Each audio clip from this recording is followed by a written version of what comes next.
Hello, ladies and gentlemen. Let me see if my mic is okay. Let me mute and fix it.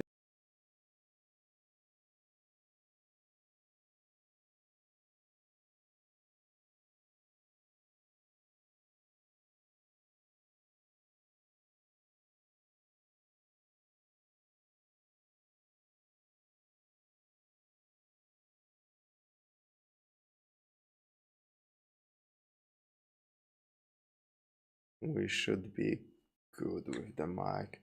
Hi, Stas. I might be a little bit transparent today. Like you can see it.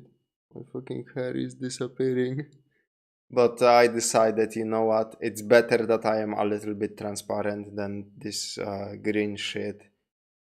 Like messing up the stream because sometimes this green screen effect can be a little bit ugly.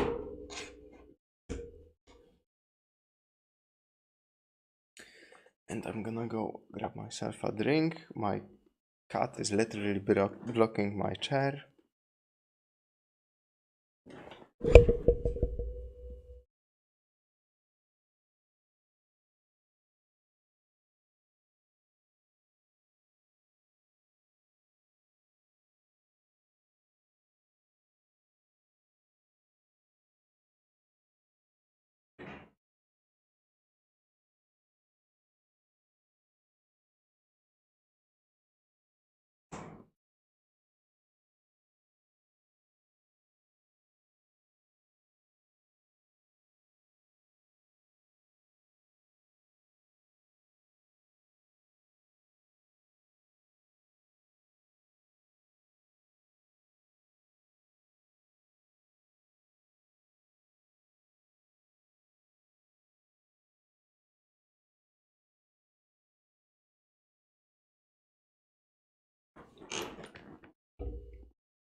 Okay, and we are back.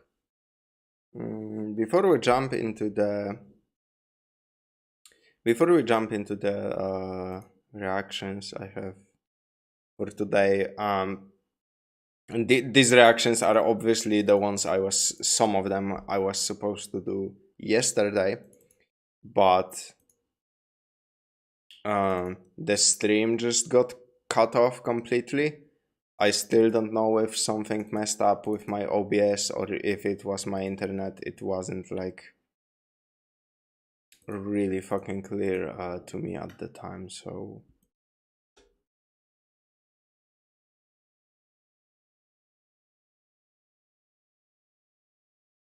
I wanna take a look because last time I didn't.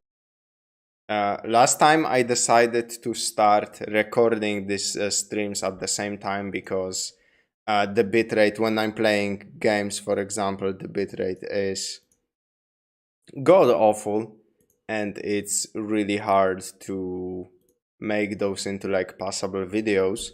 Like stream is one thing, but like videos need to look sharp, you know, otherwise people are not gonna be that interested. And I started recording. I recorded like all of the stream yesterday, and I just wanted to scroll through it and see. Have my recording set up, and I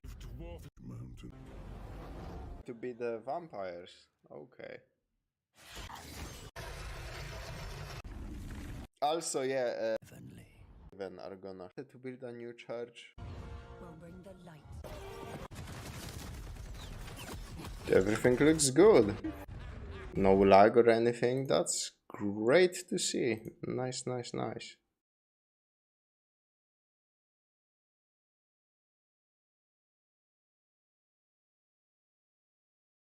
You should totally go add a strawberry to that Amogus. Oh yeah, the thing. Man, I wish I was I wish I could do anything when it comes to graffiti. That would be cool, like look outside my window and see my own like pseudo logo on the fucking highway. That would be fucking cool, but man, doing graffiti is really fucking hard. I don't like it's harder than drawing with pencils. It's harder than drawing with harder than drawing digital.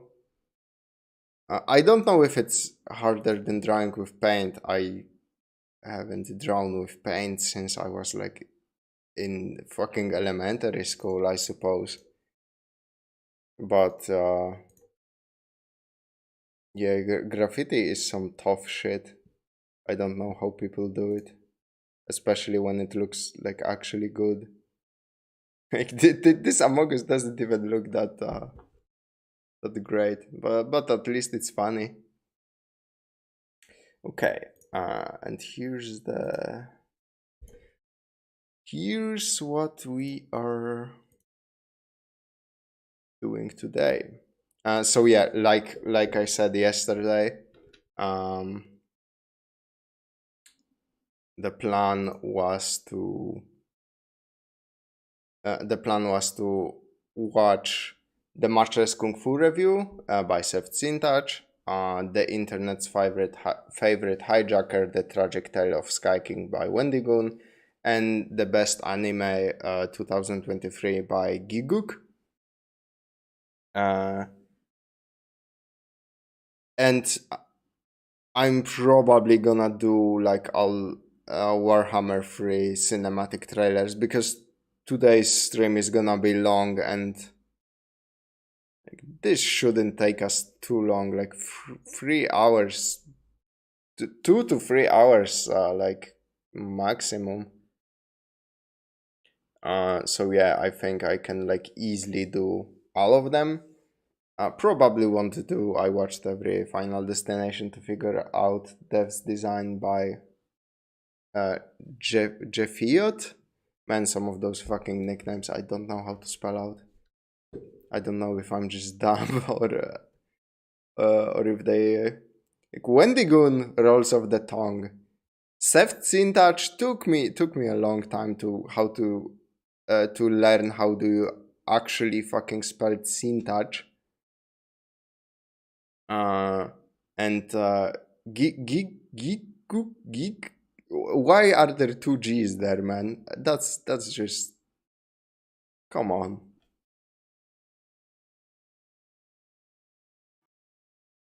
Domain expand. Oh, a little premature launching of the video. Yeah, SsethTzeentach made a new video. Holy shit. I feel like it's been like a whole goddamn eternity since I last reacted to anything by SsethTzeentach. What was his last video? About Starfield? The slub video? I really liked Wendigoon's Mystery Flash Park video. I can slap it on the list, no problem. Like, as soon as I'm done with today's stream, I'm gonna have an empty list anyway, so... We lost Seth to the Breeders of Nephilim, yeah, he got deep into... He got really deep into speedrunning, of course. My man would never do anything nefarious. And yeah, Seth is back with the Matchless Kungfu review, Beggar Edition. Oh my god, another game. This shouldn't be a surprise. When Seth reviews a game, I never know what the fuck he's reviewing, so never heard about Matchless Kungfu. Shocker, right? So this is quite a short video. I'm suspecting that Seth made an agreement with a sponsor and he had to like do a quick video, just like last time when he reviewed Starfield. Anyway, let's get right in there and see what Matchless Kungfu fucking is. Domain expansion, Immaculate Crack Rock. Domain expansion, Homeless Fist. Hey, disciples. I haven't watched. I know that's Jujutsu Kaisen shit with the domain expansion, but I haven't watched it, so. But I can still appreciate some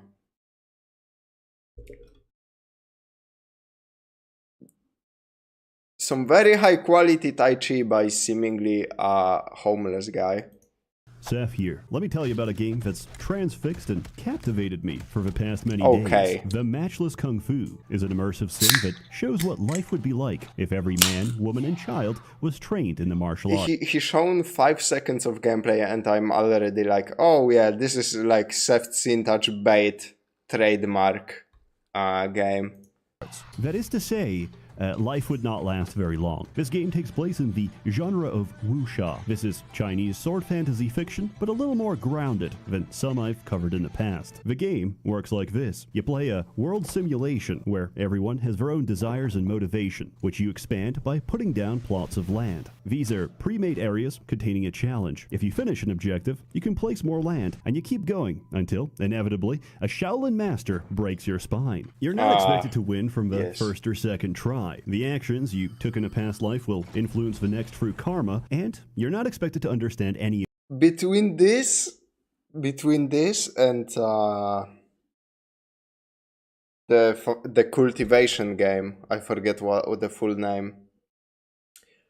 What the fuck is going on with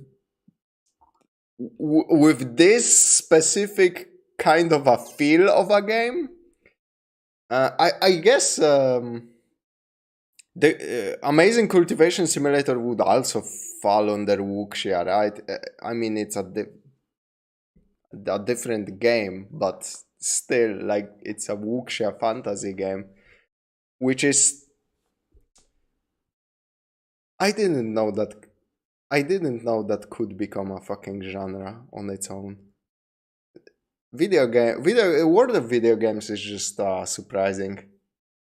This. That's why I don't have to explain to you why I began my journey drop-kicking roosters and fighting with a family dog. Nor do I have to explain to you this incredibly elaborate system of rock, paper, scissors that is combat, because the tutorial went over my head, but I've retained the knowledge non-verbally. And finally, despite being, at the time of this review, a complete demigod with perfectly harmonized meridians, I can confidently tell you, I have no idea what's going on. For being the product of RNG, my first Chinaman turned out looking okay. My very first quest was to beat the shit out of wine-stealing monkeys, only to find out animals can be tamed. Abilities vary between animals, but for the monkey, this was begging. The monkey can beg for money, which infuriates the local beggar, as I'm taking away from his local business. In this game, beggar is a profession, and just like doctors operate clinics, I still don't understand what's the game. I still don't understand how you move your character. I think like Kenshi gave me the same vibes. Do you just click things and Seth is doing cinematic like camera angles? Or do you actually move it like with WASD? Surely you don't actually move your character, you just click things, right? beggars operate churches. Okay, no, that was movement. We have I'm movement. taking away from his local business. In this game, churches, beggars operate That's clinics, too smooth. beggars That's too smooth for a click, I think. operate churches. I was driven away and had to beg downhill instead. Then I got a quest to deal with What the fuck is this then? Some bandits. What the No fuck is problems, I thought, happening until I saw with the there were gameplay? 2 women who could kill just by breathing on me. Luckily, my objective wasn't to defeat them, just burn down their camp. This was very easy because they took several naps while I was doing so, only stopping when I burnt down their mattress. So they left and started harassing the locals. As it turns out, one of the bandits had the charitable perk, which meant that she would rob the local store, beat up the owner, and donate all her savings directly to my monkey. I made a lot of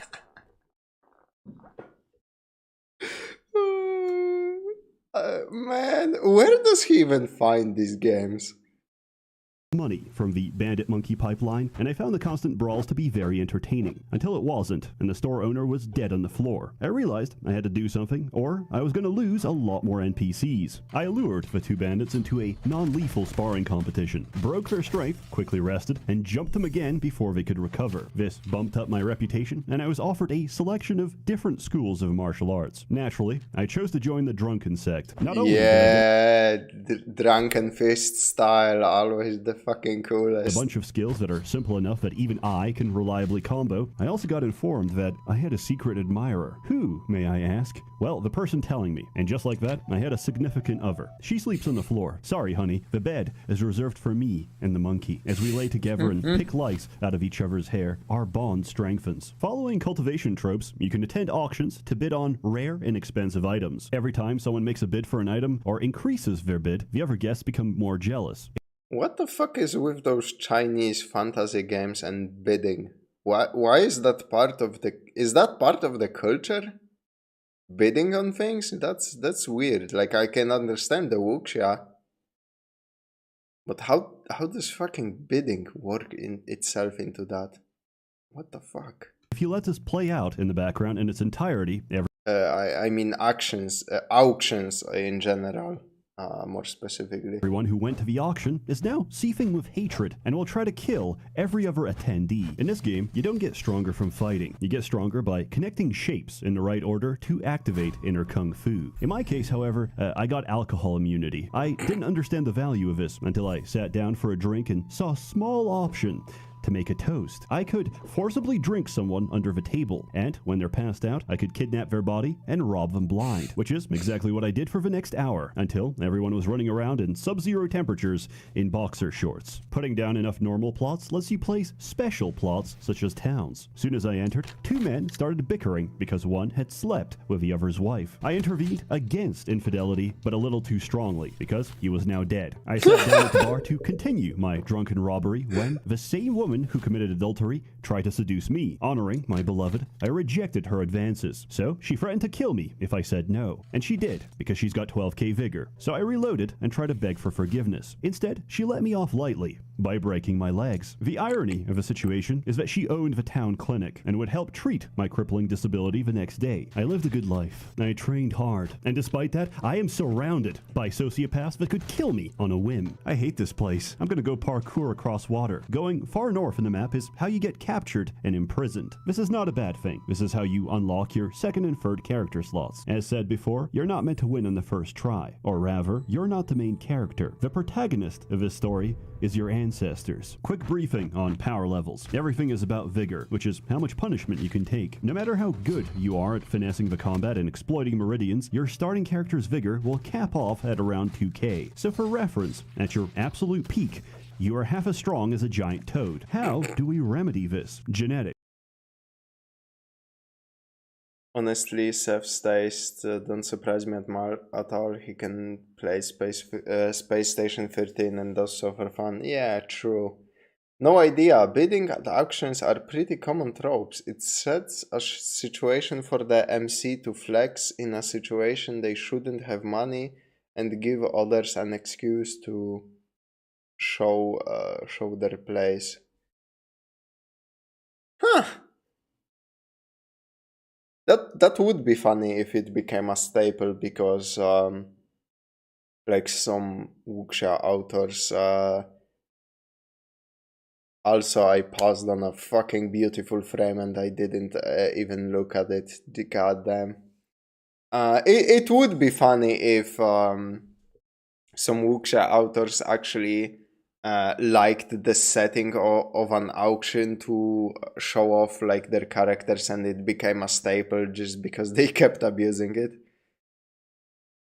Combat and exploiting meridians, your starting character's vigor will count strong as a giant toad. How do we remedy this? Genetics. Much like a trailer park is much more of a gene pond than a gene pool, your choice of partner has consequences on your child's pedigree. You need to choose the right China man or China woman to chintegrate into your lineage. If you're the offspring of a sect leader, you're born with 2k extra vigor. That's nice, but we need to go even harder. There are many myths, many legends. In high school, we used to nipple cripple each other. If you're not familiar, that's where you grab both nipples and twist painfully, usually in the changing room when they're most vulnerable. Until one of our friends told us that's how a kid got nipple cancer, because he got nipple crippled too often and it became a tumor. We knew the story was bullshit, but we were scared, and we never did it again. Similarly, I heard tales of people hitting 30k vigor, and I think I know how. Some call it intuition. I call it reading a guide on Steam. Karma are objectives you complete during life that allow you to take different blessings in the next. Our objective, pristine birthright, requires the following: 30 lovers, 30 grudges, or 1,000,000 gold. Gold is out of question, so I went with 30 grudges instead. For reference, the worst thing you can do to someone is destroying their kung fu. Understandably, beating someone so hard they forget how to move creates a lot of animosity. At first, I was non-lethal and just battled people, stole their kung fu, and locked them in a cage. This got problematic very quickly. I would imprison someone's mother, so their daughter would show up and start breaking the cage from outside, trying to rescue them. So I had to knock her out, put her in another cage, only to see the mother try to break out. Ah, yes, the vicious circle of revenge.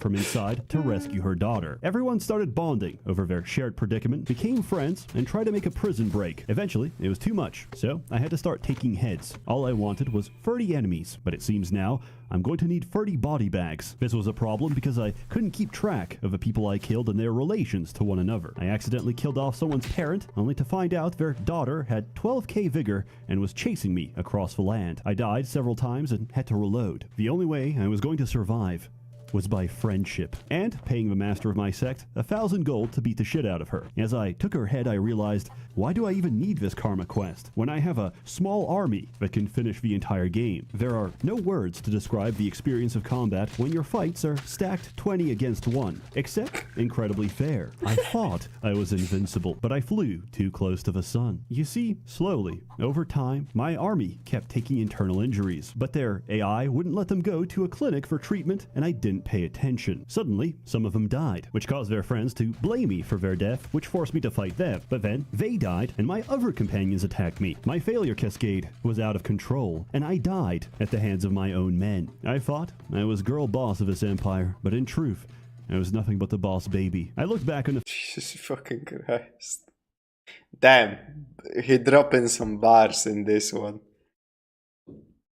Oh, that's a pretty cool and like complex interaction between all of the NPCs. Something fucking straight out of like Rimworld or yeah, like the Amazing Cultivation game, but it seems like here you only control one character really. So and it seems it's not that focused on like managing your squad or your base or whatever. It's mostly like you're controlling this one character and you can have some NPC helpers, which changes how the game plays dramatically compared to something like Rimworld or Amazing Cultivator thing or Kenshi. Footage to figure out exactly where it all went wrong. So that's why it's kind of surprising to see a system like that in this game. Nice to see Dwarf Fortress Tantrum Spiral in the wild. Oh yeah, Dwarf Fortress also. Surprisingly, it wasn't inflicted injuries. No, what happened was I ate shit to see what happens, and I saw the animation, and I thought it was really funny. However, my dysentery gave me a stack of poison gas, which spreads from close contact. My army was exclusively in close contact, so the cause of death of everyone, and myself included, was my own excrement. But it turned out I made enough enemies in this life that I finished my karma quest. Pristine Birthright gives you the single biggest power spike in the game, if you can actually use it. If I could figure it out, I'm sure you can too. In case you do this yourself, I found out I didn't actually need grudges, and I could have just marked 30 people as enemies. Turns out, force-feeding people shit, gouging out their eyes, and repeatedly breaking their legs was completely unnecessary and says a lot more about myself. My unscrupulous actions would come to haunt me for my third character, as I start with ill fate, which means I'm more likely to be struck by lightning. I try to cheese the system by praying for rain and speedrunning life. Unfortunately, lightning only cooks you, so I tried dying to bandits. They refused to kill me as well. Instead, they put me in a cage and went to sleep. Occasionally, they would wake up and poison me before going back to sleep. This also failed to kill me. Frustrated, I ran to the Forbidden Palace, which is this game's version of a government. This is staffed by people who are referred to as an incomplete person, who are missing their precious treasure. This is a very Chinese way of saying they lost their penis. I could go on to explain how dynasties thought this would prevent nobles and public officials from seizing power because they couldn't produce children. But I digress. Anyway, they set fire to the palace, and I was promptly executed. And it was all for nothing because my negative karma was still there. Also, I found out Groin Kick has a chance to permanently crush your balls. Do with this information as you will. So, I made my fourth and final character, Supreme Genetics. Excellent karma. And you know what he does with it? Nothing, because I unlocked Beast Tongue and can now tame infinite monkeys. Now, I have complete monopoly on the entire begging sector. This game is undeniably early access. The translations can range from English to absolutely esoteric, but the gameplay is so intuitive that I never felt like I was missing out. There is one exception to this. It's called verbal duels, and they're completely insane. This is the equivalent of an online debate, where the objective is to mentally break your opponent. Instead of vigor, you use spirit, and depleting someone's spirit What the fuck is this game about? will put them in hysteria, and hysteria can lead to death. This game lets you troll someone to death. It's really hard to say which single event in this sandbox broke me. Was it the time I went to the clinic for a broken leg, only for the doctor to forcibly throw me outside because it was 1 minute past his bedtime? Or was it my wife screaming at me for having an affair, as I have no option to explain to her that I have no relation to this giant black serpent, and it only holds feelings of intimacy for me because I implanted it with a love parasite? Since writing these lines, my world got flooded. I tried to swim north and got eaten by a great white shark. This came out of nowhere, so it scared the shit out of me. This was the worst jump scare I've ever had. I got crinkles in my diaper and was very afraid. So I'm giving this game a 0 out of 10. In all seriousness, if you're willing to put up with a lot of bad translation and want a sandbox where you can live out your power fantasy of killing everyone with your bare hands, then I thoroughly recommend it. For the price they're asking, I definitely got my money's worth. Man, this feels like a bad fever dream. What the fuck? It's pleasant, it's charming, and there's a lot to explore, but I haven't had the time to. There's a fucking Breath of the Wild stamina bar. Cover. What the fuck? How many mechanics does that game have? Holy fuck. There's more content to come, so stay tuned. This video didn't take that long. Many of my videos take very long, and even longer as time went by. Decision paralysis corrodes every content creator. However, my autism has been cured. Thank you, Lexapro, and most of all, thank you, Allah, for your glorious blessings each day. I have a couple ads this year. I got bills to pay, but I hope to make up for it with a garbage quality you know and expect. A warm thanks to the many members of the Merchants Guild generously funding and bankrolling these videos. You're all truly wonderful. Have a good one. Damn, I was... On August the 10th of 20... Domain expand. Fucking YouTube autoplay bullshit. Yeah, I was very surprised. I genuinely thought this had a sponsor and he was approaching a deadline, but nope. Seth just wanted to show off a really cool, really weird game. Damn, that almost felt like a classic Seth video, one of those like really older ones. Because lately he's been getting a little bit experimental, which is fair. That's his channel, and like I enjoy his content regardless. But Yeah, this felt really old school, especially since it's so short. Also, good for him that, you know, the medication is supposedly helping him. Good for him. This game is fucking insane. What the fuck? But it does seem like easier to grasp than Amazing Cultivation Simulator, so, you know. At least it's got that going on for it.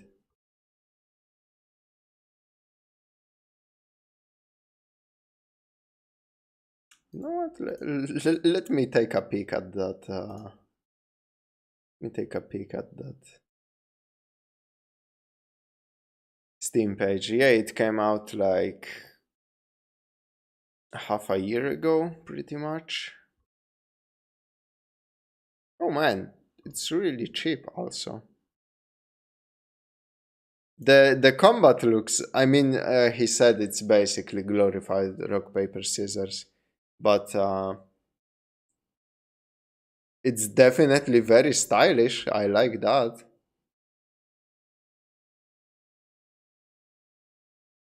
Of course. Hey, people. We all know why we are here. Damn! When Seth reviews a game, you get a fucking boost in your sales, huh?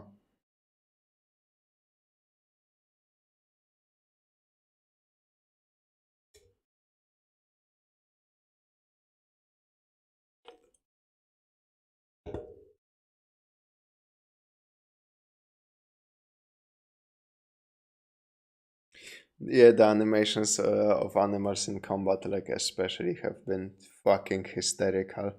This must be that Genshin Impact everyone is talking about.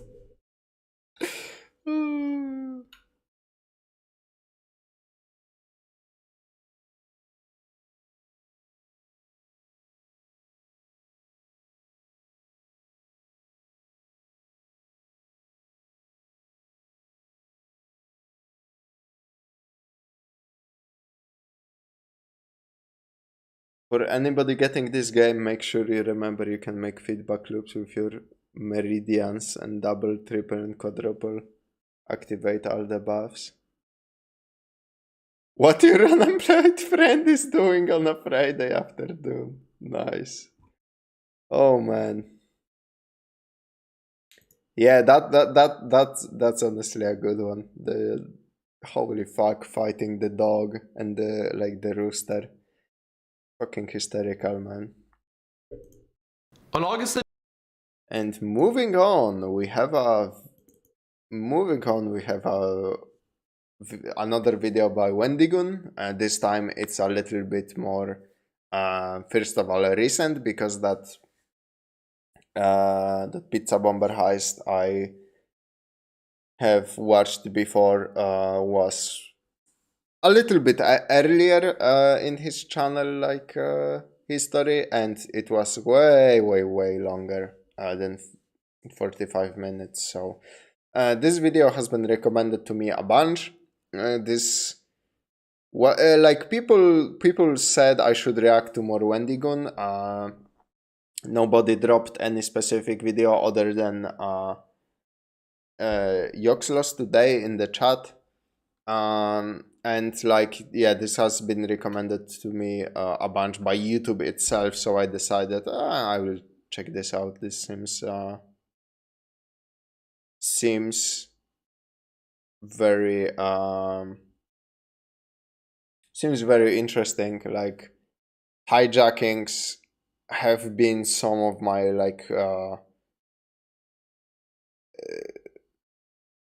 some hijackings have been like my favorite sort of those like true crime videos. Obviously DB Cooper is the one that immediately comes to mind, but there was like also that missing plane that nobody ever really figured out what happened. Like, the plane hasn't been even found yet, just some parts of the wreckage have been found. and it like crashed into the ocean.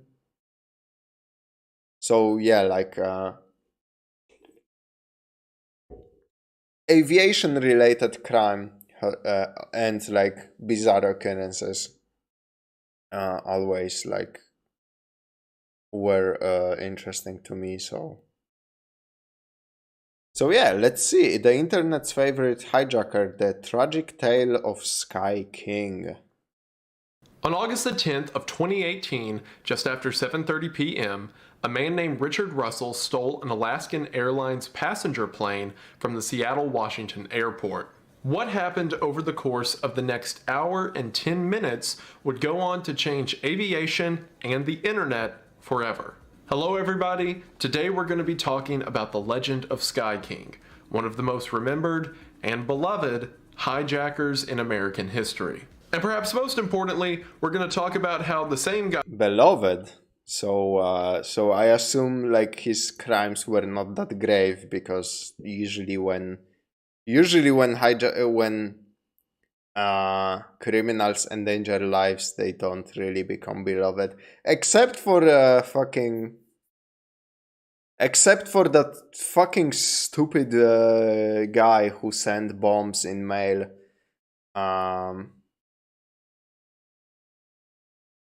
Forgot what he's called. I always forget things like that when I'm streaming. Like my head becomes fucking empty. But people love that fucking freak who send bombs through mail to ordinary people.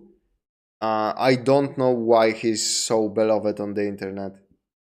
Like I think he's scam for because he was an activist like against deforestation, but he sent bombs to like fucking electronics store owner. Like what the fuck, that doesn't make sense. At least bomb some CEO of a big company that does deforestation, you know.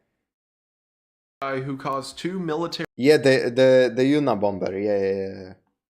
fighter jets to chase him down and caused people to be afraid of flying on a level not seen since 9/11, has also joined the Digital Hall of Fame as one of the internet's favorite anti-heroes. Even if you're familiar with this story, you still might want to stick around because there's been new developments with this case as recently as last year. That's because on April the 14th of 2022, the FBI finally released all of their reports regarding the investigation, a document that's over 500 pages long. Plus, a lot of new information regarding Richard has come from co-workers and friends and interviews in the past several years. And if you have never heard of this story before and have no idea who I'm talking about, then you are in for a treat today. The story of Richard Russell somehow manages to be terrifying, inspiring, and ridiculous all at once. And I, for one, am so excited to talk about it. So without further ado, let's get into the story of a notorious and controversial figure that will almost certainly put my name on any list it isn't already on at this point. But before we get into something that is dangerous that I do not condone, let's talk about something that is subtle yet just as devastating and is also dangerous and I do not condone. And that's identity theft. In the modern age of our internet, we use our names, email addresses, and passwords willy-nilly across the web without expecting it to ever come back to harm us. NordVPN, and while a lot of us just do this for ease of access, there's a lot of bad people out there, and it can be scary not knowing where your information is going to wind up. But knowing is half the battle, and there's no one better to have on your side of the fight than today's sponsor, Aura. Aura will identify data brokers that are exposing your information and automatically submit opt-out requests on your behalf. See, anytime you use your information online, there's a chance it could fall Okay, that's different than a VPN. Interesting. into the hands of telemarketers, robocallers, or spammers. And these data brokers are legally required to get rid of that information if you ever request for them to. However, the process is needlessly complicated because that's how they keep the racket going. So Aura specializes in doing the hard part for you. Aura scours the web to see if your information has fallen into the wrong hands and automatically tells them to lose whatever they've got. It even opts you out of things like junk mail or telemarketing lists. Aura even monitors your email and passwords to see if they were involved in a data breach and gives you recommendations on what to do. As a personal endorsement, I began using Aura in preparation for this ad. So whenever I was filling out everything on their website, I used my personal email and not the one that I give out to the public for like you guys to send emails to, like the one I use for private communication. I put that into Aura, and then sure enough, in December of 2022, I had gone to a website that had a bunch of like journal information and articles about some video I was researching. I actually think it's a video you guys haven't seen yet. Anyway, I went on that website, and it turns out from that, Aura identified that my email had got tied into a data broker scam. So thanks to Aura, I was able to clear that up. But without Aura, for one, I wouldn't have known that my email was Shit's changed at time. Yeah. compromised in the first place until I started getting really weird phishing emails or whatever. And two, I wouldn't have known what to do afterwards. So they've already got me sold on it. And that's not even getting started on the Aura app that has a VPN, a password manager, real-time credit and identity theft monitoring, internet parental controls, and even protects your devices from malware. Or it even has a lot of features for the family, like preventing inappropriate websites from popping up. The internet has become like a very fucking scary place. Every internet safety tool you'll ever need. If you're any like Trust me, I'm as chronically public online as figure the next or guy. of any I mean, kind. Look at my job. I know how much fun the internet can be, but I also know how dangerous. Like even if you aren't a public figure, there have been some like insane cases of identity theft or like Never been a better people time to get in. That's because if you head to the link in the description, people trying to Wendigoon, you'll be able to try Aura to pass themselves off as another person entirely while doing something as much as I shady. hate to say it, you're probably going to be shocked by how much information they find of yours just floating around on the web. So try out Aura, hopefully you fall in love with it as much as I have, and get back to having a sound mind whenever you're browsing the web. Again, that's either head to aura.com/Wendigoon or the link in the description to get in on this fantastic offer today. Thank you all so much for watching the ad, and thank you so much to Aura for sponsoring this video and saving my email address. It really does mean the most. Hope you all check them out. Link is in the description, and we are back to the video. We are going to go ahead and get into it, but as always, thank you for watching. Let me set the stage for you a little bit before we get into the That's a really cool shirt. I like it. Middle of the action. The Seattle-Tacoma Airport of Washington State is, according to a pilot who was interviewed by Rolling Stone's for I miss old school internet. It was such a simpler time. Yeah, like man. Now things that aren't directly related to the internet are fucked also. Like when was the last time you actually picked up your phone? Like every time somebody is calling me, I assume it's a fucking scam. And now AI scams are running rampant. Man, shit is fucked. Technology is such bullshit, man. And like the internet itself obviously has become quite more watered down and of course, like content creators on such websites as YouTube had to become ad-friendly overnight after some frisky business back in the day. So yeah, I partially agree with you. Like the old internet was better. Also, Google search unironically was better back in the day, and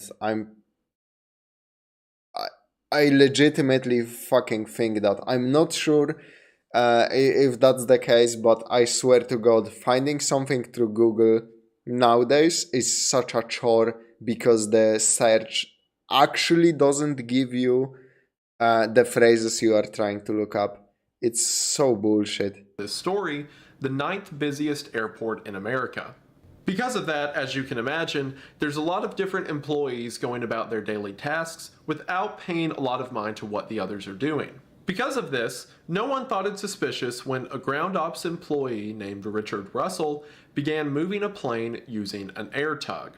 For clarification, an air tug is a device used to move or rotate planes when they're on the runway or in an aircraft hangar. And a ground operations employee is exactly what the name sounds like. Ground ops are normally the people who are doing things like loading luggage in and out of planes or directing planes into the appropriate docking station. This plane, which was more specifically a Horizon Q400 turboprop passenger aircraft, was in the shop due to a problem with one of the passenger doors, but other than that, the plane worked just fine, as everyone would soon find out. The plane was a part of the Alaska Airlines fleet and featured the tail number of N449QX, a number that would become sort of infamous in aviation circles after this incident.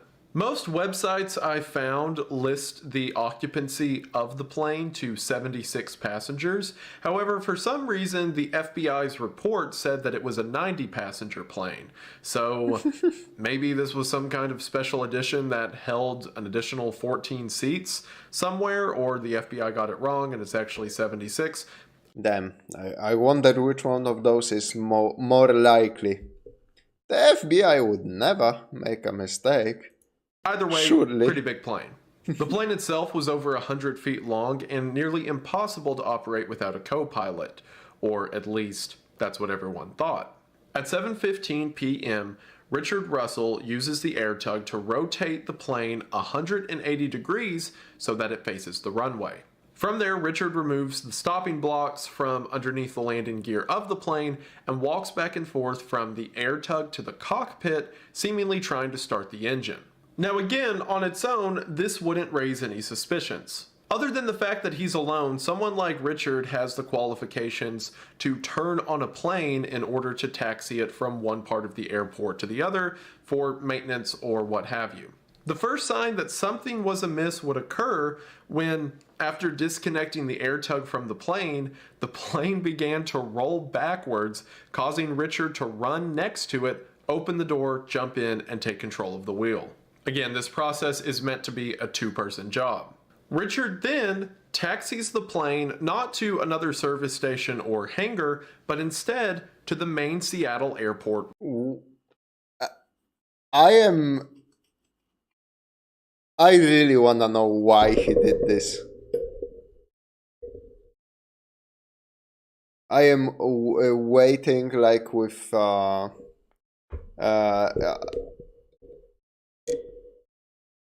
like I really wanna know what the plan was, if there was even a plan or he just wanted to do a joyride. Let me move myself a little bit here. Runway.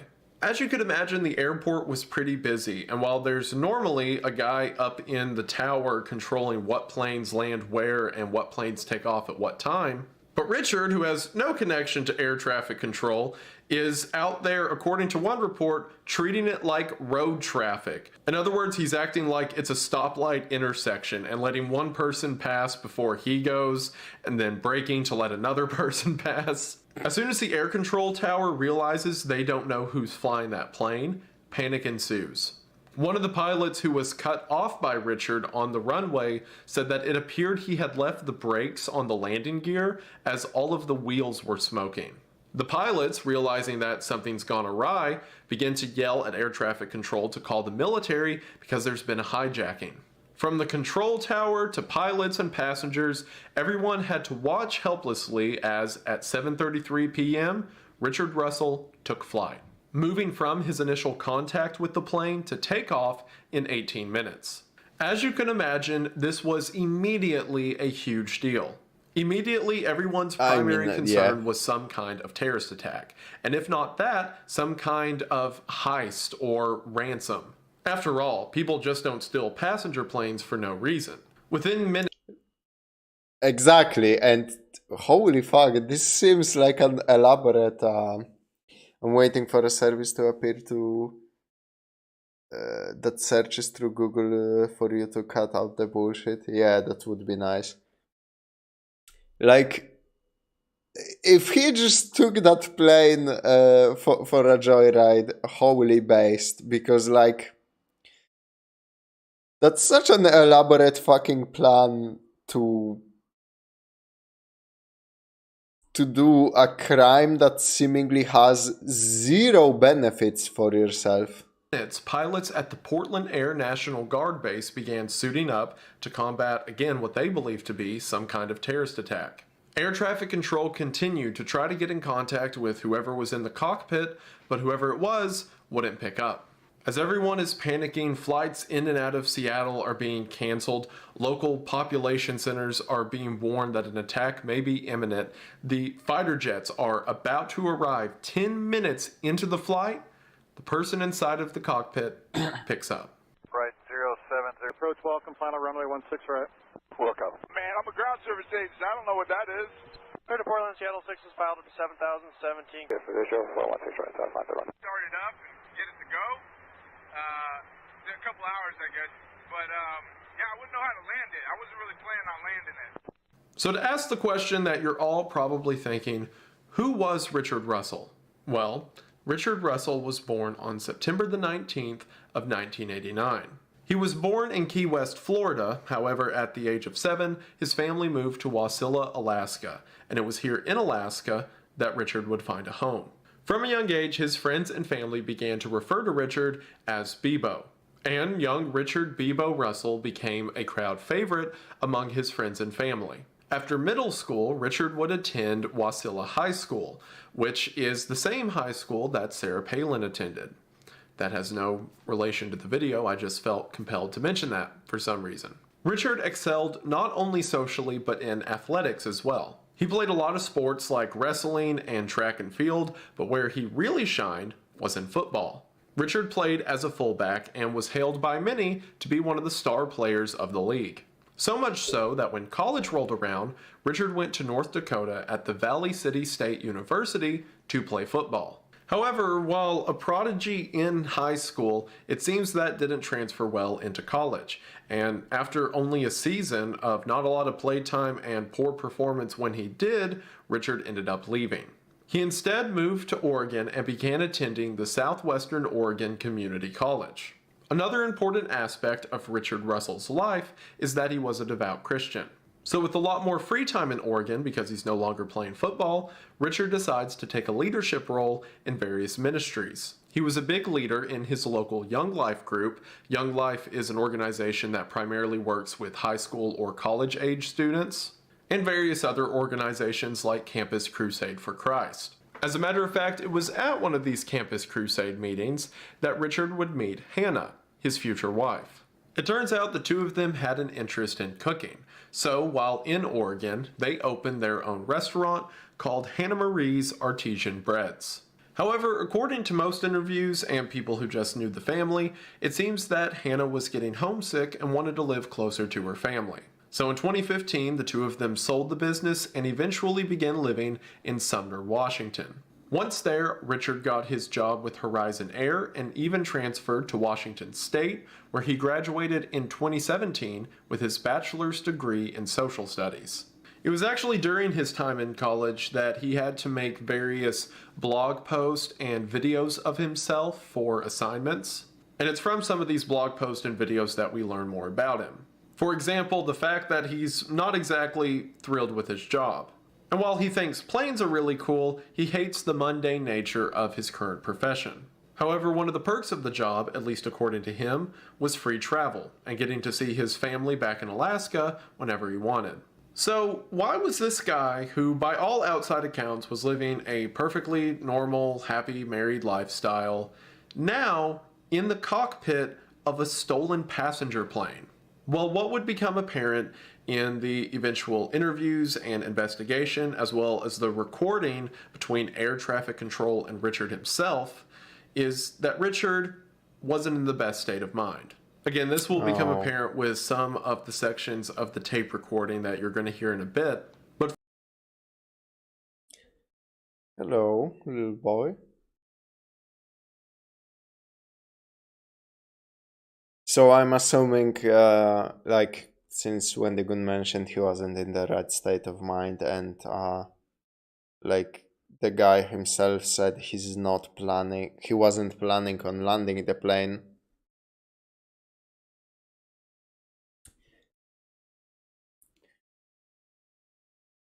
No, don't show your asshole to the camera, please. And don't Don't lie on my mouth. You can... There's so much space for you to lie elsewhere, man.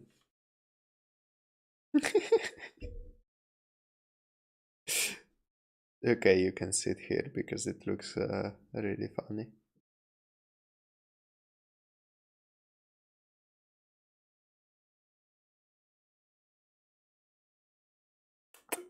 Look here. Not to me, here. You're such a dumb creature, I love you.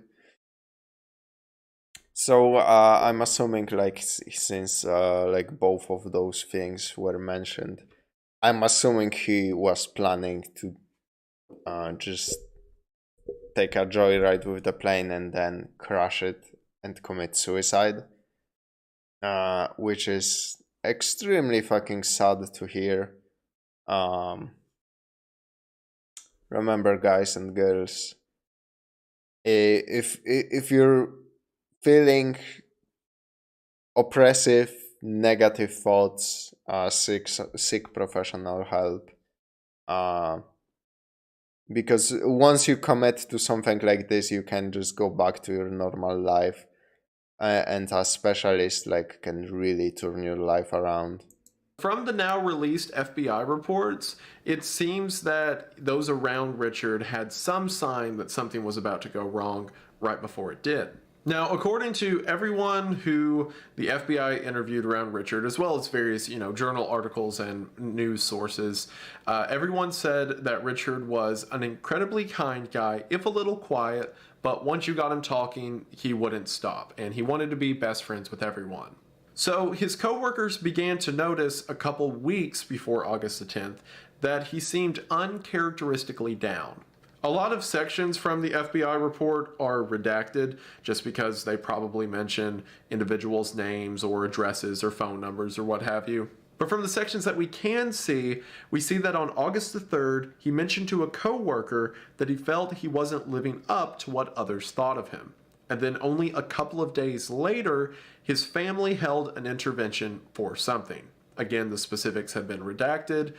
We could speculate if it was perhaps depression. Maybe he mentioned he was going to harm himself. Maybe it was something drug or substance related. I don't really feel like taking guesses as to what the man's mental health was, but we can assume from what we have. After this intervention, the family noted that he seemed to be doing better, although he was also seeming to drink in excess. And then it would only be 5 days after this intervention that the hijacking would occur. Now, while this may lead you to believe that perhaps it was some short notice, spur of the moment thing that caused the hijacking to occur, there were signs of some kind of suspicious activity at least a year in advance. Because on at least 2 occasions within the previous year, Richard had gotten in trouble, and by in trouble I mean told to leave, because he and another employee were standing in a cockpit when they weren't supposed to be, and quote, flipping and pointing at switches. Now, of course, you could chalk this up to just general interest with planes, but given where it went, it's understandable why that activity seems suspicious in hindsight. Now, okay, but at the same, Wendigoon is framing this like this guy was preparing for a year to do this. Maybe he thought about it for a really long time or whatever, but like doing like very light preparation, like getting familiar with the cockpit or whatever, is not like he fucking wrote a manifesto or was like getting actual expertise in flying planes. So it's still kind of a spur of the moment thing, it seems, to me at least. There's also another important question to ask. Richard's entire job was to just do ground maintenance for planes. Sure, he knew how to taxi them around, but that was with the assistance of an air tug and another person. So how did this guy learn how to take off and fly a plane on his own? Well, I don't think I have to tell you, in the modern age of the internet, it's not hard to look up a user manual for a kind of plane, or even a flight simulator for that specific model. Out of all of Richard's co-workers that were interviewed, none of them said that they knew of him having a flight sim, but that each of them individually knew it was pretty easy to get a flight sim. Also, the FBI raided and investigated his house after this, And even though they don't mention that they found like a flight sim on his computer or anything, I don't know how well they investigated, so he almost certainly had something. I mention that to say I don't think this was a short notice thing. It takes a long time to learn how to effectively fly a passenger plane.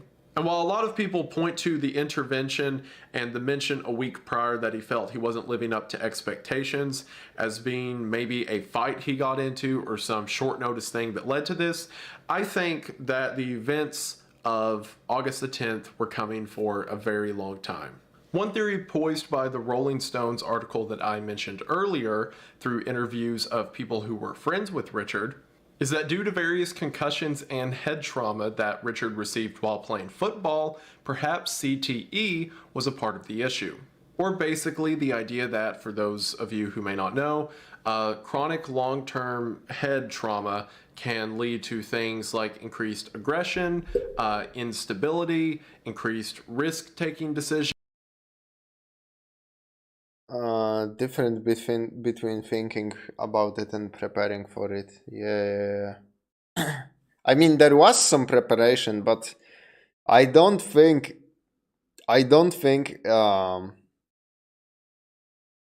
like the guy could have done it like in weeks essentially. I don't think you need to plan a thing like this for a year if you have a job that specifically gives you access to a plane. If he didn't have like access to a plane, experience driving them around, I could believe that this was some kind of masterminded effort. But by now it seems like he hung out around planes, got frustrated with his job, possibly got depressed, and like had this idea kind of brewing. And then he just went and learned what he could from the internet and just took the plane because his job clearly allowed him to. I need to take my cat and like place him on a pillow somewhere because he keeps shaking the fucking he keeps shaking the goddamn desk and it keeps shaking the microphone, which is really bad for the audio. Anyway, I'm gonna take a short break and use the restroom while I'm at it. Be back in a second, guys.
And I am back.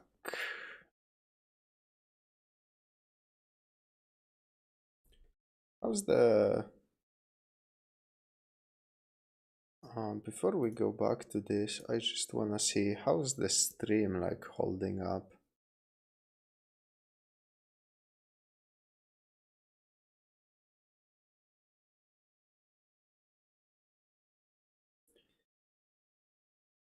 Because I saw like a lot of people were drifting in and out, but a lot less people stayed. Yeah, a lot less people stayed to hang around. Don't know why that is.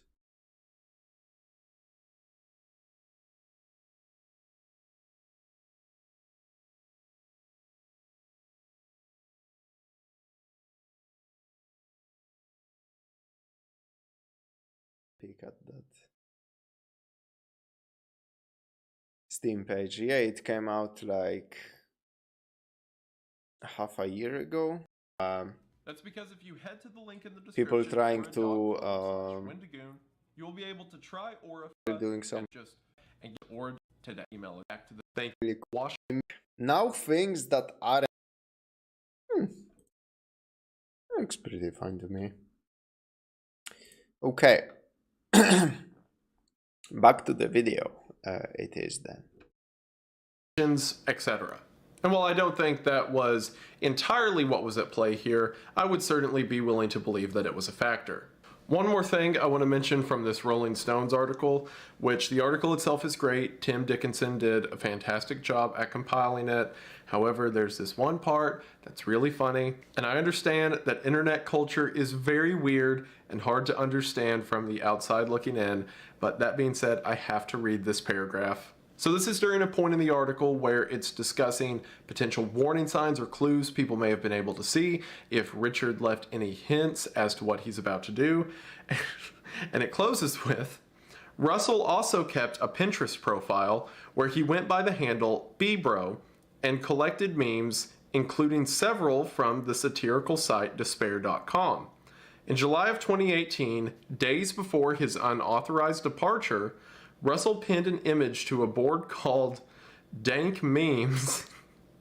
It was a Photoshop of a chubby kid with brown hair dressed up as Sonic the Hedgehog with a sad, distant look in his eyes. It's not a spitting image, but it's hard to not see Russell in the child's face. No matter how I'm sorry, but that sounds like a fucking roast. What the fuck? What the fuck, Rolling Stones? fast I run, the text reads, I cannot run away from the pain. and like, yeah, sure, maybe like ironic memes being used by people who mean them unironically, sure, but just when he said you can see Russell in the child's face, I lost it. Like, we have lost the plot, boys. And perhaps there's... that legitimately sounds like the author is fucking roasting this guy. What the fuck? Why would you... Yeah, it's like Wendigoon said, it's... Internet culture is hard to understand from outside looking in, I suppose. But holy... Like... The truth of the matter is, you cannot get a feeling for a person based on what memes they like, or what humor they like, or what fucking movies they watch, or what games they play. Because people like things that don't usually fit their like that usually don't fit their personality. I personally really like self-deprecating humor, like yeah, like that meme with the kid in a Sonic suit, right? no matter how fast I run, I cannot run away from the pain. I like humor about like I love the quote from Cruelty Squad: when the beat drops, I'm gonna fucking kilometers per hour myself. If you know what I'm saying.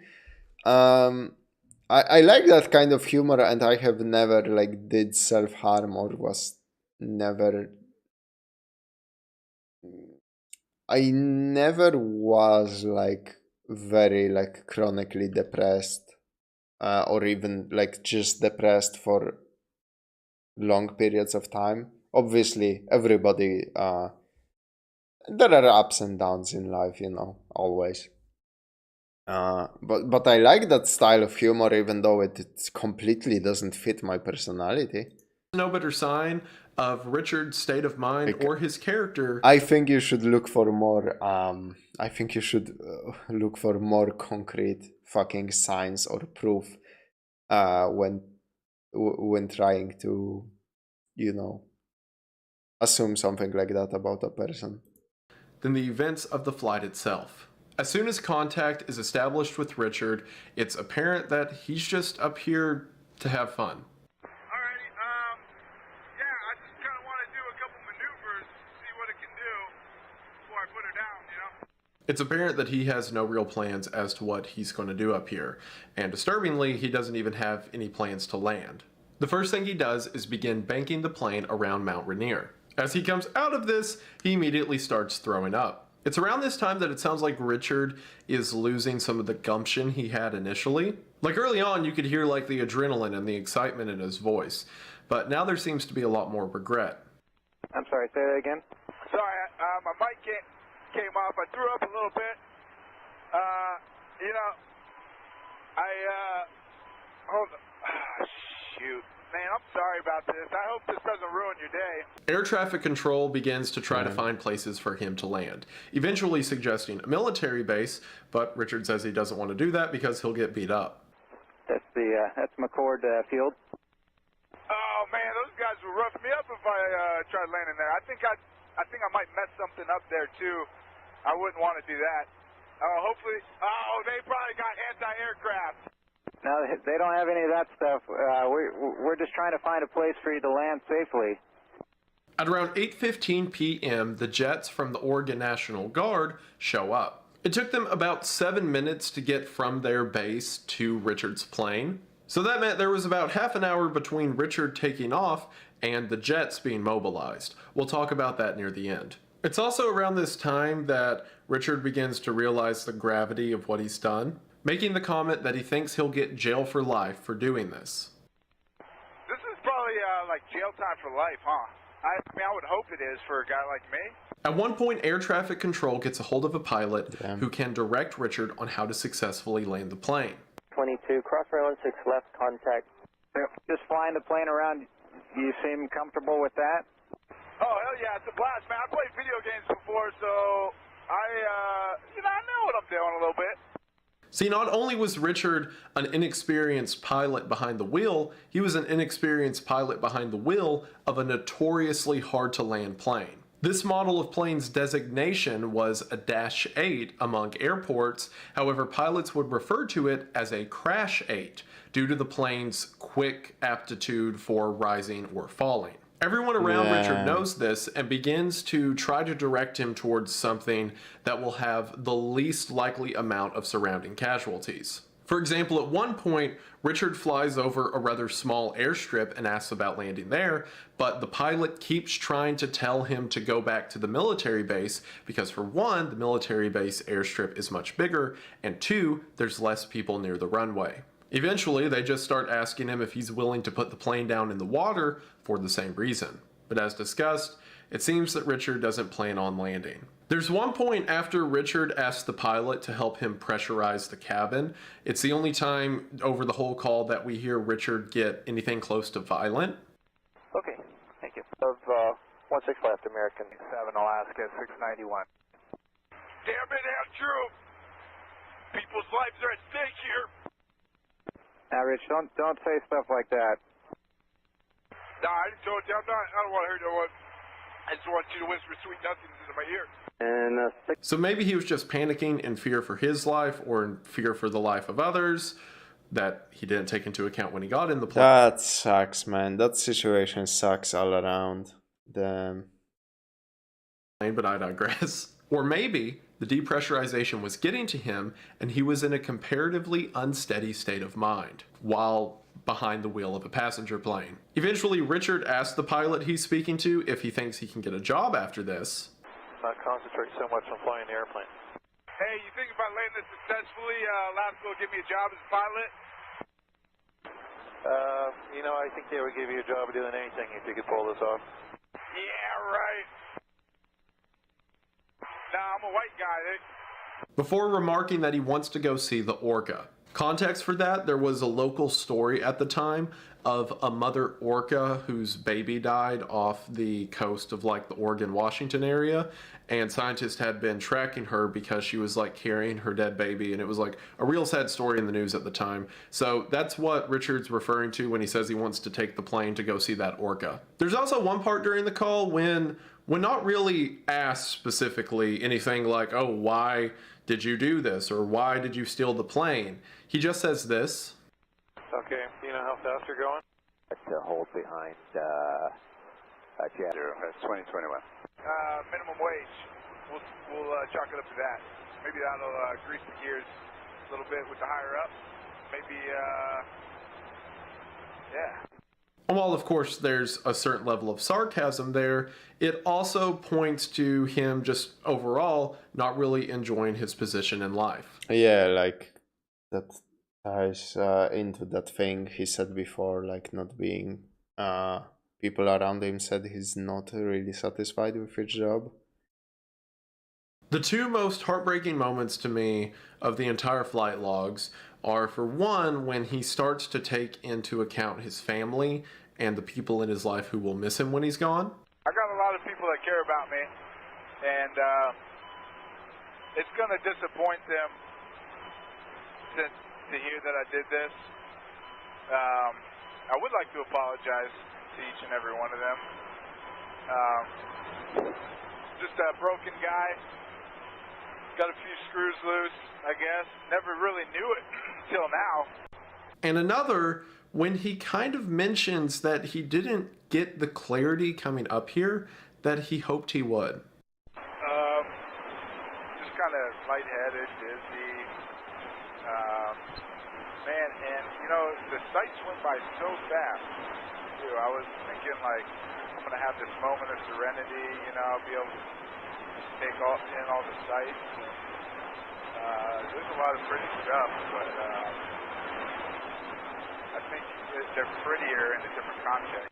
Another important detail about this story to mention is that people on the ground around the area saw the plane behaving, sporadically and thought something was weird. So a bunch of people, because it's 2018, started taking cell phone videos. I mention that now because one cell phone was able to record one of the wildest maneuvers in aviation history, at least considering the pilot and plane the maneuver was performed with. Richard asked the tower if he can perform a barrel roll. I think I'm going to try to do a barrel roll, and if that goes good, then I'll just go nose down and call it a night.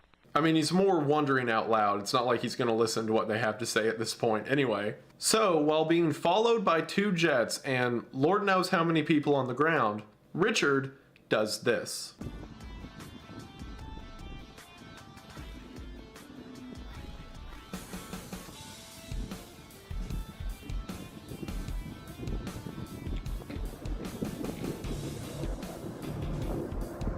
My favorite part about the barrel roll, other than the fact that he did it, is that everyone connected to this story, regardless of if they loved Richard or hated him, everyone acknowledges that the barrel roll was cool. The Horizon CEO, in the statement he would give the next day, said that it was, quote, incredible. And the 2 fighter jet pilots that were following Richard said this. I should mention their code word for Richard's plane they were chasing was Toy 1. It stood for Track of Interest 1. So one pilot says, Toy 1 just completed a barrel roll. The other pilot responded with, confirm he did a barrel roll, and the first pilot says, affirm, before chuckling and saying he cleared the surface of the water by approximately 10 feet. Which is professional military speak for, bro, did you see that? Oh, I forgot to mention this. I want to mention this because I'm sure a lot of people clicked on this video just because they're plane enthusiasts. The two fighter jets that were chasing him were McDonnell Douglas F-15C Eagles. So there's someone out there who's really glad I mentioned that. Even the control tower he was in communication with admitted that he pulled it off and it was pretty good, but now it's time to come back. And then Richard says one of the other most depressing things in the entire call. All right, Rich, this is Captain Bill. Congratulations. Like, surely there was a way, right? Surely there was a way for this man to become a pilot, like go through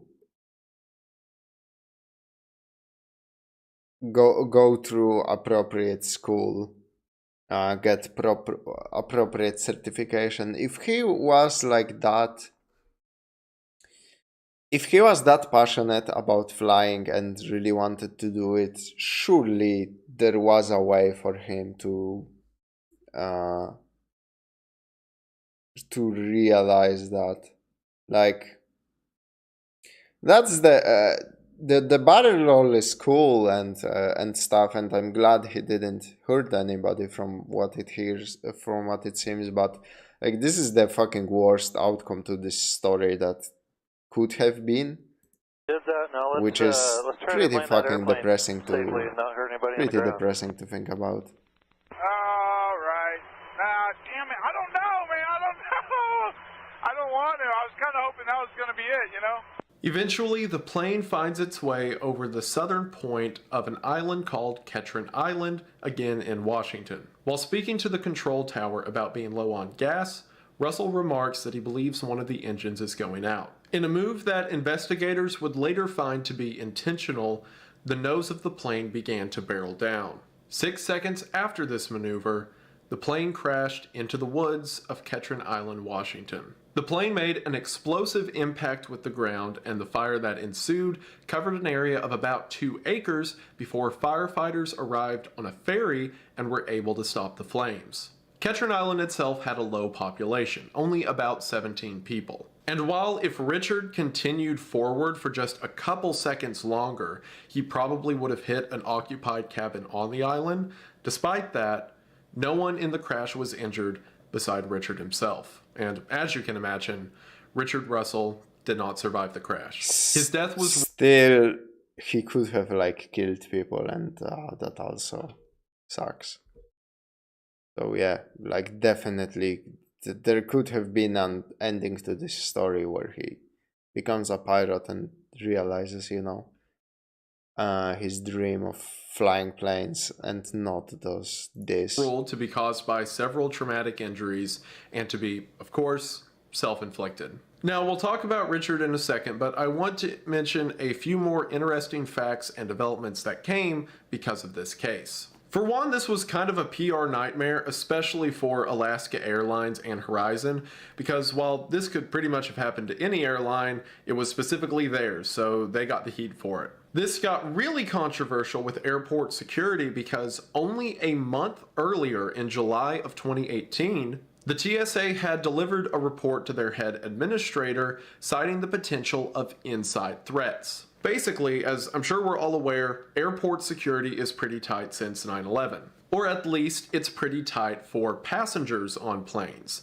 The concern that the TSA raised in July of 2018 is that employees are pretty laid back. Sure, you don't want your employees coming into work every day and getting patted down, but there's been a lot of stories of employees or TSA agents getting guns or other kinds of weapons onto planes. So the fact that the TSA was already aware this could be an issue and then this event happened caused a pretty big storm in the media. And the really interesting thing about this case from an investigative standpoint is that absolutely nothing went wrong. At least nothing went wrong as far as procedure goes. Think about it. There's only a few people who have access to planes at any point, and they're not taught how to fly them. People are given background checks, but Richard passed every background check. It's not like he had some kind of criminal record. There's no precedent, or at least there wasn't a precedent, for an employee who's worked at the company for 3.5 years, been faithful and solid up until this point, just one day deciding with information he learned on the internet to steal a plane and take off. Because of this event, airports changed a lot of their methods for employee security. For example, many implemented a rule that even workers on the ground cannot go out to a plane without a second person. Or many have implemented that airport employees are given regular mental health screenings. I'm not sure if that would have done anything in Richard's case, but it's still a nice thought. Furthermore, NORAD, the organization that was responsible for the response time of the jets that came to intercept Richard, while sure, Richard wasn't planning to attack a populated area or anything, but if he were to, if someone was to steal a plane in his position to cause a lot of damage,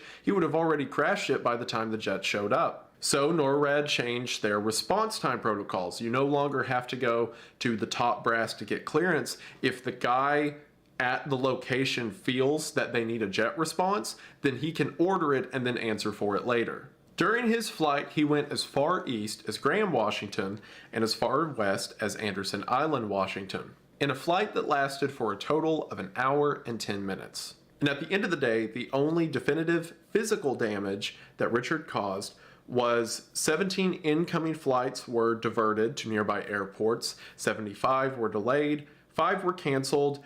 The area of Kentron Island, 2 acres of it, was destroyed and on fire, and one $30 million plane was crashed. Interestingly, Okay, but according to he could have killed people. He didn't know. He clearly didn't know that that island is populated.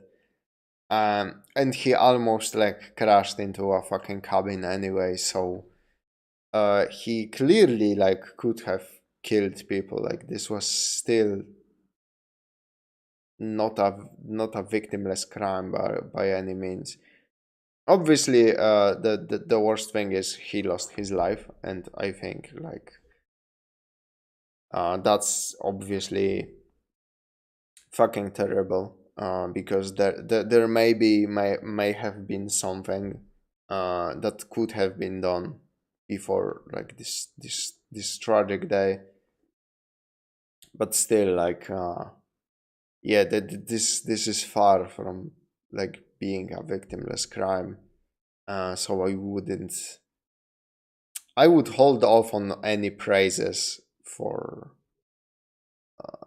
I would still hold off on like any praise. The Seattle police report, the police went to check for the audio logs of the call on August the 13th. However, by unknown means, the call had already leaked online by August the 11th. And as soon as that call from the cockpit went online, a legend was born. The mythos of the Sky King exploded.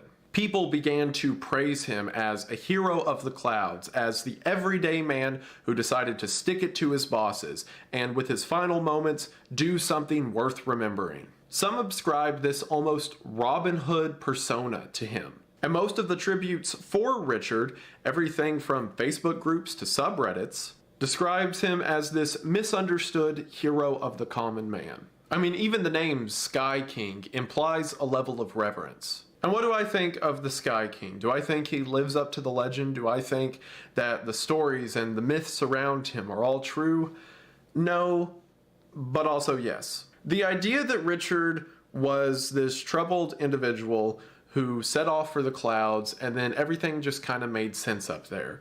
And he lived his life in a manner that if he could answer for, he'd agree was the right way to go out.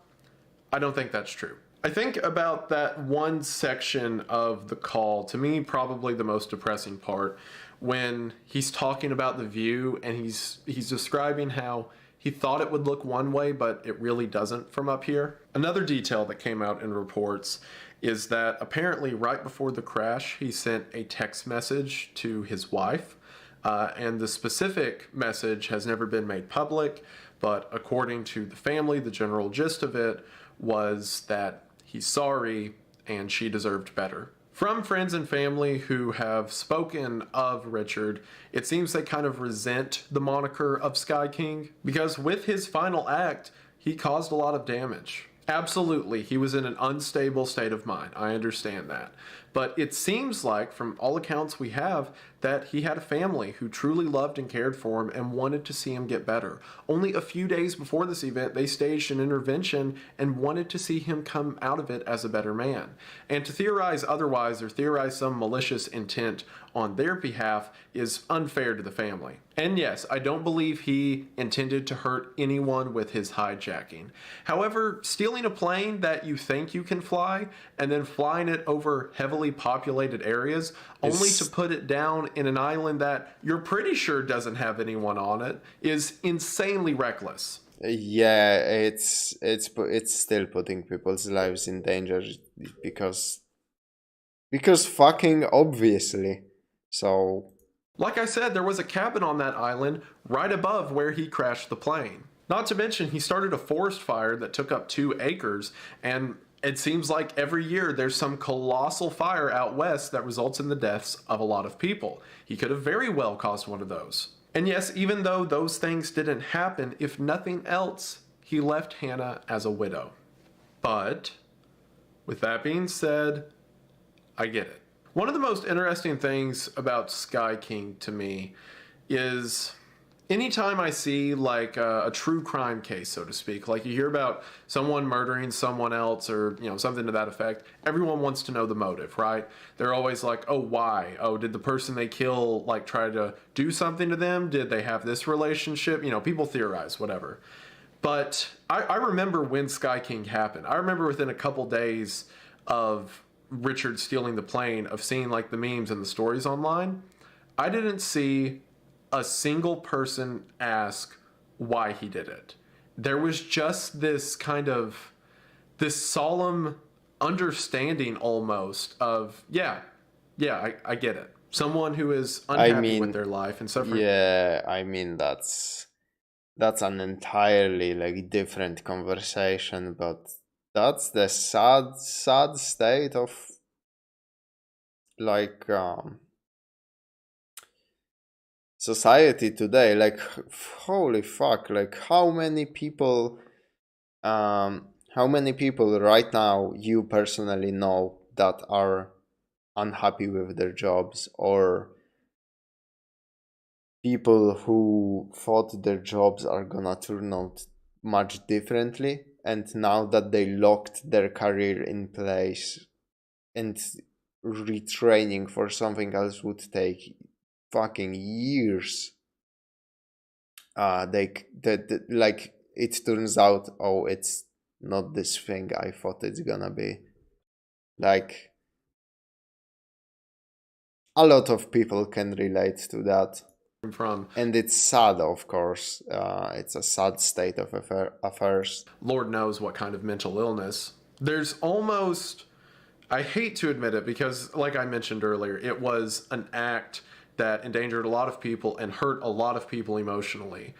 But in isolation, there is almost a poetry to someone who has spent their entire career, or at least the past 4 years of his life, watching planes take off every day.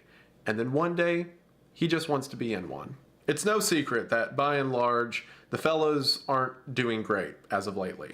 Depression and self-harm rates are consistently on the rise. And there's just a lot of people who, while the rest of us are enjoying life and getting by, they just can't. And because of that, there's a lot of people who relate to Richard. A lot of people who see the story of someone who had enough, was at his end, but before he went, just wanted to see how big the sky could get. Is that truly what I think he is? Do I think he found some kind of clarity or nirvana almost while he was up there? No, because that's never the answer. Anyone who survives that kind of situation comes out of it saying that it absolutely wasn't the answer. And I wish almost that I could say he did have peace in the end, but from his words and the text he sent his wife and whatnot, it seems that he didn't, and that is tragic. But I also understand seeing a guy steal a plane just so he could do a barrel roll. I understand why people call him the Sky King. shortly after the hijacking, which, fun fact, legally was never called a hijacking because no passengers were kidnapped or stolen during this event. Instead, it was just called a theft, which, funny note. But in the days following the theft, the police would search Richard's Honda Civic, they would search his house, and they would search his locker at work. In his locker, locker 55, that had an unlocked padlock on the front, police found things like various snacks, his wallet, and a red notebook. In the notebook, a few various phrases and comments were written down, but most interesting among them was this. He wanted to create something with a profound insight and charm. He had once been confident in his writing, so he gave that a shot. During one of his many breaks at work, he decided to go for it. Rather than use the downtime to escape in books or social media, he would use it to benefit his all mankind. He sat in the corner of the dilapidated locker room, searching for the concepts he wanted to convey. What did he know the most about? What did he feel strongly about? Several questions fizzled in his mind, but no resolutions were made. It all felt so irrelevant.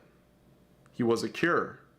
Nothing was worthy enough for the paper. I don't know what was going through Richard's mind in his last days, and I don't profess to. I do know that what he did is not the answer, and it sounds like in the end, sadly, he found out it wasn't the answer as well.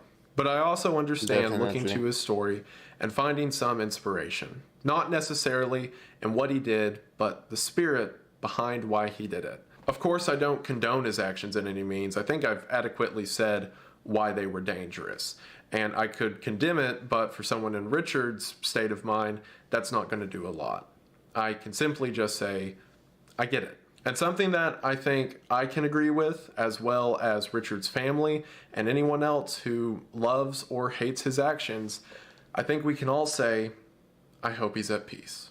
And hopefully you can say that you enjoyed this video, because I sure did enjoy making it, as depressing as it was. And thank you so much for sticking around. And I just want to say thank you for watching. The Sky King is a story, like I said, I knew about it before I started YouTube. Like a few days after it happened, I remember the memes coming out, everyone making jokes. I remember one of the first things I saw was the image of the plane like in the sunset, which is a beautiful image, by the way, but it was the plane in the sunset. And the quote was something like, he didn't go up there to die, but he went up there to live, or something like that. And he's always been like this sort of cult figure that has, I don't know, he's always stuck with me. It's always been something I've kind of wanted to make a video about for a while, and I figured, you know, 2024, first video of the year, why not, right? So yeah, I hope in some small way I did the story justice. And there was some more details I found, or like theories people had regarding the family and stuff, and I really don't want to, like, the family's remarked several times they don't want to do interviews, they don't want to talk about it, especially out of respect for Richard's widowed wife, and I wouldn't feel right being like, well, maybe, you know, this happened, or maybe he had this problem. Okay, I'm gonna let Wendigoon speak before I say my piece, because yeah. We don't know why he did what he did, but we can. I think that's also part of the reason so many people relate to him so much, because if say, for example, this isn't a theory, but just say, for example, we found out that Richard had some kind of drug problem that led to it, right? If that was it, then it wouldn't be as relatable as just a guy who had something going on and decided to do something with his last moments. I think the ambiguity of the story is what lends to the legend so much. Oh yeah, definitely. At least in the way I hear people talk about online. I don't know. I'm just rambling. But like I said, hopefully you enjoyed this video, and hopefully the story of Sky King interests you, as it certainly has me for a while now. That should do it. I don't think there's anything else to announce. Thank you all so much for how supportive you've been with the merchandise recently, from the posters to the hoodie drop and the YouTube's drop and everything. You guys are fantastic. There's more on the way. I'm planning for some stuff tentatively around like Valentine's Day, so hopefully you all will be ready for that. I'm very excited for it. But yeah, other than that, check out the podcast. Oh, the Weird Bible podcast, which I'm sure a lot of you all have been missing because it's been a while. We recorded a live show, in-person show of that recently, and that should be up soon. So it will soon be 3 podcasts to stay on the lookout for. But I'll link the Red Thread and Creepcast and the Weird Bible all down in the description. You all should go check them out if you want to hear more of me ramble for some reason. But sometimes I ramble with people cooler than me, so that should be advertisement enough. But if you stick around in this video as long as you have right now, then I think you'll enjoy it. But that's it. I hope that you enjoyed the video. More content soon on the way. I'm going to do, I think, another video unrelated to the cryptid iceberg. I want to get into the same cycle with the cryptid iceberg. Okay, I'm just gonna stop it right here. There was a cool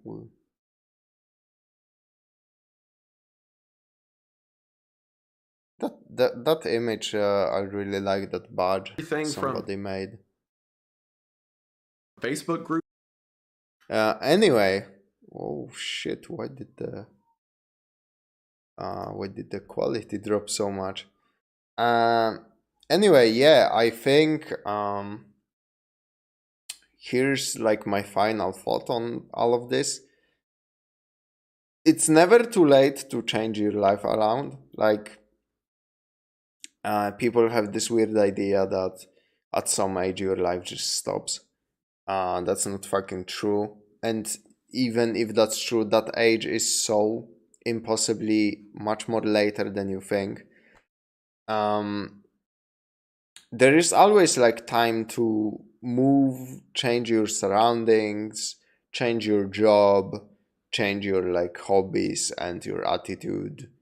And yeah, like, sorry, this is very groups to subreddit.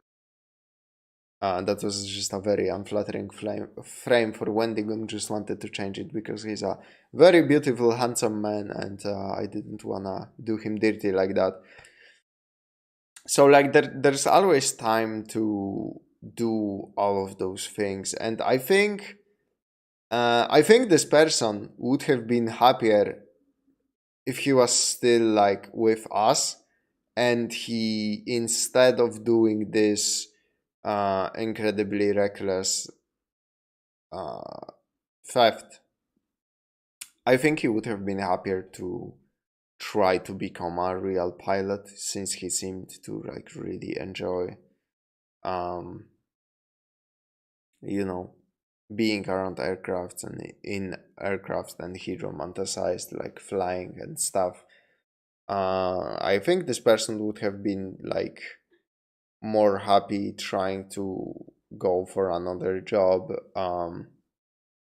trying to go for another jobs, like stay with his wife. It seems like they had a great relationship till the very end.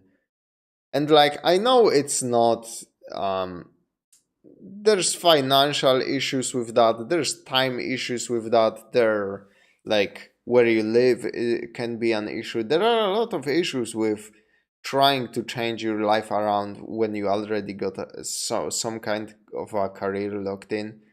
But if the alternative is doing this, like, I think you might as well give it your best shot you got with the resources you have. Like,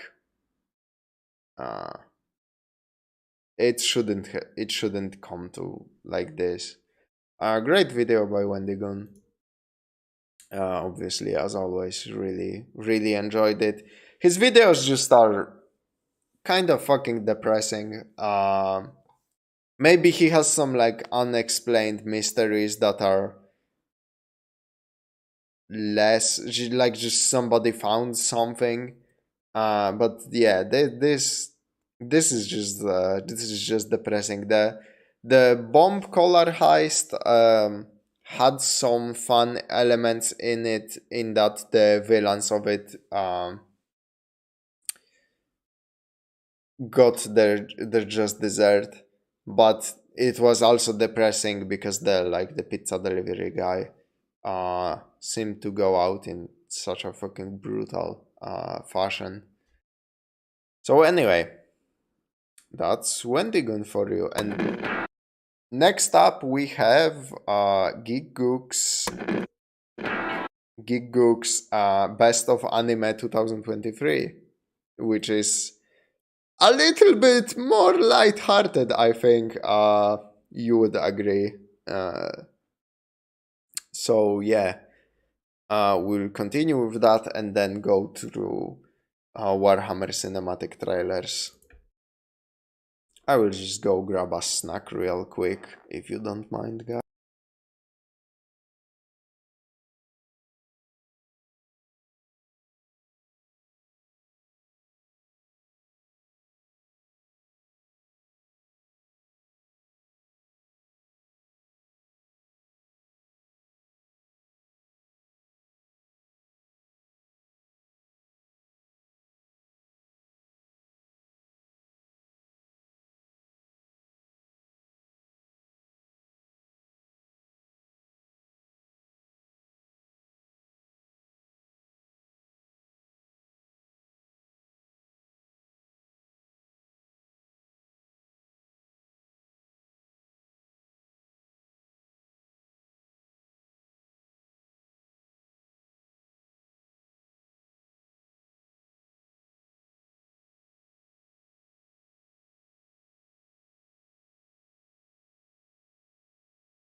I am back and unmuted this time.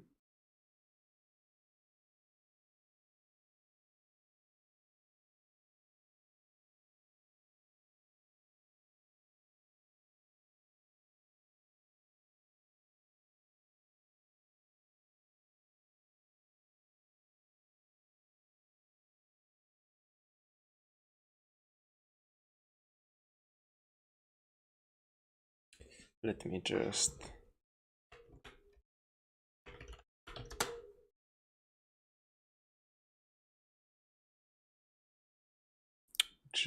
change the title of the stream real quick.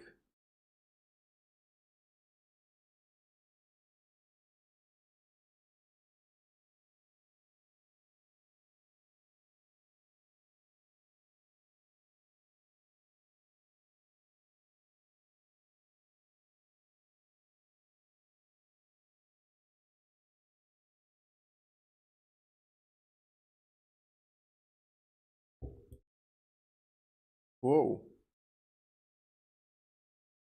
The hell? Something is unstable on this goddamn. Something is unstable on my goddamn little thing.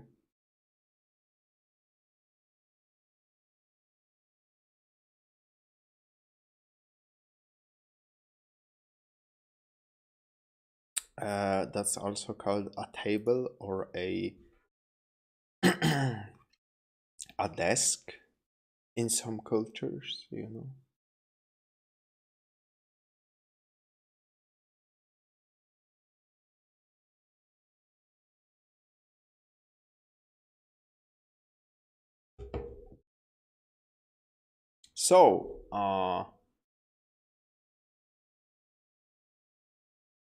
So yeah, Best of Anime 2023 by Gigguk, or however you fucking spell that. I'm assuming it's gonna be Jujutsu Kaisen, Free End or whatever with the elf thing. Don't know what else came out in 2023. I have been catching up like old anime, like I said on one of the previous streams. Just now I actually finished Ghost in the Shell Standalone Complex, the first season. Holy fuck, Ghost in the Shell Standalone Complex is so goated with the sauce. Easily like one of my favorite anime I watched at all. I don't think I watched a single new anime. Did Spy X Family came out in 2023? If so, then I watched that, I guess. That's one of the more recent things I saw, pretty much. So yeah, I wanted to watch this video and actually let Gigguk catch me up to what I missed out on. Well, it's that time again. Another year has passed us by, and with it has gone another year of anime. We got good shows, we got bad shows, but the real question is, what are the moments that are going to be remembered?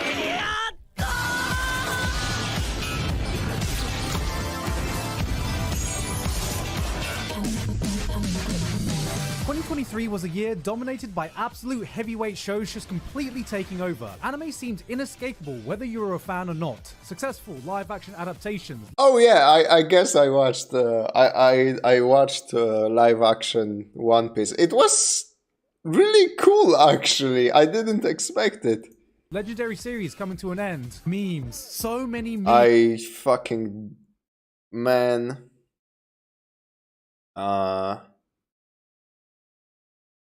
Successful live-action adaptations. Legendary series coming... I so don't fucking care about the ending of Attack on Titan. When the... Before the final season started, I finished the season before that.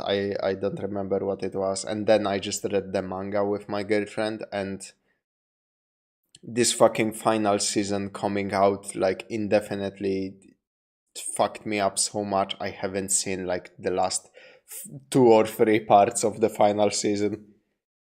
Like at this point, I'm not interested in watching that animated because of how like weirdly it came out. To an end. Memes. So many memes. It feels like the influence of a handful of shows have truly seeped into mainstream pop culture and only continues to grow from there. But there were still some other things happening around our little sphere. Anime fans continue to find any opportunity to complain about CG. This time even Demon Slayer was catching strays, with viewers complaining about how these fishes look like an absolute... Oh, this season 3 of Demon Slayer sucks dick. I completely lost interest in that show. I really liked the first two seasons. This arc made me not care about this anime at all. Like at this point, I was like, there are so many similar like backstories. The same things are happening over and over and over, and I'm just kind of done with this setting. It's just not interesting anymore.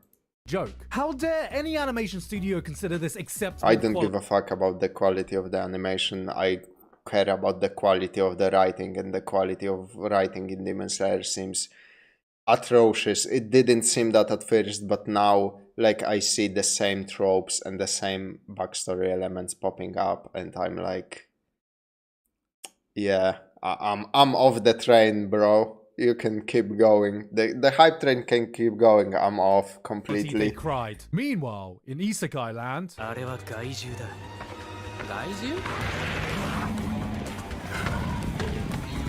Yo! Is what peak CGI looks like. Shigashi drew 2 lines and got 44 million views, 400k likes, and 100,000 retweets. Meanwhile, I'm out here drawing at least 8 lines, and I'm still waiting for Shonen Jump to hit me up with that manga deal. One Piece defied all odds by giving us a live-action adaptation of Gigguk, while the Jujutsu Kaisen fanbase came together to collectively say, nah, I'd win.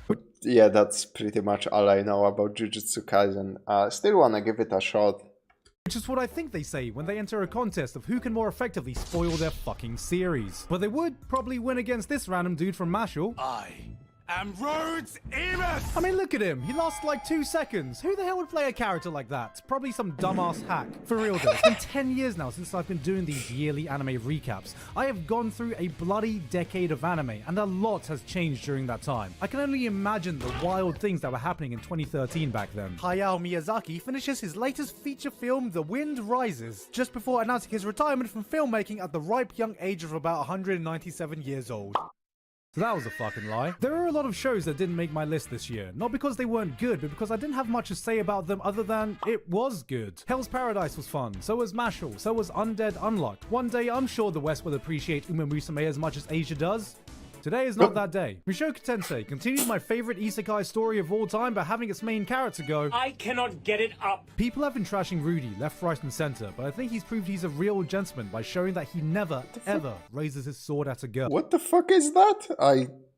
That didn't even pop up on my radar, I ain't gonna lie. Alright, let's get to my favorite shows of the year. But before we do, a quick word from my sponsor, Bespoke Post. Bespoke Post is a monthly membership club delivering a box of awesome top-shelf good from under-the-radar brands. Every month, they introduce their members to cool new products based on a preference quiz they fill out. They've got awesome clothes, cool stuff for your house, camping, and cooking. Yes, this is called, oh my god, I don't know this phrase in English. I just know it in Polish. This is one of those companies that sells you garbage you don't need, and they bail out companies who make that trash by finding a consumer base for them. Here. Basically just high quality stuff in every category. 90% of their products come from small brands based right in the US. They now offer a new membership program where you can get really great deals all year round. Every single thing that's like will provide you gifts or cool trinkets or whatever usually is earning money on finding like what I would describe as suckers for companies to sell like their subpar products to. And I say usually because I heard some of them are pretty cool, but I would 30% off personally or more never. sometimes, and it's totally free to join. You can also preview your membership right before it's sent. You can decide if you want to keep it, swap it out for other products, or skip this month entirely for no charge. You only pay what you want. Okay, that sounds. Send me their headshot box, and they must have been listening, because not only do I have everything here to make a legitimate taco, I also have a make my own hot sauce kit, and I have been missing spicy food in Japan for so much. It's so hard to find good spicy food here. So you know what? I'll just make it myself. They also sent me that checkmate box with this really cool chess set and scorecards. Exactly what I need to remind myself of my chess victory over Connor. To get a free mystery gift with your first membership purchase, just click that link in the description and enter Gigguk Gift at the checkout, or go to bespokepost.com/GiggukGift. Thanks to Bespoke Post for the sponsor. Oh wait, he said Gigguk. Gigguk. Gigguk. Gigguk. Okay, that's how we say it. Okay, thank you, Gigguk. And now, back to the video.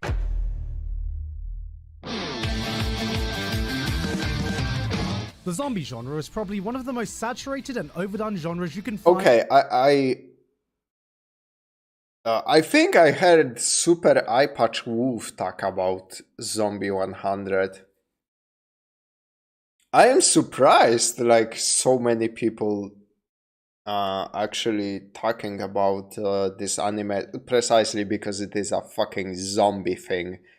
And like Gigguk says, the zombie genre is probably one of the most saturated and overdone genres you can find in any entertainment medium. About 10 years ago, yet somehow in 2023... This is the dumbest fucking take I have ever heard. I don't mean Gigguk specifically. There are people who think that zombie genre oversaturation ended, like, in 2012.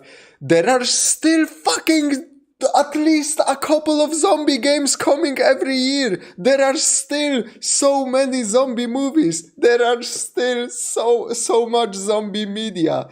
That shit will never stop being oversaturated until it fucking becomes like a very niche thing. This is still an oversaturated genre, man. Don't hit me with the, oh, it was, but 10 years back. Yeah, look through the fucking list of video games and see how many of them contain zombies, man. A lot. The answer is a lot. Still got an entirely fresh and original take on it in Zom 100. But yeah, I heard like this is a pretty or a fresh take on that oversaturated genre. Zom 100 tells the sad story of Mapper employees. Overworked and undervalued by the company overlords that run their lives, it takes an entire zombie apocalypse for Akira Tender to start living the life he should have. This show felt like a personal call-out for anyone who's ever worked a dead-end job in their lives and has daydreamed of something, anything happening to take away their responsibility out of their hands, even if that thing is the end of the world. Akira personifies that feeling of pure freedom we all secretly wish we had. That feeling that breaks the shackle of responsibility, of having to go to work, of having to wake up for school the next day. Eren Yeager looks at him and goes, "Fuck that guy," which is embodied in one of the most impressive opening episodes all year, where you could feel that every single person working on it channeled their passionate hatred of all the previous employers that had ever wronged them. Unfortunately, it felt like a lot of the hype got taken away, largely due to episode releases being plagued with constant delays because of time slots and supposed production issues. Oh hey, would you look at that? Even though the show lost some steam as it went on and was tonally a bit all over the place at times, it was still a fun little show I think anyone could enjoy, because in this day and age where it feels like people are fighting tooth and nail just to survive, I think a lot of us could use a story about one man reminding us all how to live.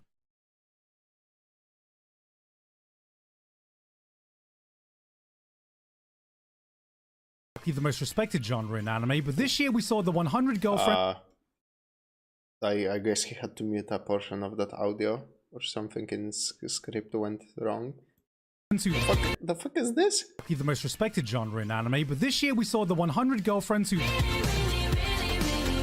Love You come along and personally made sure that it never will be. This is the story of a man who got rejected so many times, who had such negative riz. God took pity and gave him 100 different girls he had to date or they'd all die. This was like watching someone dying of thirst in the desert, and then God goes, "Alright, I've got a solution." I'm listening. "Just fucking drown him." But what God didn't plan for is that he chose someone who could chug the ocean dry and still have room for more. 100 Girlfriends has a concept so dumb, it will need to be as batshit crazy as its own premise to even have a chance at making it work. And that's exactly why it does. It's stupid, it's unhinged, cringe. It knows exactly how insane it is and then runs with it 10 That doesn't look like something I would enjoy. kilometers past where it needed to go. By all means, this show shouldn't have worked if we didn't have the greatest harem protagonist to bring it all together. Yes, we were graced with the apex of boyfriends, the partner she tells you not to worry about. He may look like the most unthreatening guy possible, but watch him be like, don't worry, I come in peace. Hi, what's your name? Peace. It's rare for me to laugh at a comedy anime, and even rarer when it comes to lowbrow harem rom-coms, but 100 Girlfriends was a showcase of how to do a parody correctly. Reinforced by Bibbery Animation Studio doing a bang-up job selling all of these jokes in the anime adaptation. They went above and beyond, and Okay, some of the visual gags are really cool. Wait to see how they adapt the manga beyond the whoa, wait, what? Why are you all running away?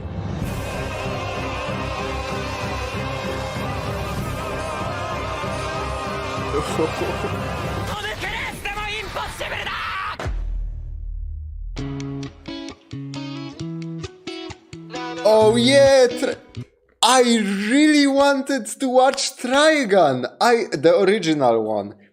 I really wanted to watch Trigun with my girlfriend on Netflix.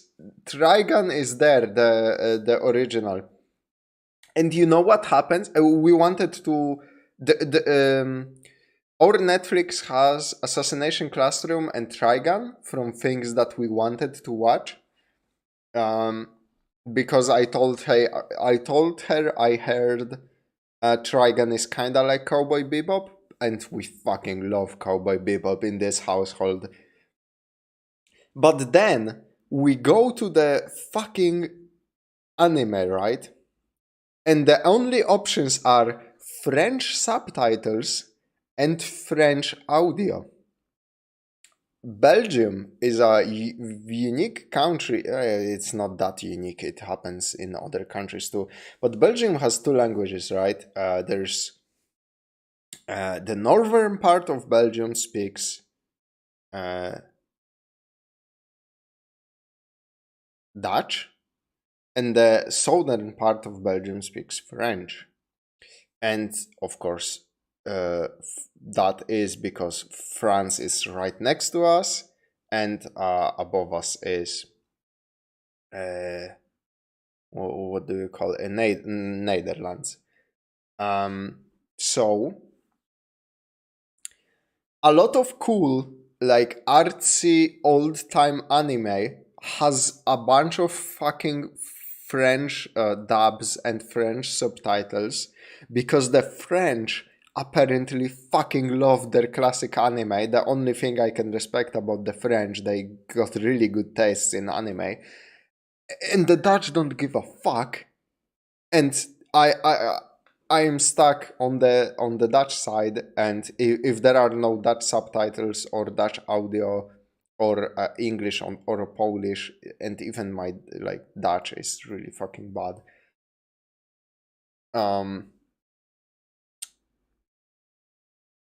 We are just stuck with the French, and we don't speak French, we don't read French, we cannot watch fucking Trigun even if it's there.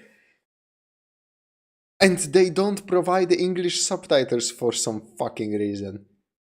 I don't think Stampede is like Netflix original, right? It doesn't show up on our Netflix. I don't know why. In the minds of anime fans, 3D animation comes in two tiers. There's the Berserk 2016 tier, a show so disastrous it has scarred the anime community from 3D anime to this day. And then there's this, the aesthetic that looks like one of those games I apparently won't last 5 seconds playing. The real ones know though that Studio Orange has been out here creating their own tier. Every project they seem to continually push themselves, one-up themselves, and Trigun Stampede is their best looking show yet. Not just with some of the jaw-dropping action sequences and camera work, but small micro expressions and camera animation that give their work just a bit more life. They are still continuing to push the boundary of what is possible in a 3D anime in every way possible. When I got the lucky opportunity to talk to a producer at Studio Orange, he called themselves the hentai of the anime industry. And, well, that's pretty accurate, because what they've done with Trigun Stampede has got me bricked up. Alright, how's the show? Trigun is one of the most beloved anime from the old school Adult Swim era, and when you take on the mantle of rebooting a franchise like this, you always have to contend with picky fans comparing each and every little change in detail. Vash's bounty is way smaller, he has a different haircut, different gun, character designs that looked like this, now look like this. Huh, now where have I seen this aesthetic before? Oh. The spaghetti western feel takes a backseat to fully flesh out a hard sci-fi story. It's more dark, more gritty. One of my favorite things from the original being Vash and Wolfwood's epic buddy cop dynamic feels a tad more intense. I'll skin you alive and play with your bones until you're begging to die. You got that straight? Wolfwood. Make no mistake, this is an... Why can't you just find English dubbing on the internet? Okay. This is a very specific. Problem we have, right? I don't want to say it out loud on stream, but if a service like Netflix doesn't want to provide me with anime, right, I would go to the internet and procure it. Try it before I buy it. You know what I mean. I don't want to say the word because maybe YouTube doesn't like it. I would do that, right? I will gladly do that. But the thing is, we have a very unique problem with our setup. Behind me here is a TV, and right here where you can see is our router, right? So here, watching anime here on the TV is no problem. Watching the anime on my computer is obviously no problem. But we don't want to fucking sit in chairs and watch on the TV on the monitor while we can watch on either TV, right? And we usually watch things in our bedroom with another TV, and we have the Netflix set up there. Everything is fine. The internet reception in that room is fucking terrible. I don't know how to practically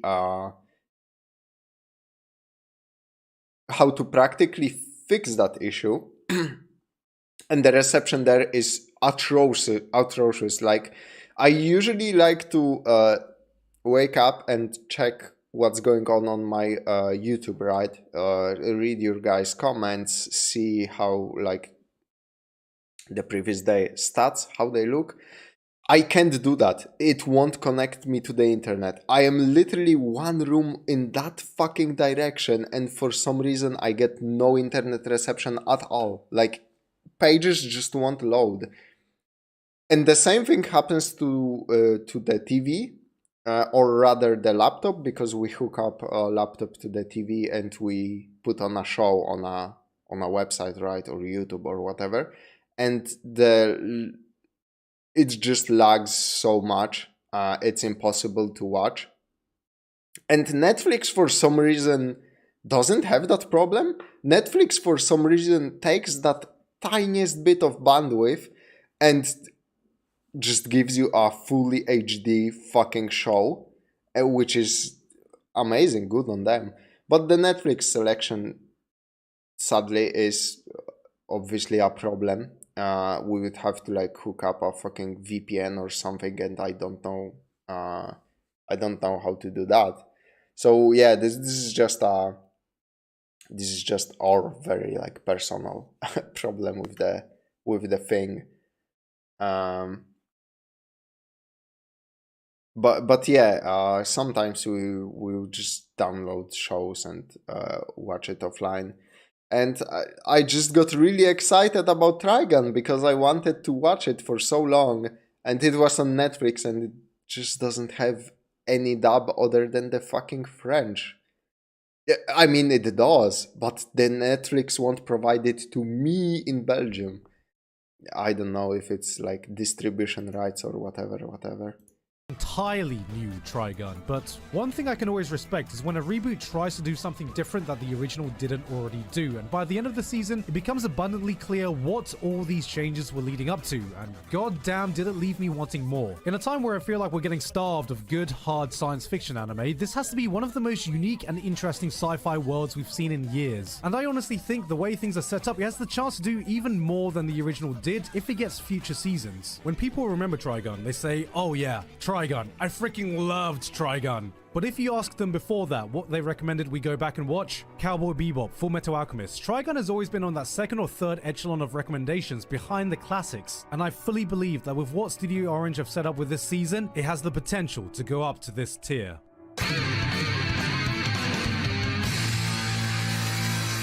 The animation looks really good.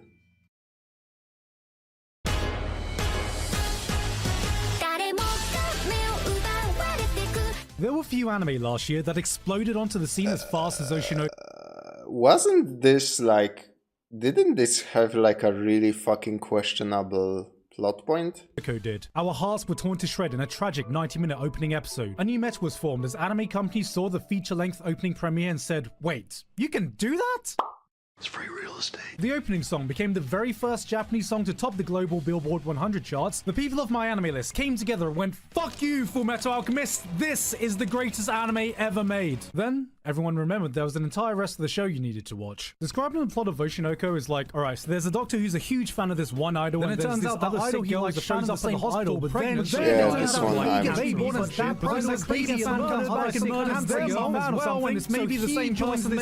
this one I am not even like thinking about trying, so...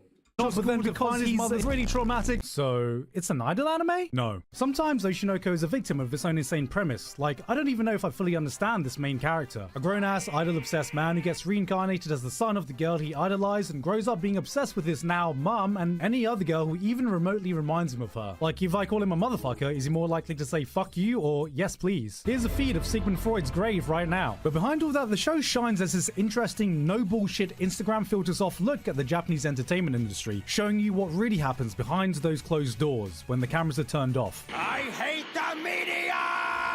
This was the show that tricked everyone into thinking they were watching another idol anime, when in reality it was almost the complete opposite. And the real ones know the okay, if this anime is actually about shitting on the idol industry, then it's extremely fucking based.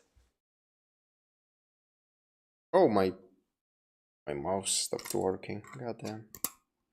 I need to charge up batteries after the stream. Single-handedly elevating the reputation of idol fans in 2023 is the sheer existence of Aoi Todo. With how popular this got, I find it interesting how much I heard this title being thrown around last year when most people saying it probably didn't even know what an Oshinoko is. See, in Japanese, Oshi means a person who I support, and in idol culture is normally used to refer to someone's favorite idol. So the term Oshinoko has a clever double meaning. Thank you for providing me something I can understand, Gigguk. Perfectly describe the show. Basically, what I'm trying to say is Oshis are worshipped in idol fandom in the same way that Taylor Swift has become the Jesus for white women. I am atomic. Saying you're a fan of isekai feels a bit like saying you're a fan of British food. People think you're consuming the most bland, tasteless piece of garbage the world has ever seen. But sometimes I have a friend come visit and they have a taste of a proper full English breakfast, a perfectly cooked Sunday roast. They try some of our Cornish pasties, our crisps, and it's like, damn, this is pretty good actually. That is my Eminence in Shadow. This takes every single trashy cliche tropes you scoff at in isekai and wears it like a badge of honor. Edgy main character, an army of girls in his harem, blatant power fantasy, nonsensical this is something I'm completely not interested in. Plotlines, cheesy dialogue, boobs. You know it shouldn't work, but it wears it all so proudly you start getting convinced that it's actually cool. It's not that it isn't stupid. It is stupid, but it doesn't give a fuck if you care or not. And I thought this would eventually run its course until I kept watching and realized that this has a more interesting plot and better world building than 90% of isekai out there, which actually says less than you think. For as self-aware as it is, it spares no expense in building up this fully fleshed out world with so many moving parts. Every new arc, you see the dominoes being perfectly laid out. It's all set up for Sid to come in and topple them on the biggest stage possible. And even though you know it's happening, when the moment comes, it delivers. every single time. This was the most fun I had with any show all year, and just when I think the plot has nowhere else to go, season 2 ends with a world-shaking development that made me go, fuck! Why aren't more isekai doing this? I guess what I'm trying to say is, I really miss Greg's.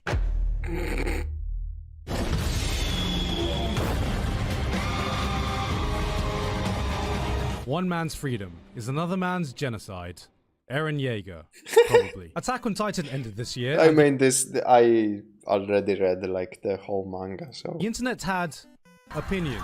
If you only browsed Twitter, you might have thought half the people either think this was a masterpiece ending, no flaws, 10 out of 10, we all won, we all lost. Eren is a bird. Or this ending ruined the series, ruined the characters, made the entire show pointless, spat on the legacy of everything he had done. No one's— It's wild that people only now in 2023 found out how this ended. What the fuck? Were you living under a rock? The manga was right there all along. Gonna remember Attack on Titan now. Eren is a bird. Today, we're going to talk about how to stop smoking crack. Now, with real people I've actually talked to, the consensus seems to be that this was a satisfying conclusion that did everything it needed to do. I had my slight nitpicks with the execution of this ending, but absolutely none of it took away from my love for this series as a whole. What Attack on Titan has achieved and the impact it's had on the global reach of anime is something that will go down in history as one of the defining shows of this era. This might not be my favorite ending of all time, but it is certainly the ending to one of my favorite anime of all time. So for one last time,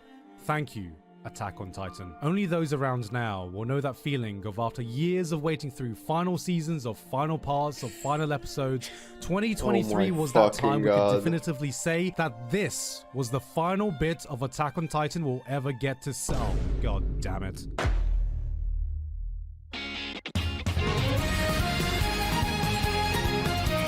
Sometimes you just need a dose of wholesomeness to brighten up your day, but being a dude watching anime can sometimes feel like... So what anime have you been watching? Oh, I'm watching this anime called Skip and Loafer, and it's just one of the most cute and adorable...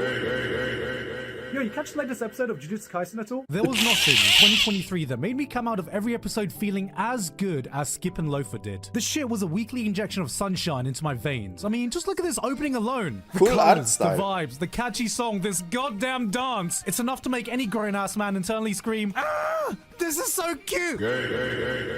Fuck yeah, violence, am I right, lads? Skip and Loafer is about as straightforward as you can get. A country bumpkin moves to the big city and adjusts to her new high school life. It doesn't need any complex plot because it exudes this air of authenticity that makes you feel so goddamn good. It's rare to find an anime as genuine as this one, because when I say high school life, I don't mean your typical cutesy anime high schoolers that are like,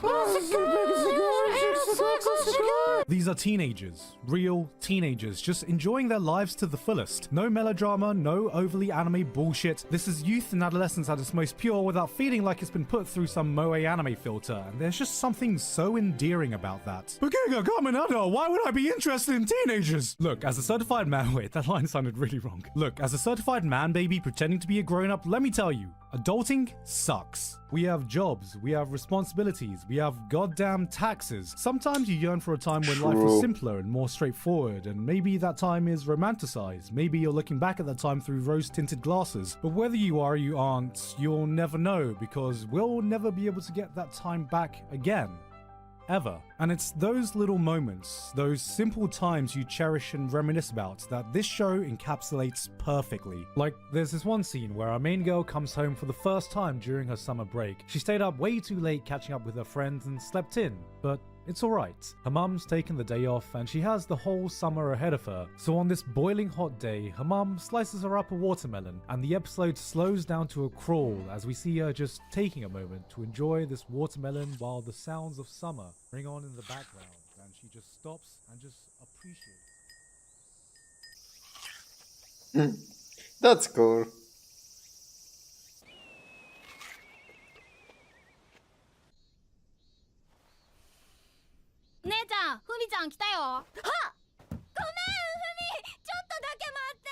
And just like that, her summer was over. It do be like that. Holy.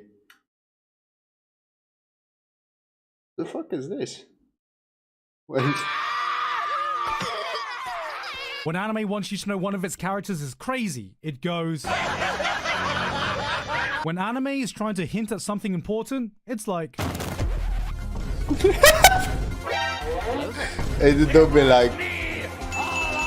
It do be like Subtlety in that. anime is using a chainsaw to dice an onion. But what happens when a show comes along that treats you like you have the IQ that Rick and Morty fans say they do? You get Heavenly Delusion. Here is a show that doesn't take you by the hand and leads you, but leaves you to discover the story on your own. It drops you into this insane world, gives you a hand-drawn scribble of a map, and says, figure it out yourself. It's episode Okay. 1. Boom, we see a duo exploring a ruined Tokyo. Okay, I'm interested. Let It's him some kind of cook. altercation with some bandits. Alright, you get the idea. It's some post-apocalyptic world, people are fighting for survival, and Would you look at that? Oh, I am. And I like what I see. What are you ladies doing? you're praying this doesn't have the ugly bastard tag on it. The girl brings out a gun that looks like this and immediately gears start turning. Wait, is this some sci-fi world shit or is that a damn Fisher-Price toy, you think? The bandits start attacking anyway and they fight back, so you're like, ah, okay, maybe she was just bluffing, so this is just a normal world after all. Oh, that's a gun. In a single scene, the show has set up its world, got you asking questions, played with your expectations, answered your question, left you needing more answers, all without directly telling you a goddamn thing. This is Heavenly Delusion for all 13 episodes. This had one of the most intriguing worlds of any show this year, but trusted you to piece everything together yourself. There is no wasted scene, no out-of-character moment. Everything is a possible puzzle piece that clues you into the bigger picture. What happened to this world? Why are there nightmarish creatures that are eating people? What kind of sick experimentations is going on behind the scenes? Were you paying attention even now? Because you just saw a random drawing of a fish with legs that looks oddly like this horrific thing, and the real question is, did you see a connection without me saying anything? Only by watching intently do you realize how many crumbs are hidden in plain sight. You get given enough to get a rough idea, but never enough to see the full picture, and it's that unknown that makes this world as intriguing as it is goddamn terrifying. By the end, we've only just seen a slice of the larger whole, but it's so refreshing to see an anime that will have your neurons firing in a way where you don't have to worry about watching with headphones on for once. You know, most of the time.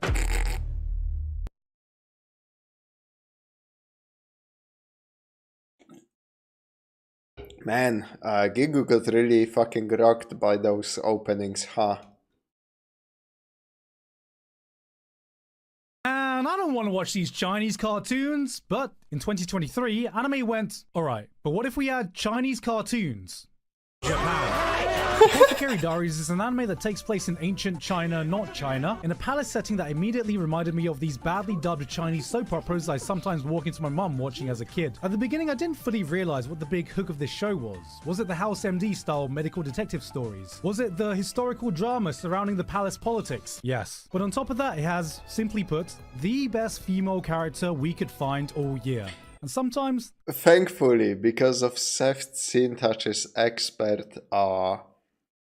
expert explanation of how ancient China worked via his review of amazing cultivator thing and that other fucking ridiculous Chinese game we just watched on stream. I am an expert at those things, so I know everybody in the palace doesn't have a penis. That's all it takes. For far too long, anime seems to think we want only one thing, and it's this. No. How about nothing more than just a well-written, believable, compelling female protagonist?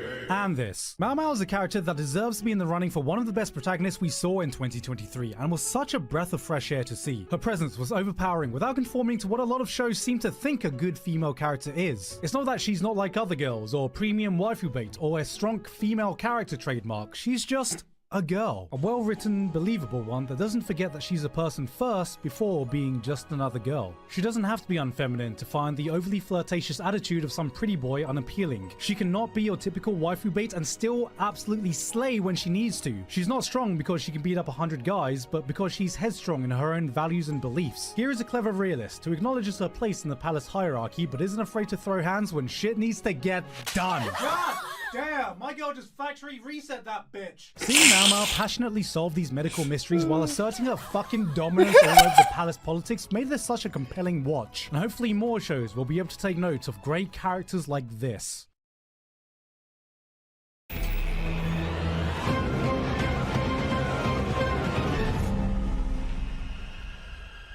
A appreciating the statue of David up close. Okay, I know a lot of people like really like that Pluto show, but I'm not sure if I am like target audience for that. To see Lionel Messi dribble past 5 Again, players. I heard Super Eyepatch Wolf and Wooly talk about Pluto at length, so I get some idea like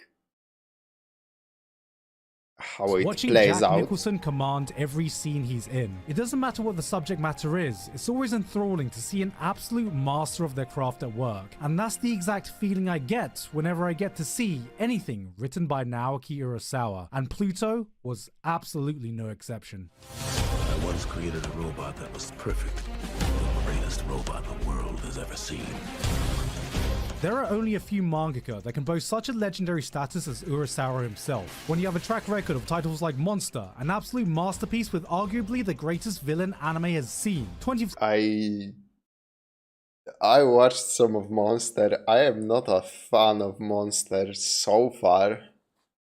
Century Boys, not just my favorite manga of all time, but one of my favorite pieces of fiction to exist. Pluto is meant to be one of his weaker works, according to diehard fans. And goddamn, if this is him operating at his lowest potential, this is like sending in your weakest fighter, and that fighter turns out to be Gojo fucking Satoru, and wait. Yeah, that analogy checks out. This has all the calling cards of a classic Urasawa tale. He sets the stage, a sci-fi world where humans and robots coexist, a series of unsolved murders, a detective that is missing part of his memories, a robot that has done the impossible and taken a human life. He hooks you into his world and leaves you with a single question when the first episode ends. Just how deep does this rabbit hole go? The man's ability to construct a mystery and captivate an audience through his mastery of suspense, to me, has the same level of craftsmanship as seeing a master blacksmith make a legendary sword. Every episode is so dense with emotion, a plot that will keep you guessing through all the twists and turns, sitting on top of the sheer thematic depth of the story that every single character carries on their back. And by the end of it all, he'll leave you with these ideas that you'll be thinking about far after the credits roll. This is some of the finest storytelling you can find anywhere. If I had to make a guess why this didn't make as big of an impact as it probably should have, well, this was an adaptation of a sci-fi manga that was written 20 years ago that was originally a reimagining of Astro Boy, a manga that came out 60 years ago. So, inevitably, there might be some aspects that feel a bit dated. What's this? A war involving the invasion of some Middle Eastern country predicated on the possible developments of robots of mass destruction? Oh hey, there's a guy called Adolf. He's a bad guy. I couldn't agree with you more, my dear Adolf. But along with a slightly lukewarm ending, this doesn't take away from the legacy of one of the greatest mangakas alive right now. So, I have one question left. Are we ready to attempt a 20th Century Boys anime? Domain expansion.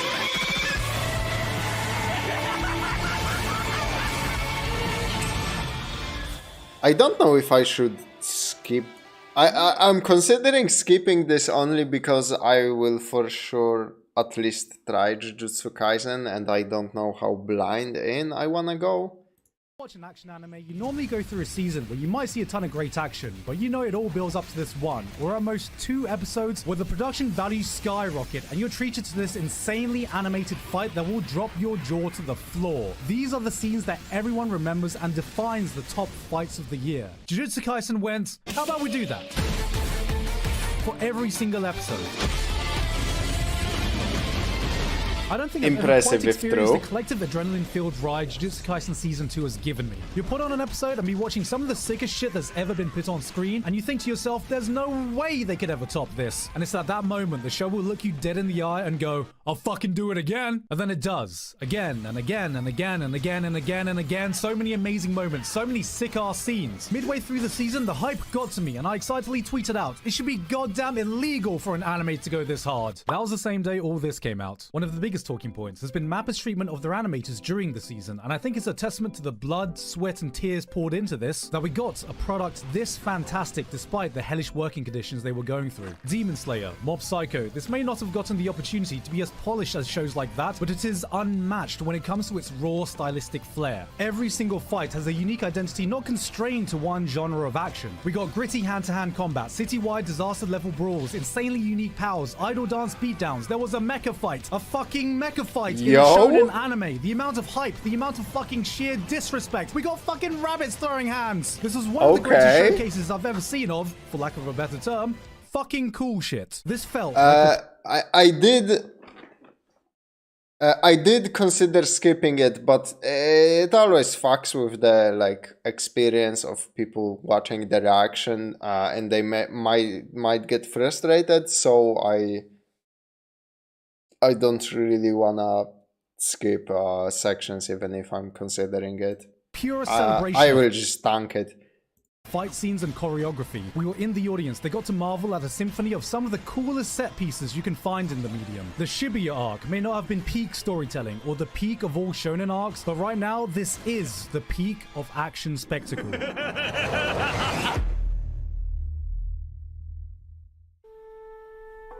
The way elves see this world is a mystery.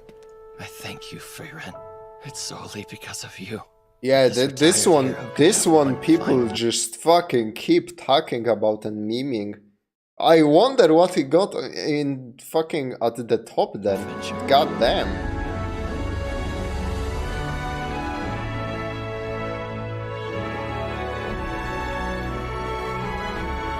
Freyren opens on the story of an elf girl who takes for granted the time she has with the people around her. Decades pass in the blink of an eye, her companions age, and before she has the chance to fully get to know them, they're gone. It's a regretful, poignant tale that shoots straight to your goddamn soul.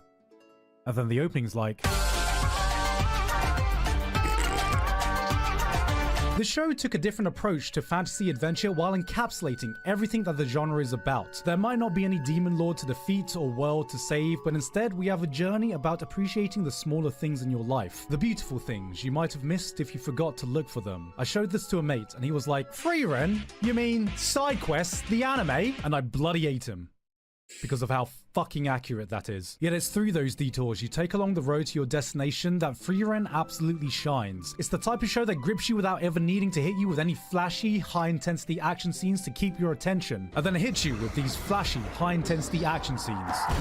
This series didn't need to go hard in its animation in any way, shape, or form, but chooses to do so anyway. This is what it's like to watch a fully polished product, but like Freyren's own journey, these are not the moments that stick with you. For the world-saving adventure she went on, the slice of memories we get are those small moments that really defined the time she spent with her party. And as she forms new bonds, you start to see those small pieces she begins to pick up from the people around her that slowly become a part of her. This is what every fantasy tale aspires to be. It's shows like these that somehow make you nostalgic for an experience you've never had, friends you've never made, but at its heart, it's a gentle reminder to cherish the things in your life that really matter, to make the most of the time with the people you truly value.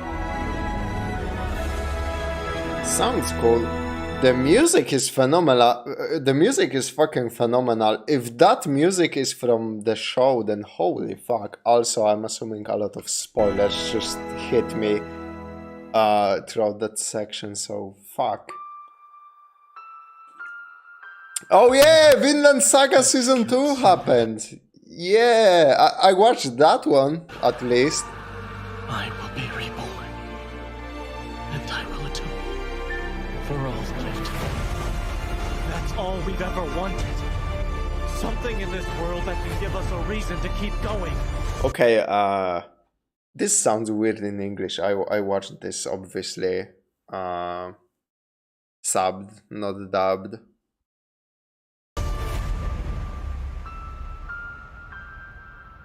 When I was a kid, my father would read me bedtime stories that my childish mind would always be absolutely immersed in. Accounts of hungry caterpillars, rainbow fishes, ugly ducklings. These were the greatest stories I'd ever heard, because they were. But it would always end off with a message, a seed that got planted in my head that would hopefully sprout into a lesson that would stick with me. And as you grow older, start learning new lessons by experiencing real life, you forget the effect that stories can have on you. A good story can not only entertain you, it can move you, give you a new perspective, teach you something you never knew you could learn that you can take far beyond the confounds of watching some piece of entertainment. That is the power of a great tale, and that is everything that Vinland Saga Season 2 encapsulates. I cannot begin to describe the sheer effect this show had on me. Season 1 was a compelling adventure filled with tragedy, vengeance, and violence. So to anyone coming into this season blind, you probably would have been taken aback. The violence takes a backseat to a pure, methodical character drama. Vengeance has been replaced by a saga of redemption and acceptance. Honor, glory, sacrifice, all left by the wayside, and all that remains is people just trying their best to find their place in this merciless world. While most series would cower at the thought of shifting gears this drastically, it is that strong juxtaposition that gives Vinland Saga's message the weight it has, exemplified by possibly the greatest character development we've ever seen in this medium. Thorfinn's transformation is something that transcends entertainment. A man who starts off as a shell of a human, broken, empty, unworthy of redemption, but through every person he meets, every relationship he forms, he starts to learn to pick up the broken pieces of his former self that slowly but surely fill his soul up. As you see him encounter conflict, you'll secretly wish for that instant gratification that he'll revert back to his previous savage self. But as you witness this journey of a man fighting so desperately to find peace, who learns that it's okay not just to forgive others, but to forgive himself as well, it becomes an experience that will linger with you and invites you to find your own solace. Watching Vinland Saga... Man, that description is so fucking perfect. Holy, now I respect like all of Gigguk's opinions throughout this list so much more, because now I have an opinion I can relate with, because this is the only thing I have seen out of this list other than Attack on Titan, but I haven't seen the animation. I just saw the manga. Feels like I'm getting read the greatest bedtime story ever told by my dad. It'll grip you with the purest of tales, packed with nothing but raw human emotion that will leave your heart filled to the brim. And by the end of it all, it gives you something. A message. A lesson it earnestly hopes you can take with you. It reminds you that change isn't just something that exists in the boundaries of a fictional story. It doesn't come easy. It's a long, hard, unforgiving road, but you can get there, even if every day you only take one small step at a time. We will always find a reason to fight each other, no matter what time period we are in, weapons we can use, or tools we have at our disposal. But no matter how broken you think the world is, there is still meaning in trying to build a better tomorrow. Maybe tomorrow I can make a brighter day come. Maybe tomorrow I can be just that little bit kinder. Maybe tomorrow I can become a slightly better version of myself. You are capable of letting go of that hatred, even if that hatred is towards yourself. You have no enemies.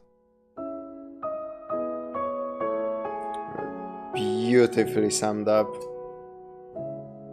Man, I can't believe that there exist people who fucking hated on Vinland Saga Season 2. Like, holy fuck. How wrong can you be before, like, gods themselves descend and fucking smite you down for your blasphemous ass opinions? The version of myself. Of letting... Oh, man. And yeah, damn, a lot of cool anime I should probably go back to and at least try. I don't always vibe with like things. I don't always vibe with anime people find like really, really good. Prime example of that is probably Monster.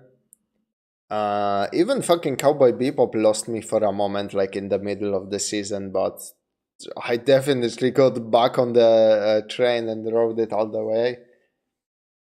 But like Monster, I really bounced off Monster hard. I finished the entire Code Geass. It has like 2 seasons, right? Whatever. I finished all the episodes of Code Geass. The anime, I think there's like a follow-up movie or something I haven't touched. And like, it was mid. It was so mid. It was so overhyped by people to me. That now whenever I see recommendations, I take them very fucking cautiously. And I know Gigguk, I think, loves Code Geass. I think. So, Like even things he says might not like appeal to me, but those are some shows I would at least like to give a try to. Holy. Like even the ones that really don't seem like my style. Like some of the slice of life things. I'm not a slice of life enjoyer, that's for sure. But mix some good comedy in there and I might be interested. Comedy is something I'm always looking forward to. So yeah, a great little video. Really got me hyped up for some of those titles.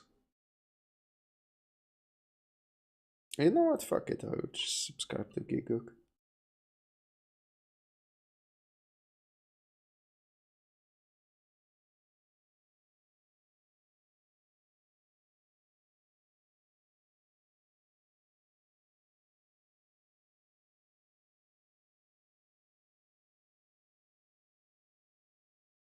Oh yeah, also like no sponsor, no ads. It's just no wait, there was a sponsor. What the fuck is this? Okay, he means the outro. But yeah, this sponsor has been so brief, like compared to Wendigoon. Wendigoon had a longer sponsor. I don't like blame him. It's his fucking video. I'm just watching it. But yeah, cool, great, all the way through. God damn. Let me see.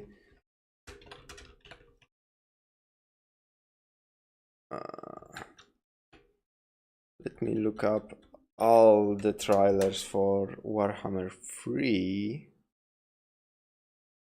So the best thing I have right now is this playlist, I suppose.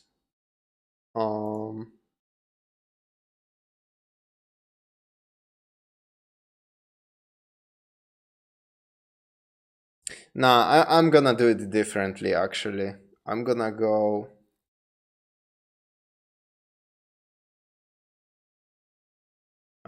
back here to the list made by your friend the Skeleton.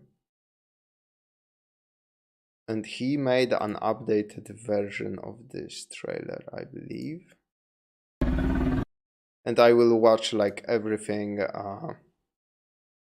I will watch everything he has, and then he is missing some of the most like some of the most recent stuff, so I will go back to the playlist and watch that. But I really enjoyed this video because it like slaps everything together really nilly willy for me. So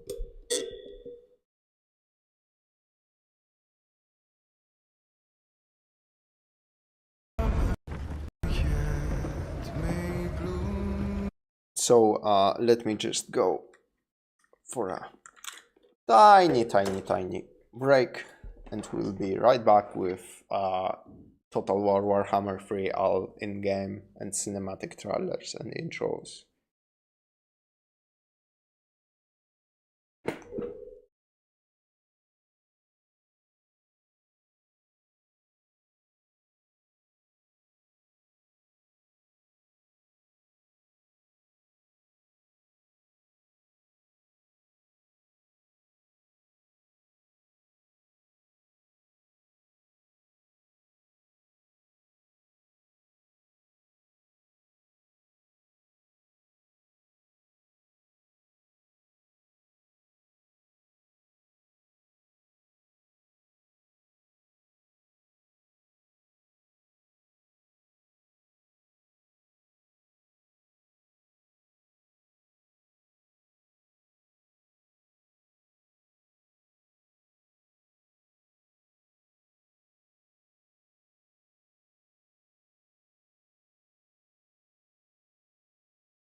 I am back once a motherfucking again.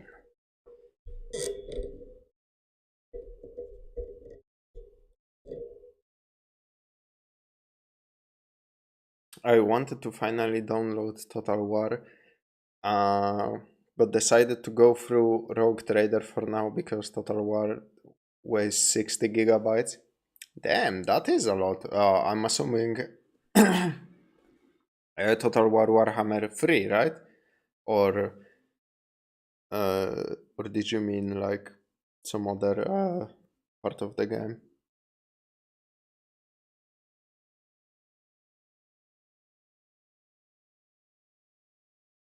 Yeah, like some games, 60 gigabytes is a lot, but it's not like nearly oh, Total War Warhammer 2. Oh fuck, 3 might even be more than that then.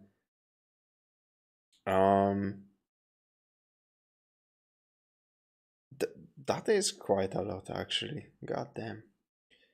But yeah, 60 gigabytes is a lot, but it's not the worst I have seen.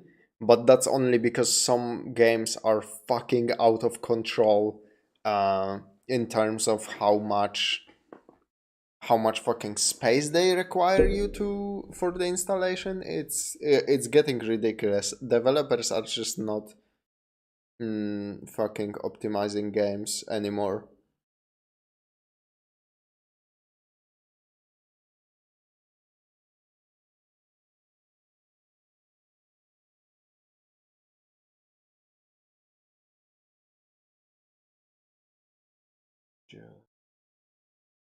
Take a peek here.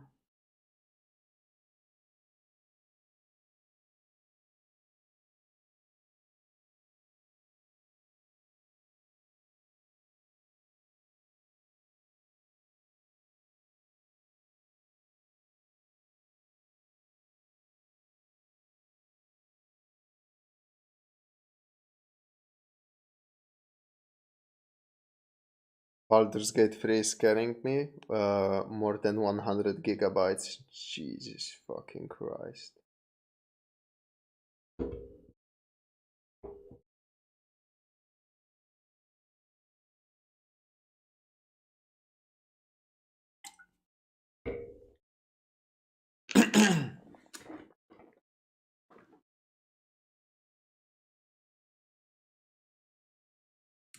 So yeah, the adventure continues. Like last time I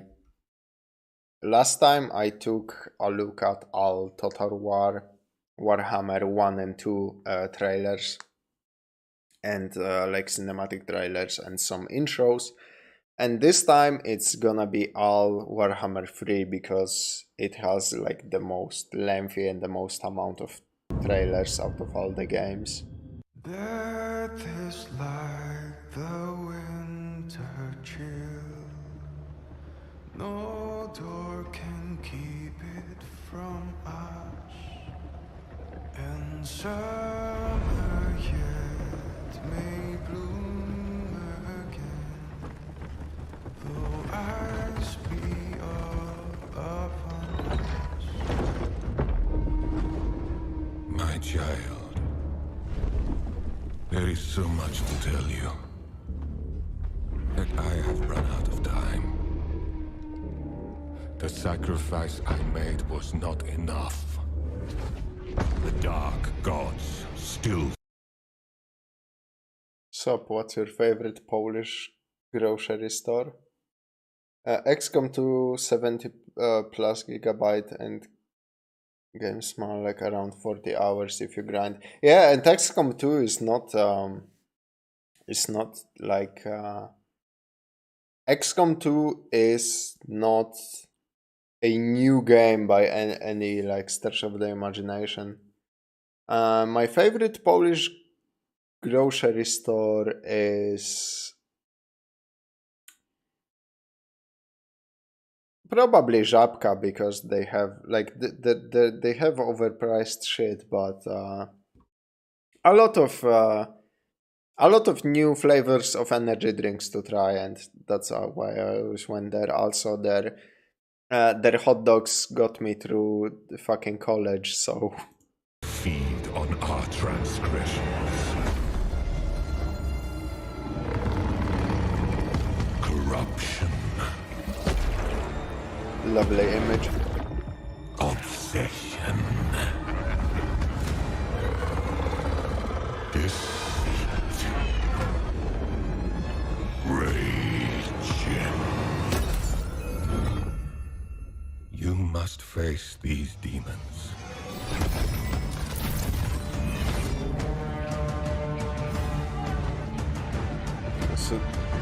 So that's one of the like playable Kiev leaders in Warhammer 3, I think, from what Mandalore has shown. Based, not trained to dogs, just wondering. No, I don't live in Poland anymore, so for the time being. So it doesn't matter either way.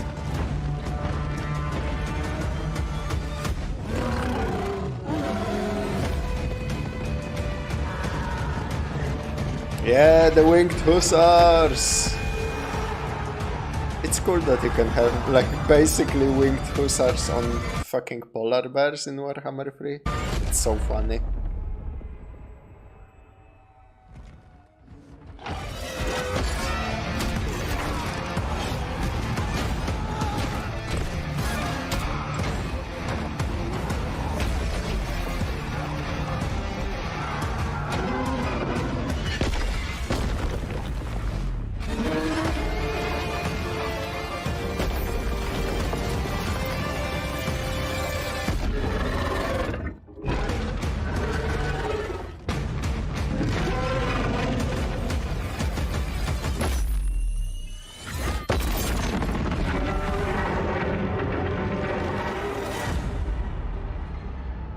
So that was like a announcement trailer, or...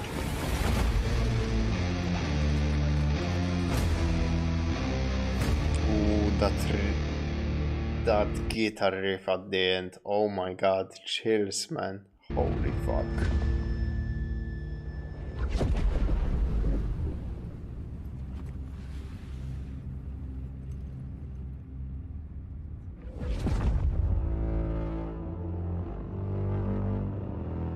It came in 2021. We are the bulwark of the North.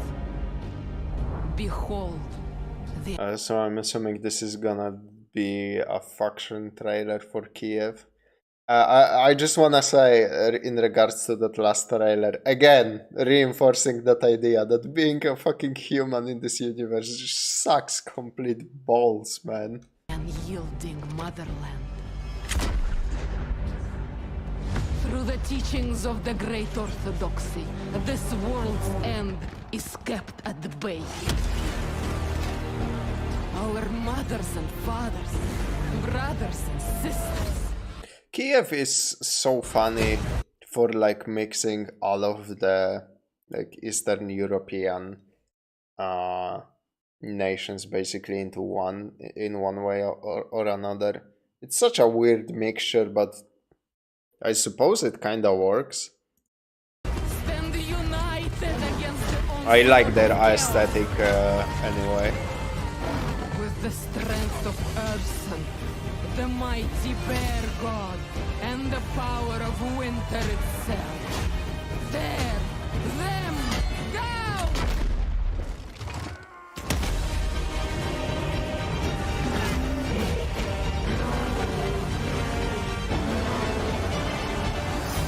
Join us! Pledge yourself to the Ice Court! Defend the legacy of Kislev! Oh, I kept calling it Kiev, Lemao. But you know what I'm saying, like, even the fucking name is supposed to be, like, reminding you of Eastern Europe.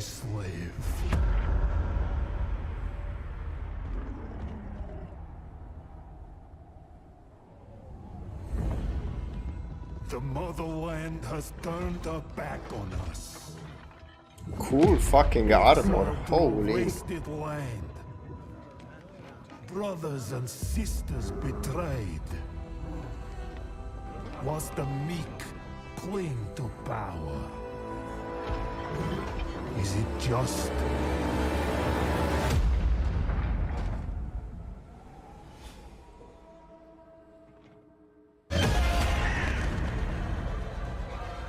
To be the bulwark the world relies on? Does it make us weak? To witness endless loss?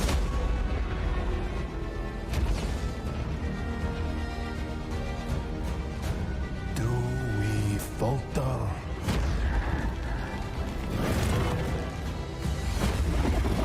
No. We are molded by it.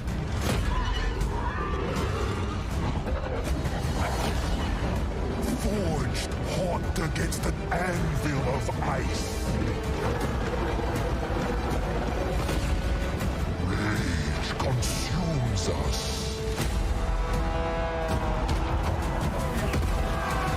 But from the fire, we rise again.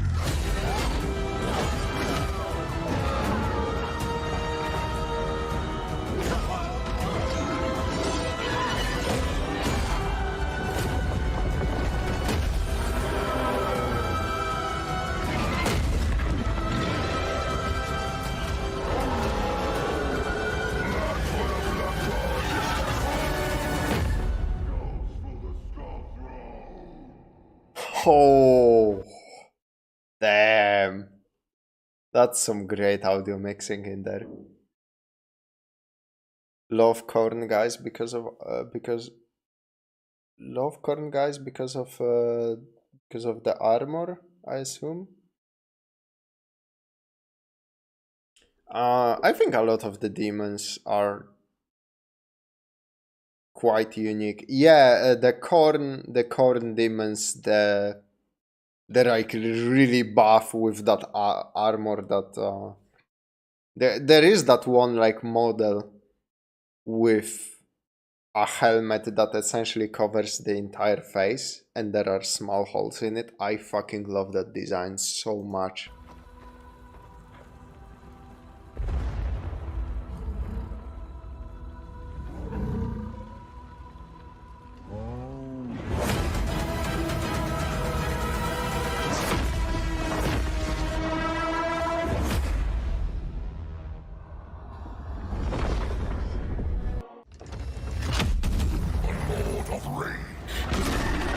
Speaking of corn, Born of destruction, of insatiable bloodlust. We are his savagery incarnate. The epitome of brutality. Rewarded for our ferocity. I don't like the normal demons because they look so generic. But maybe that's because like I played like. They might have come from Warhammer, like that specific design. I heard like green orcs actually.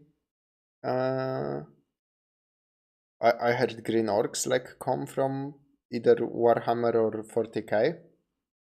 And like that specific demon design might have been popularized by Warhammer. And then like Diablo, of course, had a bunch of red demons. Even before Diablo, Doom had a lot of things like that.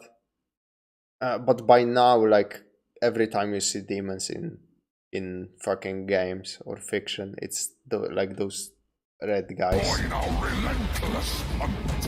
Enact the wrath of the blood god.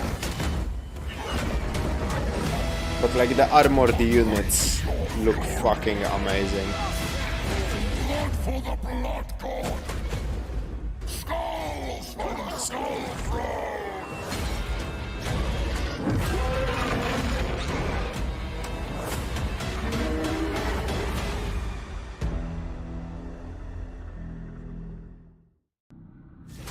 From the stars came the will to shape fate, hurling this world toward ruin. Oh, this is that Chinese-inspired faction. I forgot what they're called. Love that armor design too. I mean, that's just like real armor from hailing from Asia. But I really like that design also.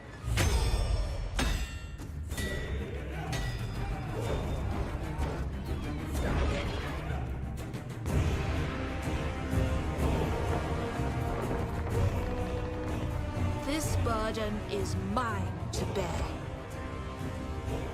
To offer guidance where it is most needed. To demand sacrifice.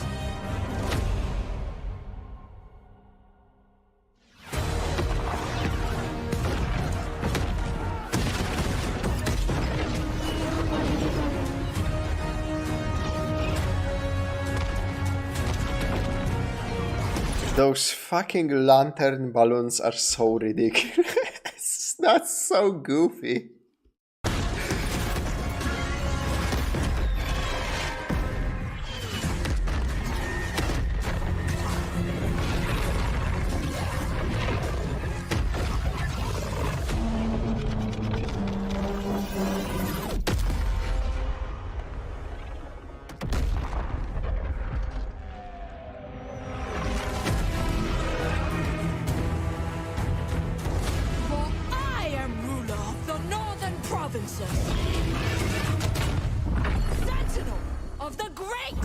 Oh yeah, this fucking unit, oh my god. When Mandalore shown off this fucking living statue, I was like, they are so fucking cool.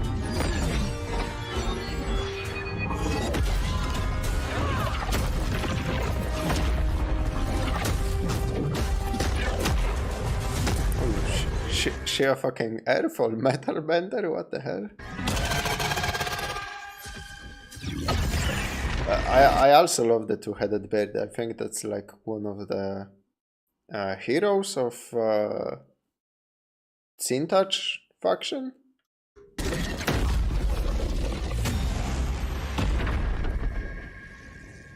Supreme Matriarch of Nangao.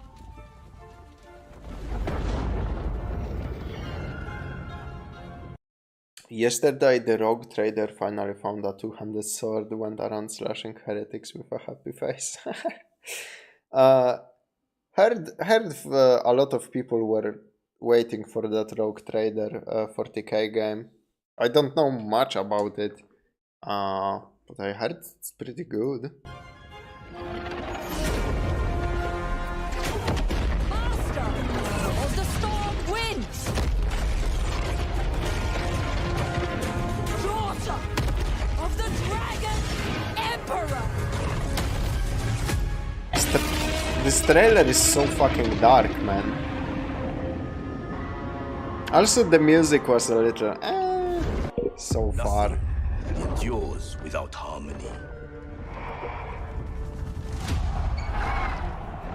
And harmony only endures. Can she spoiled me when it comes to like Asian hailing, Asian influenced music, because Kenshi has such fucking good music, man.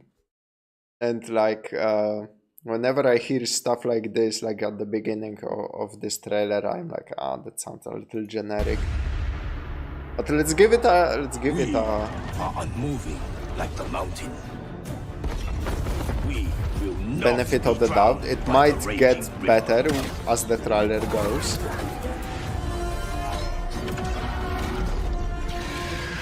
Behold the wonders of the celestial dragon empire. The might of our warriors. The secrets Ooh, cool. of our alchemists. Also cool unit design. The sorcery with the pistol on the shield. Vanquish chaos with the sheer power of the dragon. Let them face the majesty of Grand Cathay.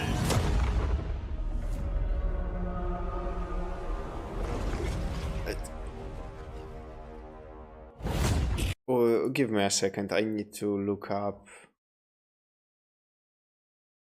Cafe. Okay.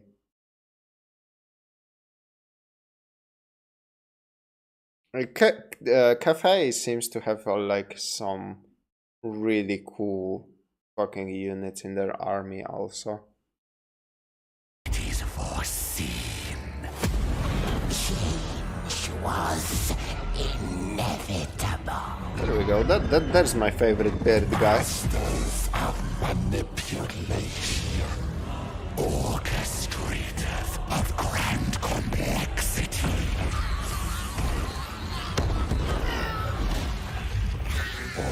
Touched by the architect. I think that's the armor I was talking about. I mean, there are a lot of units from like different chaos factions that have that like helmet design. Those guys are also cool, like fucking crab people things, like malformed. By the architect. Very cool. Do you seek the ultimate truth?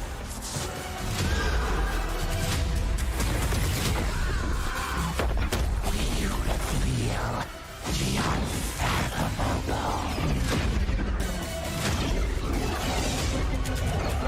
I think that's one of those armors I had in mind, but there's no like good close-up on it, so.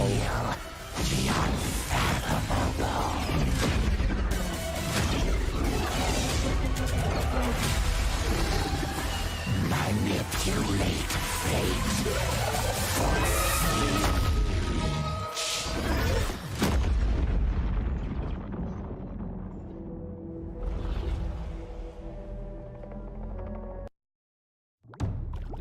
Yeah, Tzeentach and his army like have really cool fucking aesthetics. I like their color. What can I say? No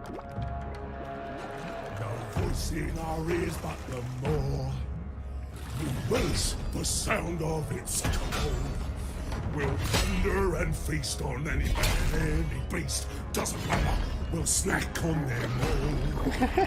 The stragglers we did. Ooh. Our sacrifice. Now that's a banger song, man.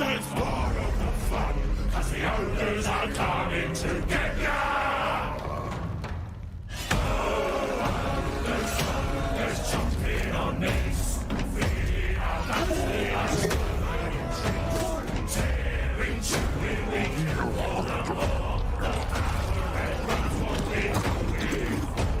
clutching and marching with you for the more.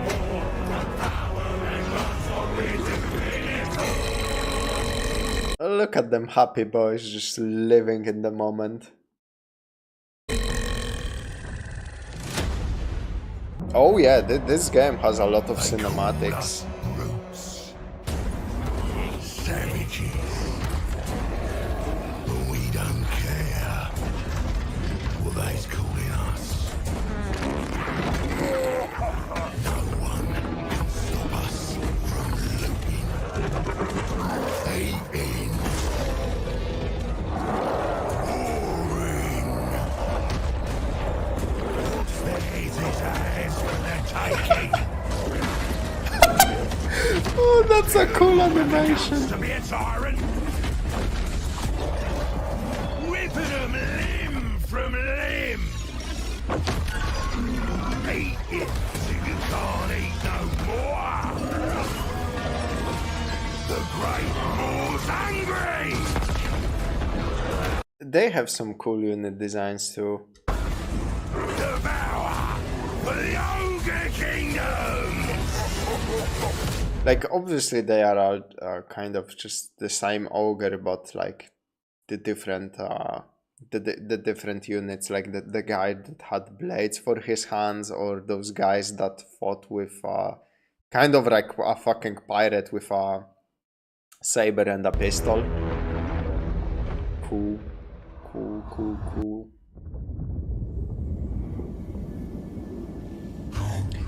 I gotta say, Warhammer 3 for a game centering around like the chaos demons and fucking shit, I think the demons are like the lamest part of all the factions so far.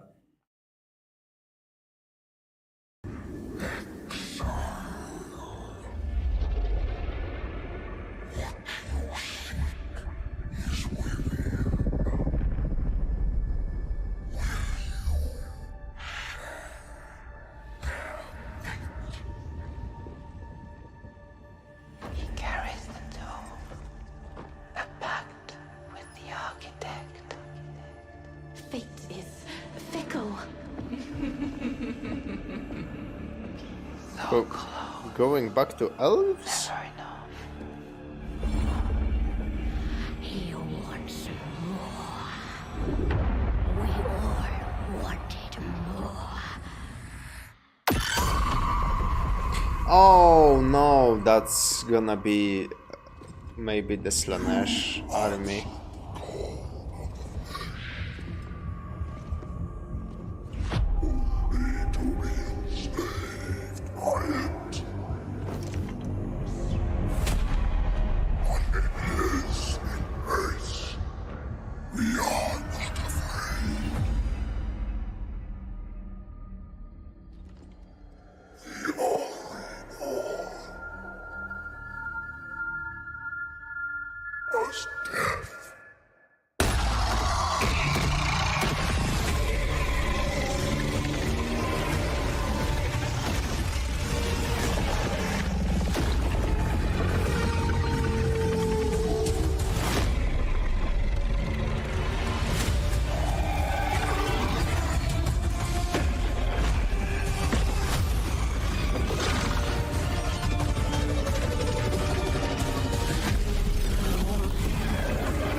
The Flesh Legion marches.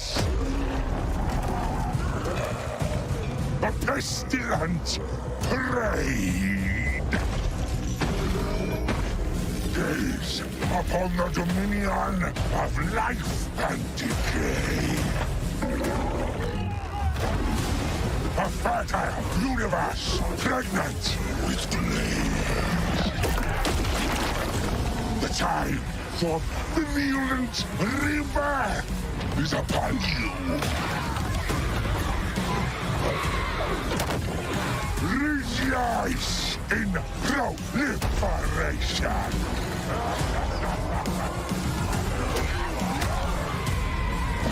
Share the gifts of Nagol. Brothers and sisters, rejoice. I'm assuming this is then the trailer for Slanesh. So what was that before? Covenant of Chaos trailer. Okay, so just like the Chaos realm and factions in general, I guess. Awaits you. Desire. Pain. That fucking unit. That dinosaur they ride is so goofy. A tape of perfection. Give yourself to the Dark Prince.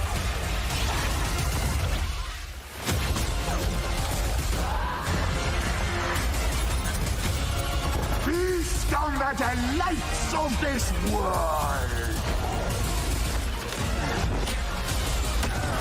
Submit to Slaanesh.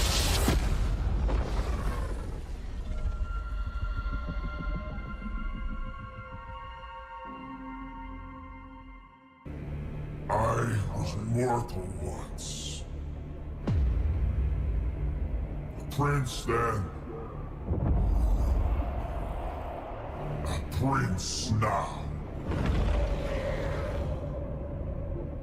The gods themselves court me to bear their mark. I have time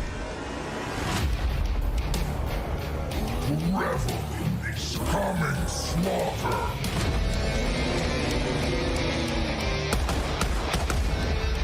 Ooh, that's some cool music.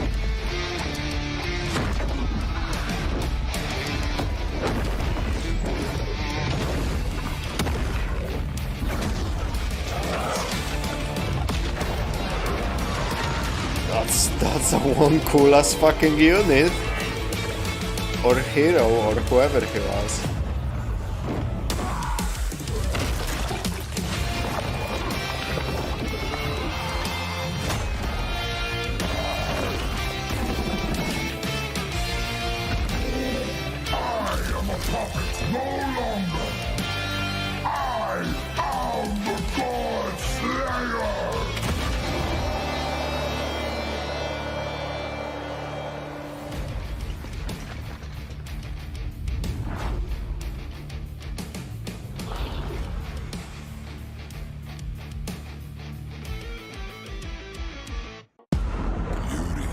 Why so many I mean, I'm literally watching like all the cinematic trailers for Warhammer 3.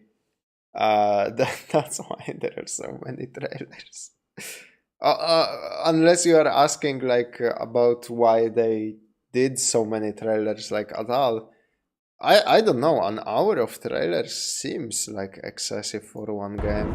You have led. But I think that's fucking cool. Oh, this is a trailer for that prologue, I'm assuming. Your kin through the mountain pass. Once more, the light of Kislev shines in the darkness of the Chaos Wastes. Our comrades fear this land. Their doubt cannot stop us. We fight those who worship blood and fire. Match their rage with our own. The fears of lesser men must not sway you from the righteous path. Offer no mercy. End his reign of bloodshed. You hold sin in your hand. I hold strength in my hand. Our journey has just begun. Together, we will rotten the snows. Together, we free Kislev of this winter. Are you still my brother? Yuri! His fucking brother sounds almost like Luigi. What the fuck? I mean, for the game. Yeah. I don't know. I think like strategy games like this kinda always did a lot of cinematic trailers. I guess because they get content so often. Like, games don't usually have a fucking hour of trailers. That's definitely true. Don't be a fool, Gigguk. Does he not guide me?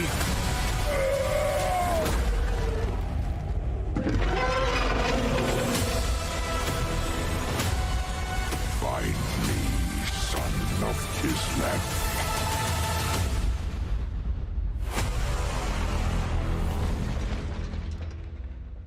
I'm excited to get into the stuff like I don't know, like stuff not covered by Mandalore before.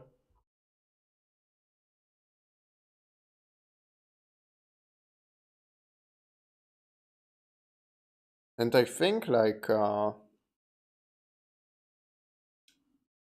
yeah, I think a lot of this upcoming stuff is not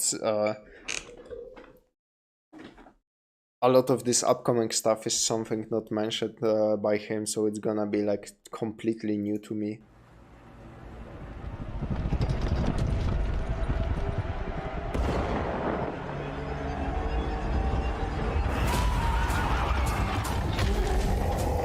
Oh, the undead got an update?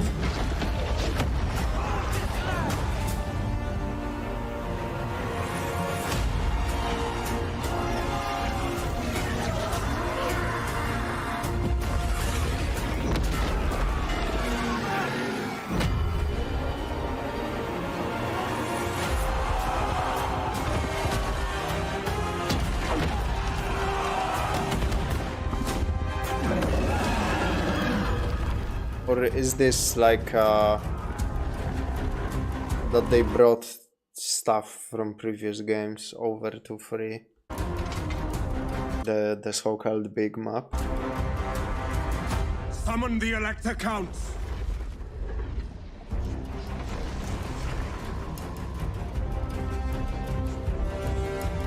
Because I saw some green stuff in there, so join the open beta. So I thought like that's Skaven too. So maybe this was a trailer for the like, big map with all the previous stuff playable.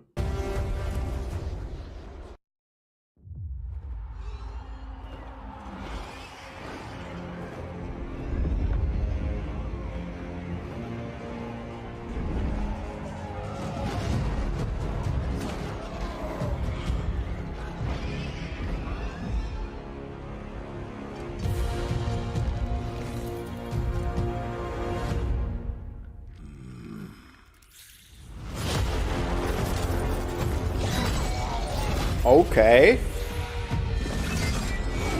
Okay, that's interesting.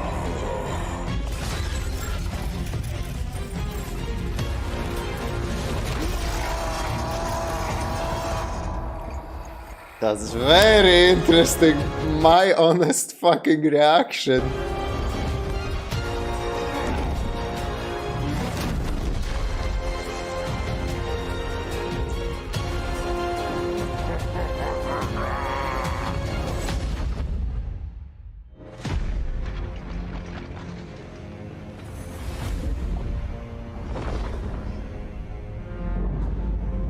Champions of Chaos.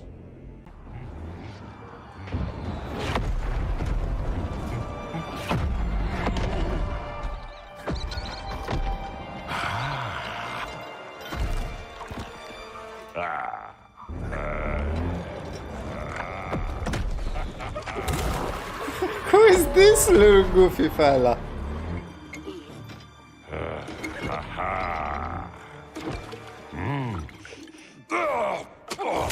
Insufficient!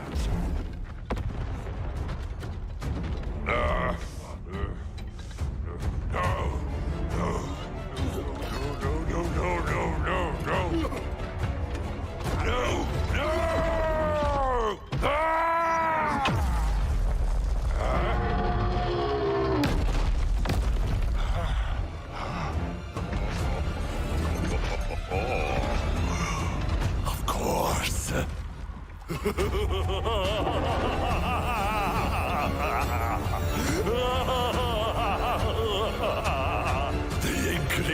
to us life, and it has so willingly come.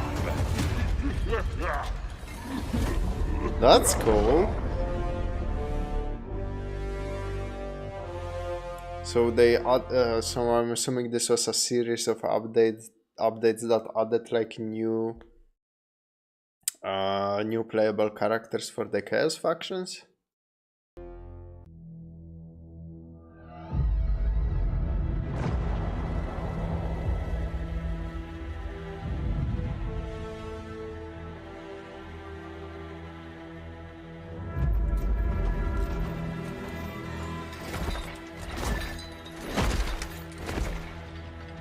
Okay, the Nordic faction.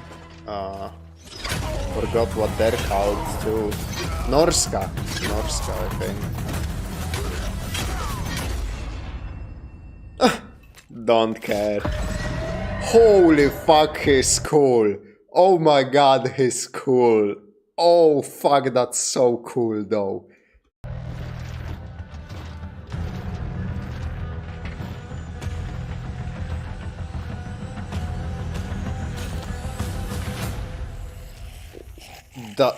That's also a very cool design. And there's like the armor design I was talking about. I love that style of helmet of the fucking Chaos Warriors. I don't know, it looks so cool. It's even better when the holes are like spaced apart in almost random places. Grandpa's making moonshine. Yeah, in regards to that last trailer.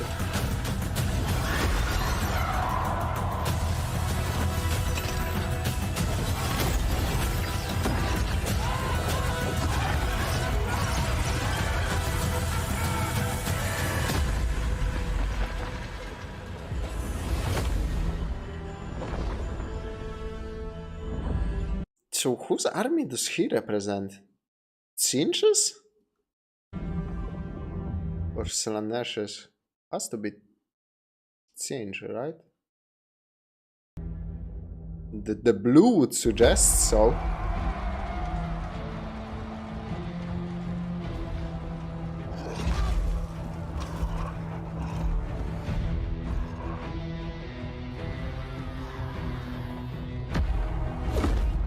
So what, Korn is next, I'm guessing? Okay.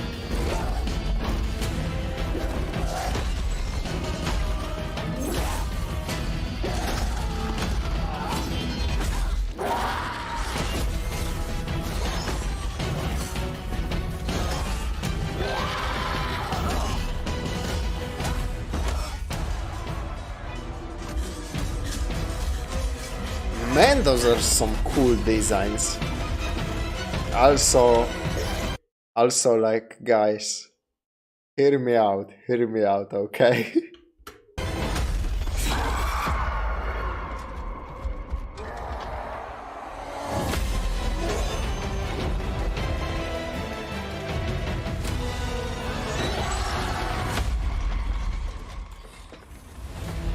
Chaos often has very nice armor, yeah. I gotta say, I am not a fan that there is so much, like there are these 4 different factions and there is so much overlap in their designs that I am often confused which Chaos faction is currently fighting which Chaos faction. I think Nurgle is the most like standout because all of his boys are just fucking green, so you know, that makes it pretty standout. But this could be painted fucking like violet and it would fit the army of Slanesh, so I'm assuming that's Korn because she's fucking red, right? Like, there was no confusion. There was no confusion that fucking green guy was part of the Nurgle's army. Like, you know what I'm saying. Play their great game. Mandalore So said. too must their champion. Mandalore said this is quite a problem in the game itself, that they share like so many units and designs, sadly.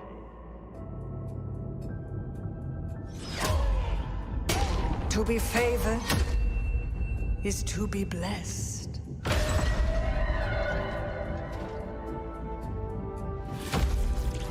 But others will always come, seeking to claim their prize.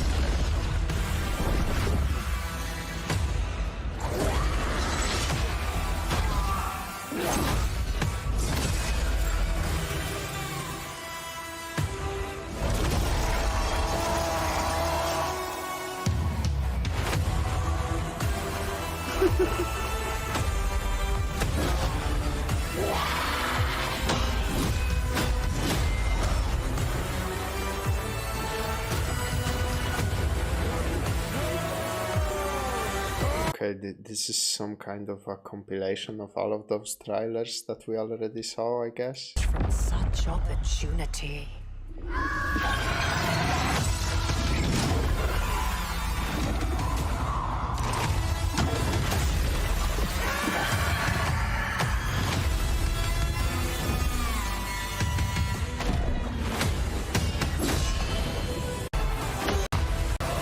Their worth.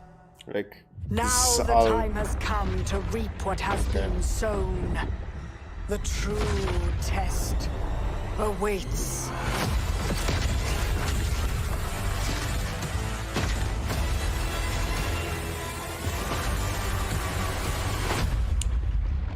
That's badass. That's badass, not gonna lie.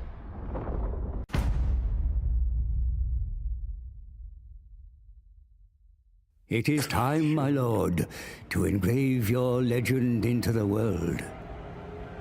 But do not be hasty. To thrive in this vast and volatile domain, you will first need to study the lay of the land. Big map? In the far southern wastes, he who hunts unseen is in his element. Oxyotl, reign of the dark gods, wages a war of revenge against the fell powers and any who would stand with them. Along these ragged shores, an endless demon horde spills into the world, tainting the very land on which they step. In the jungles of the gods, Teclis has sensed a need of his presence. Be it the Skaven scurrying through these trees, or an imbalance yet to be discovered, Teclis will oppose the ruinous powers in all their forms.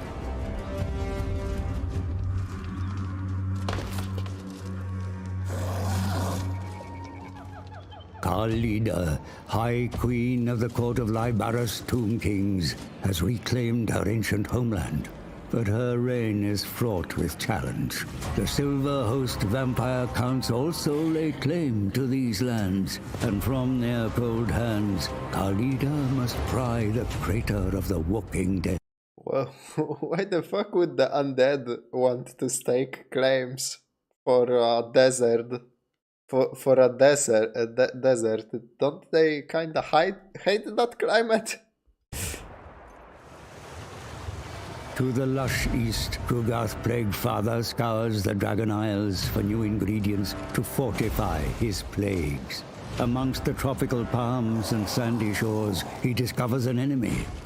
Tefok Spawn are a tenacious breed of lizard men, mysterious and otherworldly, with little love for the agents of chaos. In life, Helman Ghost's taste for adventure took him far from the Empire's borders. Perhaps it is the ghost of his past explorer that has seen him to the haunted forest, where he is set upon by all manner of creatures and all manner of new corpses to repurpose. A resource you'll find in abundance within Grand Cathay. If my sister is found delinquent in her duty, then we defend the bastion.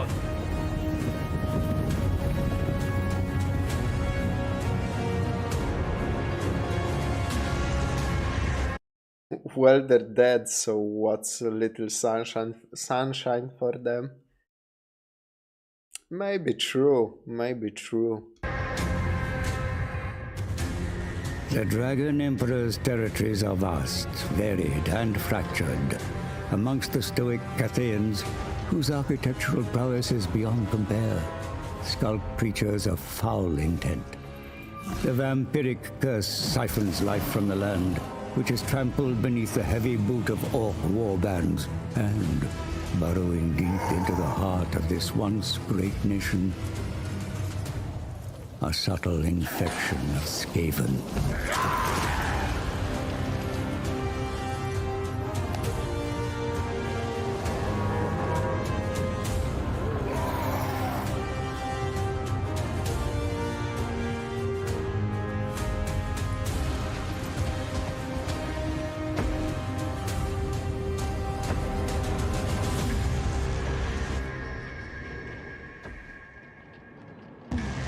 Enemies within and beyond, the great bastion's continued survival is a constant uncertainty.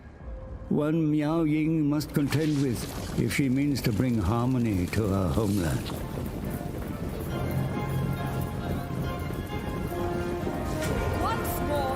In the barren north, hope, mercy, and virtue are not common commodities. These jagged rocks, sickly forests, and broken mountains mirror the soul of a world overrun by corruption. The perfect stage for the likes of Grimgor Ironhide and his ilk to test their mettle against ravenous ogres. In the path to the east, the Green Slaughterer will find game worthy of his considerable prowess. Man, this fucking map seems humongous. God damn. In these twisted chaos wastes, ambitious and cruel men devote themselves to the dark gods in exchange for a morsel of strength. Seldom few manage to wrestle more than scraps from the gods' table. But Archaon, the Ever-Chosen, is not one of them. He will use his demonic gifts to see the mortal world bleed. But the mortal world is not so easy to tame. When men like Boris Ursus grow tired of being a shield, and instead become the spear. Kislevite spears are a tool the Demon Prince knows intimately. In his past life, he wielded one in the name of honor. Now, he wears a different name and cares only for forging himself into a weapon of unfathomable destruction. Sometimes, carried on the whisper of an ice-laced breeze, he hears the name Daniel. Show yourself, Zarkhan!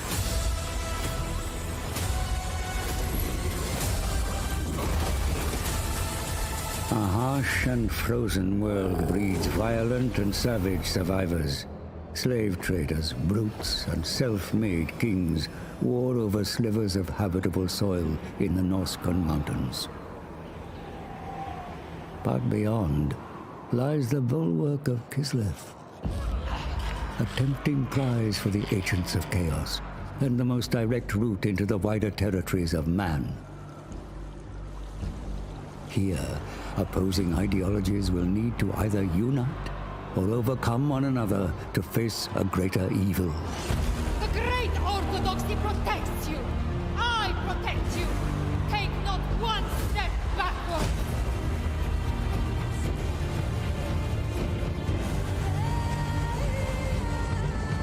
Kislev's shield is cracked, and through the rupture, all manner of horrors invade. A fact felt keenly on the isolated shores of Albion, which will soon serve as Be'lakor's throne. I sit upon the precipice of God. There is no respite from corruption even in the waters, where dark terrors and vampiric pirates command legions of undead vassals. The pirates! I love the fucking pirates! Of Nagaroth, the Witch King builds a twisted army of hatred.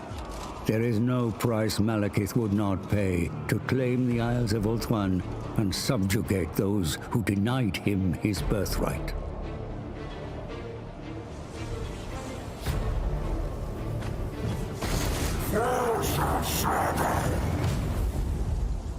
Subjugation is no option for the Sisters of Twilight, who fight bitterly in defense of their home.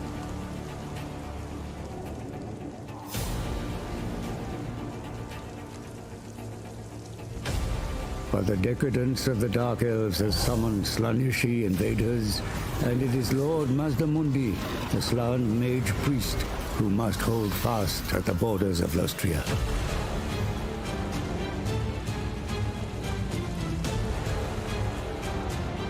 Fueled by a millennia-long vendetta, Nakari arrives on Chris with a goal that would see the High Elves of Othman either slaughtered or dominated.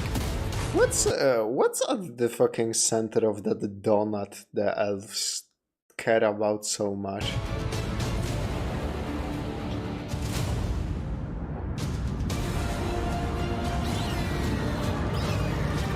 Is it just like their city or something?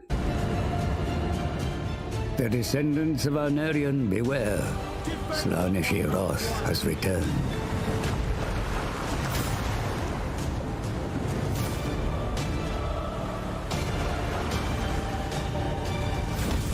Lostria, a continent rich with all manner of life.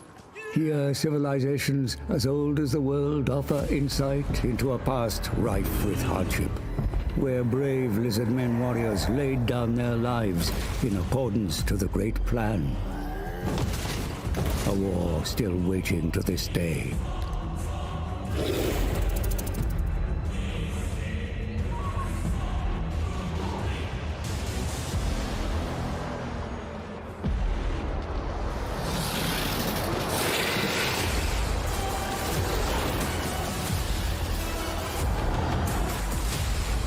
Oh my god, it keeps going! How big is this? Fateweaver. How big is this fucking map?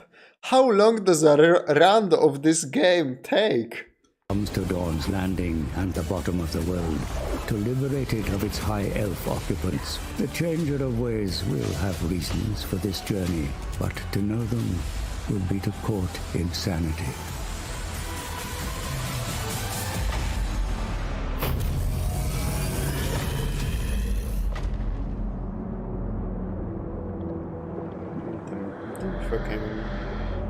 Egyptian Manfred von skeletons. Karstein's lust for power has led him deep into the shifting sands, where he contends with the likes of an undead contemporary, Cetra the Imperishable.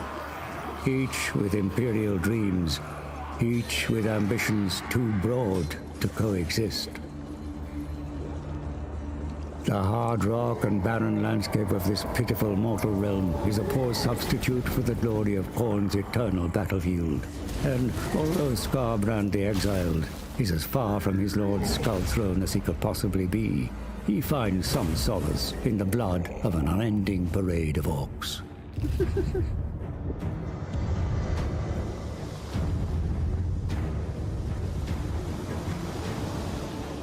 Along the World's Edge Mountains, a cacophony of cultures thrash and vie for the right to exist.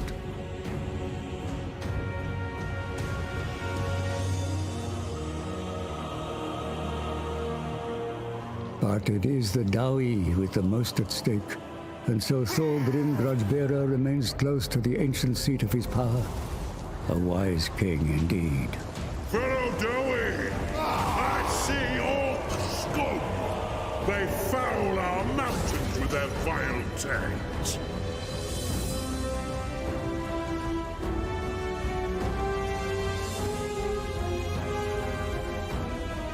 Amongst the western border princes, the Gore Harvester has carved himself out a fine fishing hole. Scrag the Slaughterer is a far cry from his fellow ogres, but he'll eat his way to the Great Moor eventually, one Empire footman at a time.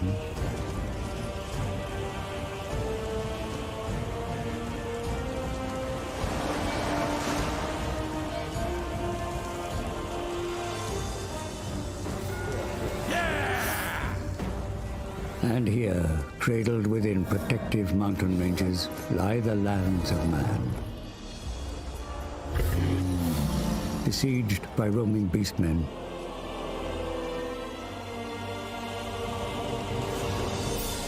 ravaged by orc tribes, threatened by haughty wood elves. Again, being human in this setting fucking sucks.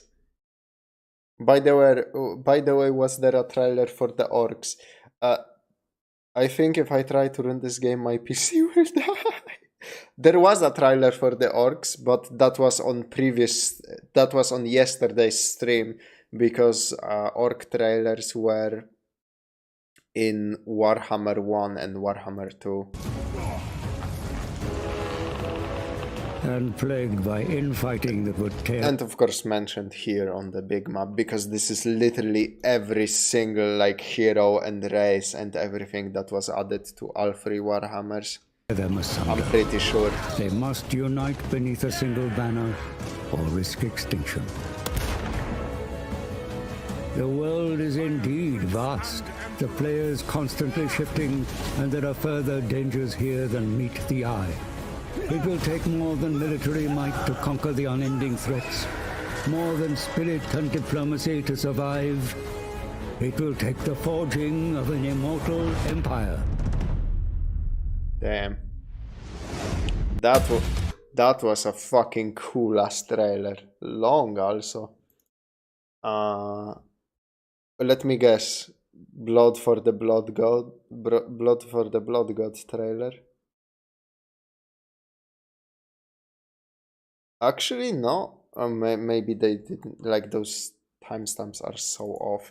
I need to check if my stupid cat made a mess somewhere, because I heard something like troubling. So give me a second and I will be right back to finish these Warhammer 3 trailers.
Okay, I am back.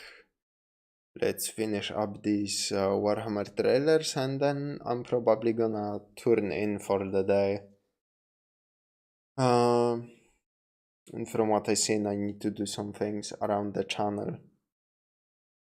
Because there have been like some strikes on the previous stream and such. I'm assuming because of music in these trailers, so but I will get on that and get that resolved.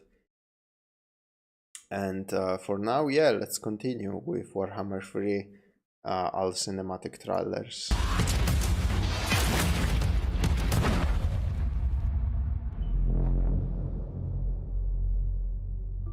My father taught me much in his short life. He told me, we do not explore frontiers. We tame them. That armor looked really goofy in that climb mountains. In-game cutscene. We conquer them.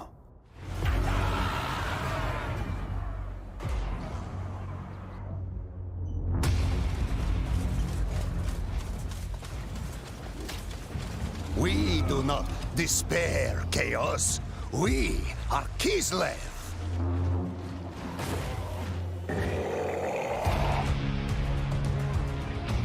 We do not have blood.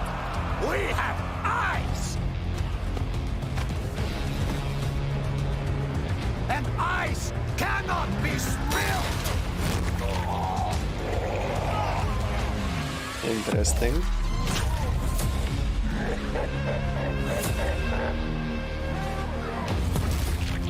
My father died. Okay, I think this is Blood for the Blood God for Warhammer 3 trailer.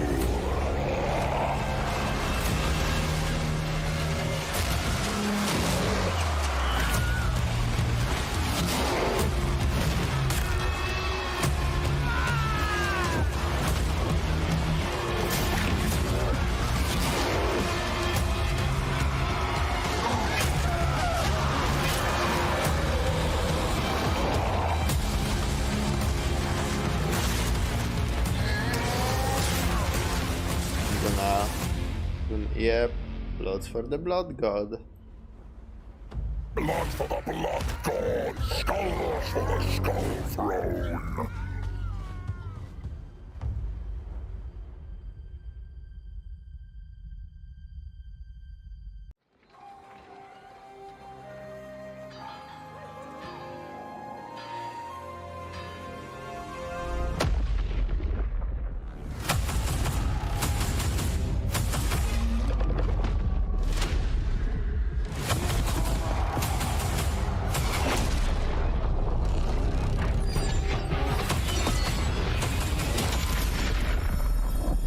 What is this then?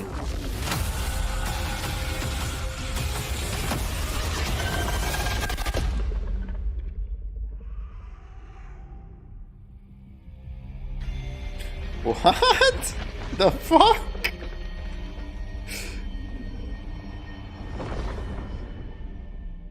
Mirror of Madness. Okay, so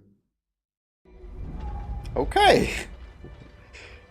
That told me very little. Clouds gather. Our borders are beset by evil, both mundane and immortal. How long can we withstand this onslaught?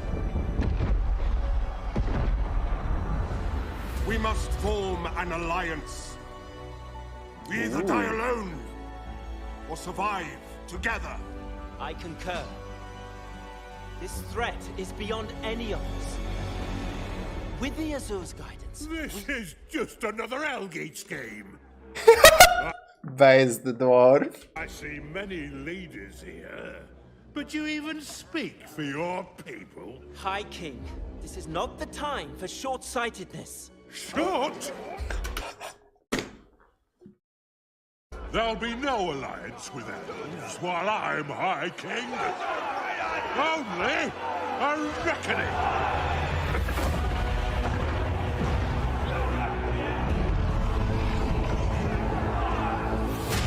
The game told me it was gonna be fucking hard on the CPU.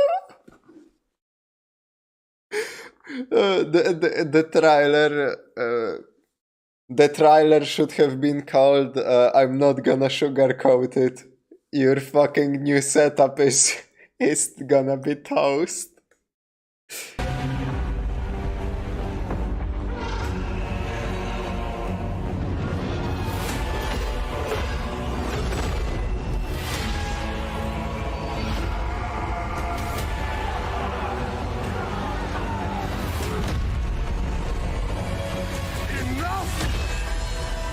We must not be blinded by our own need for power. This is the moment.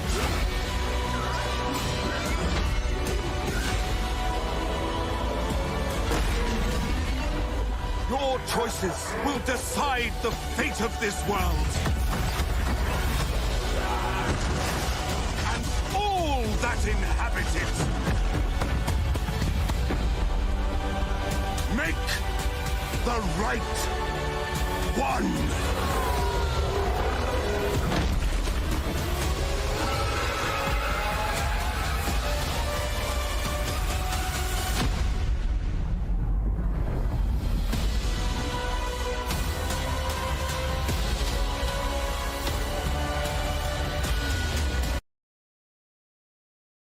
Free to all Total War Warhammer 3 players.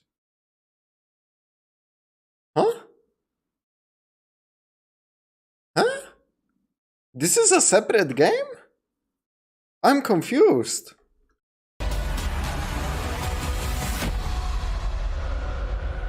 Or is it like no, that's a DLC, probably free DLC, right? With the big map, I'm assuming. That's a little bit confusing.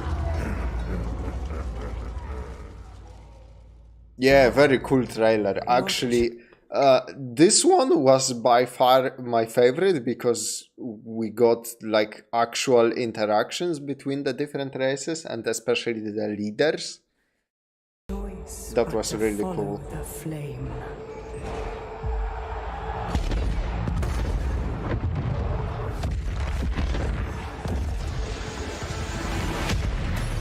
The fire to tear down the old ways, burning away all fear, doubt, and weakness.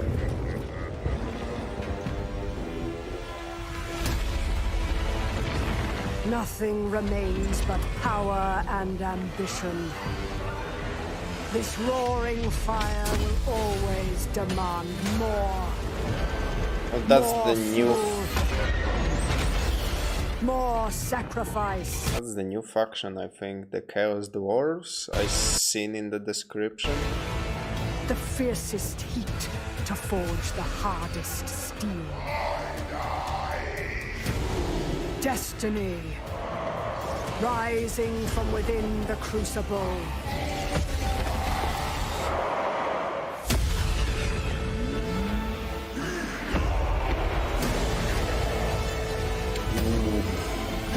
Okay.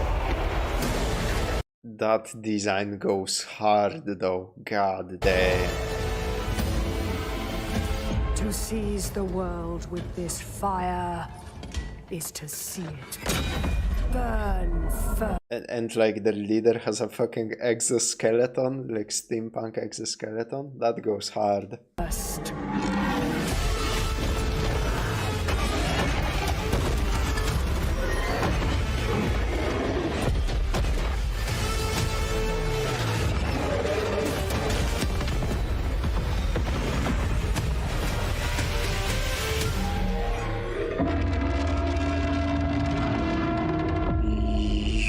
Oh.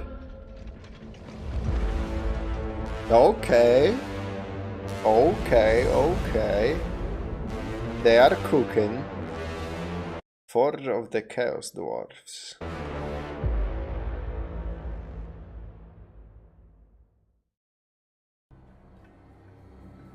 In the tales of the Norse and the Kurgan, there is legend of a warrior unparalleled.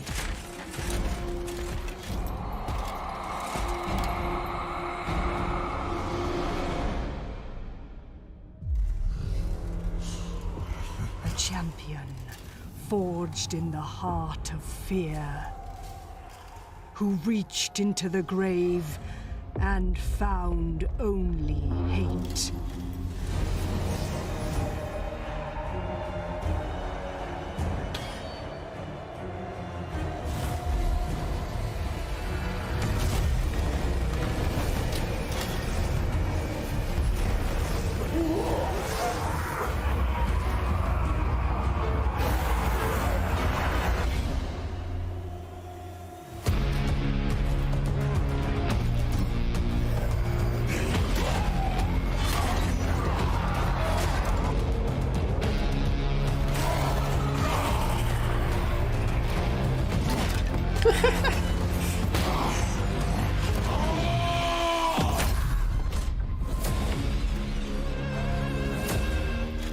To embrace such hate is to become a nightmare.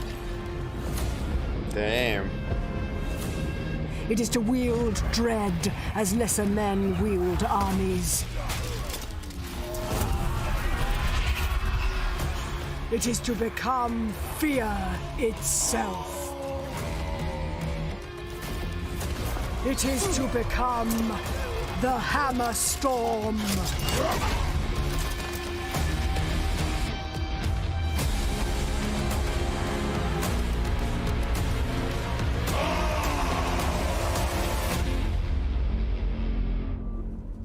Is that the name of the DLC? Hammerstorm? Something Hammerstorm, probably. Oh, just Harald Hammerstorm. Redeem your free legendary hero now. Okay. Okay. Yeah, the music in this one was really good. I gotta say, these trailers got so much better near the end. The big map trailer was very different. But it was cool. I liked it. It showed off like literally everything in the game so far.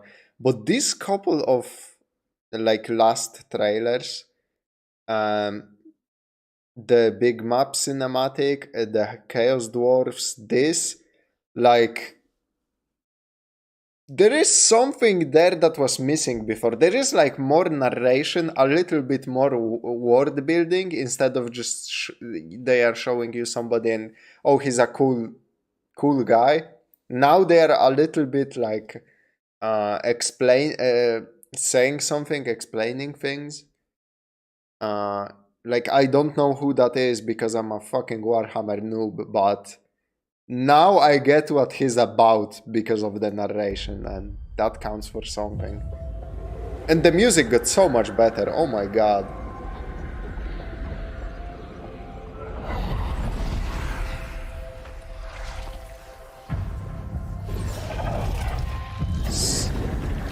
Speaking of good music, this sounds promising.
Yeah, I also looked at that and I was like, that sounds like that looks like Baba Yaga from the fucking fairy tales.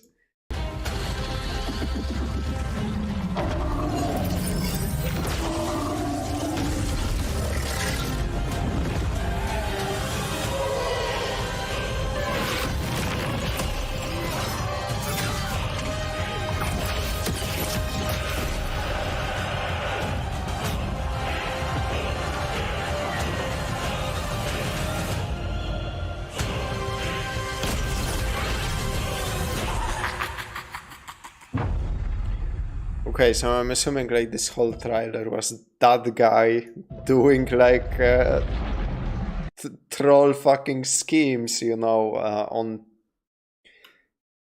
as it would be with like Tzeentach follower, which I'm assuming he is. Do we get a name drop? The trailer. Some of these trailers cut off way too short. Okay, so now I need to go here and see if I missed something and maybe get some of those names that weren't there.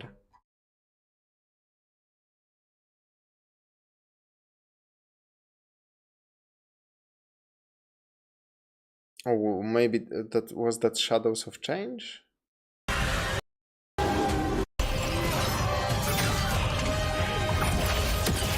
Yep.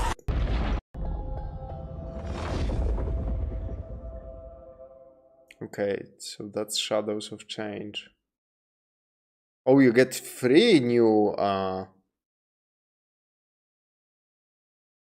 playable characters, I think. The fucking Baba Yaga is one of them. That's funny. This guy looks dope as fuck. By the way, like the fucking faceless trickster thing. Also, yeah, the music was amazing in this one. Really liked it. So I didn't really miss anything, it seems.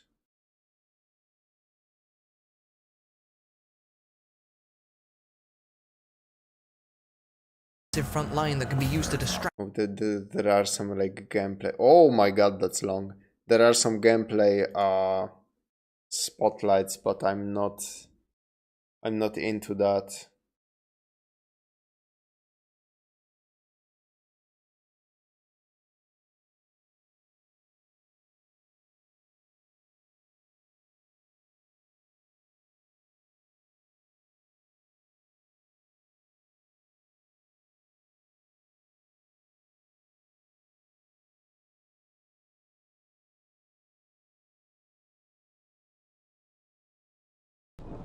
Oh, there is one more trailer actually.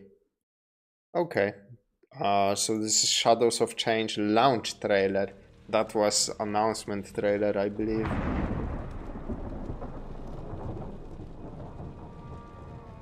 As the winds of change begin to stir, faint echoes can be heard. Carried on the breeze comes mocking laughter.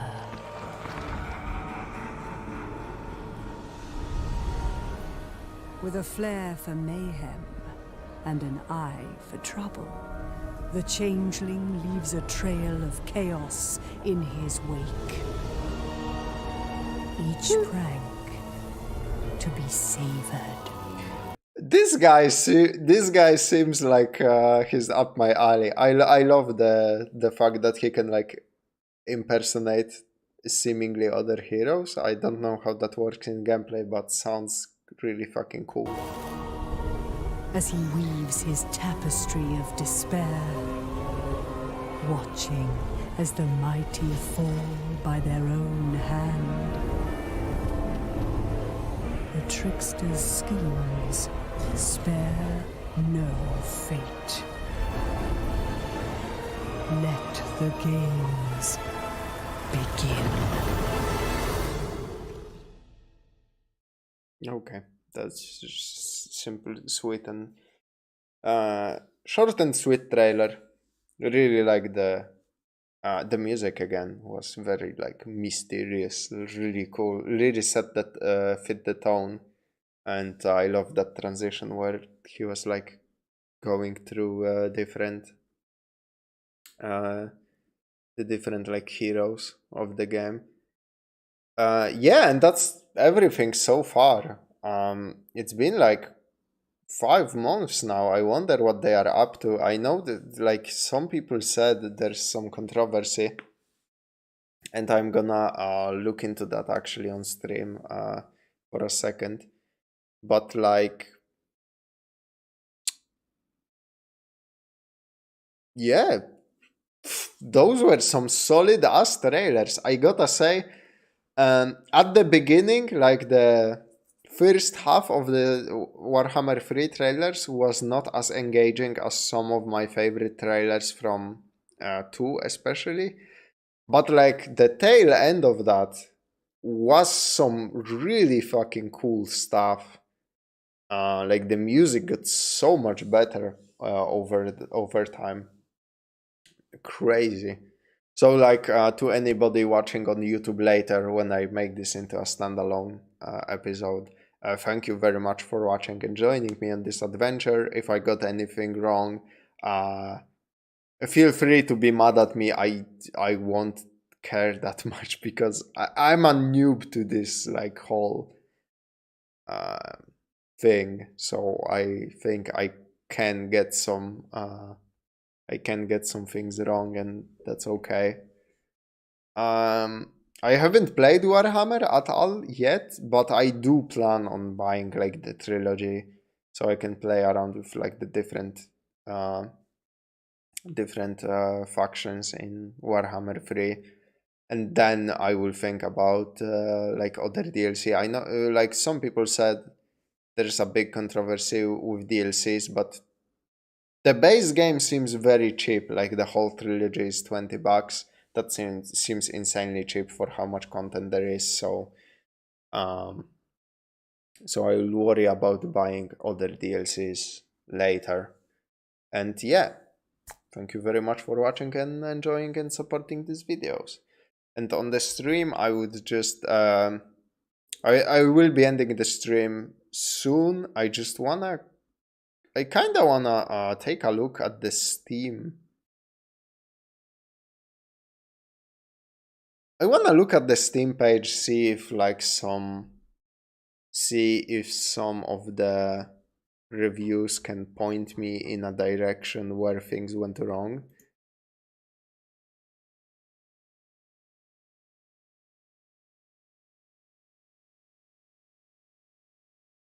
Okay, this man, 17th of August was fucking brutal. What the hell happened?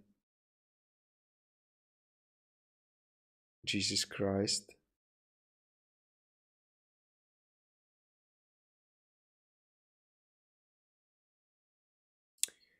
Oh, they released a statement saying that they will kill the support for the game if there aren't like sales of the... Holy fuck, that sounds really bad.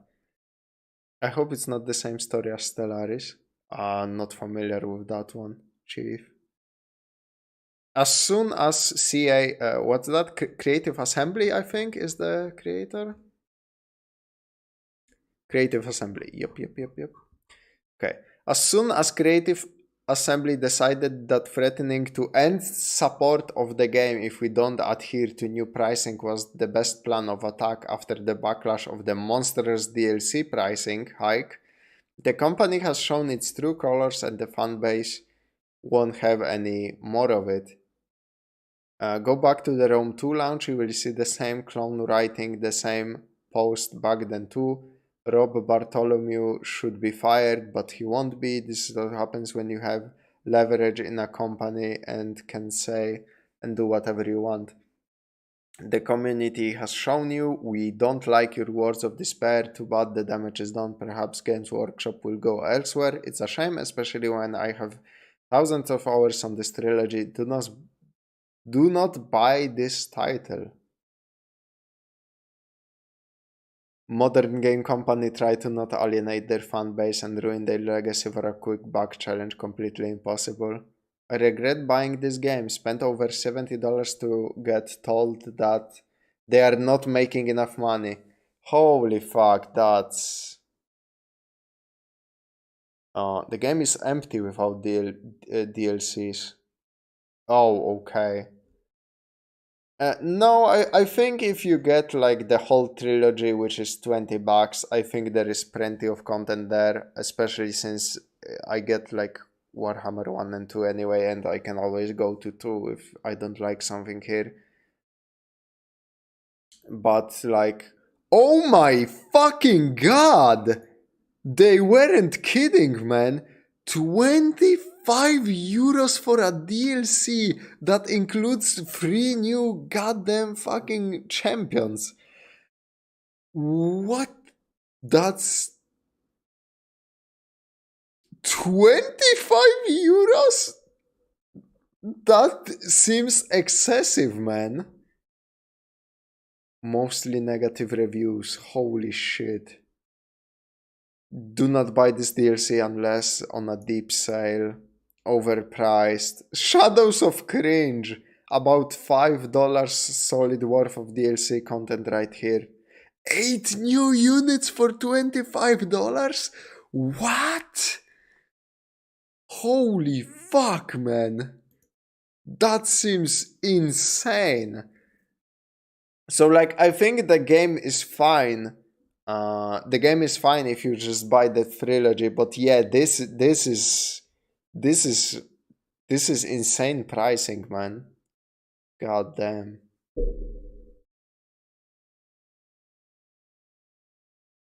So I guess that's the controversy, like the DLCs. Holy fuck, 25 euros. Jesus Christ.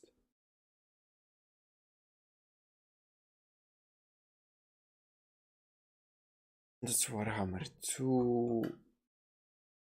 So that other thing is free, right?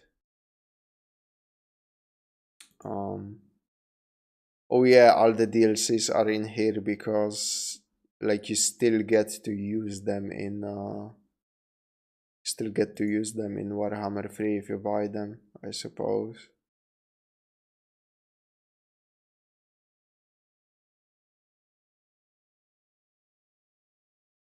That free DLC is not here for some reason.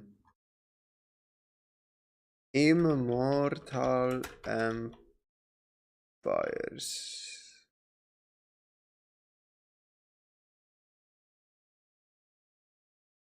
So like, I'm assuming that's just built in, right?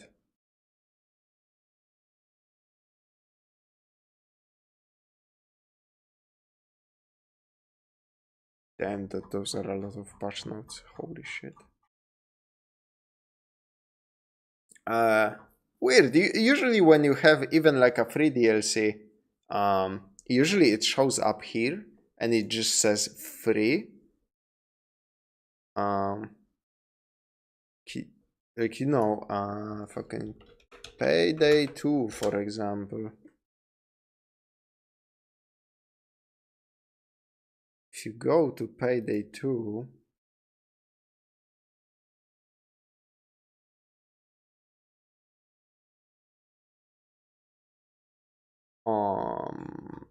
am I fucking wrong about that?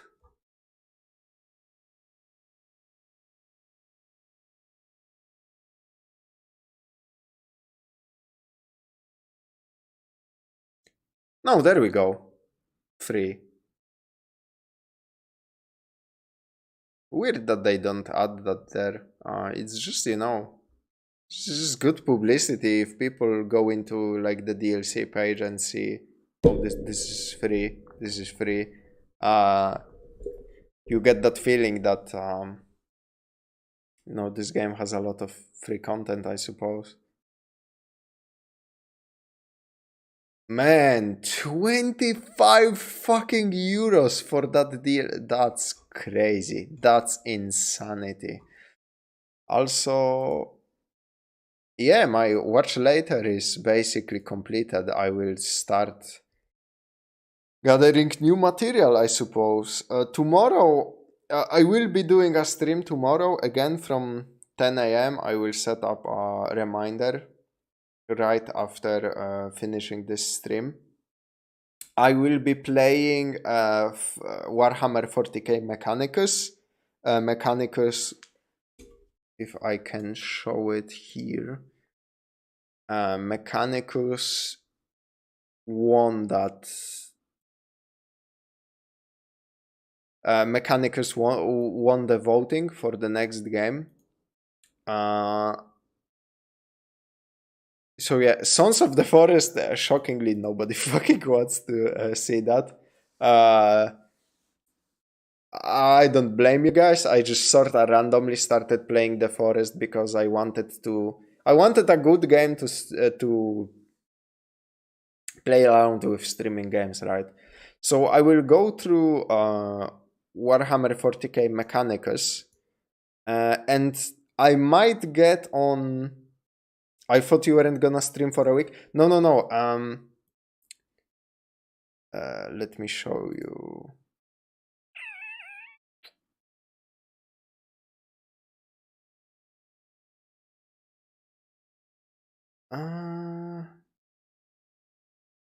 Let's do this. Calendar. So, oh wait, I don't wanna show something fucking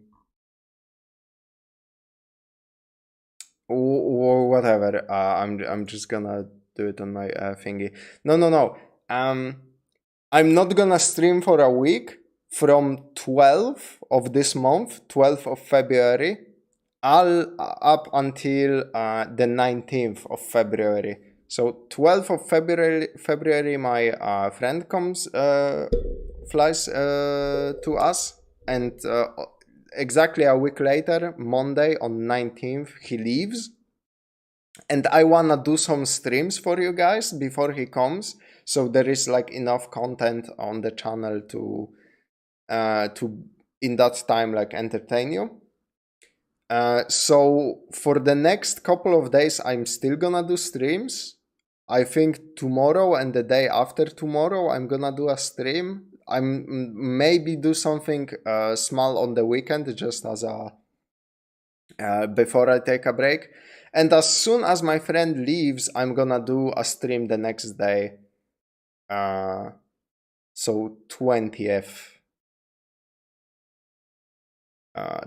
of February. So yeah, I think something like that. So I think I'm gonna like tomorrow do one of those like shorter streams, like 2 hours, 2 or 3 hours.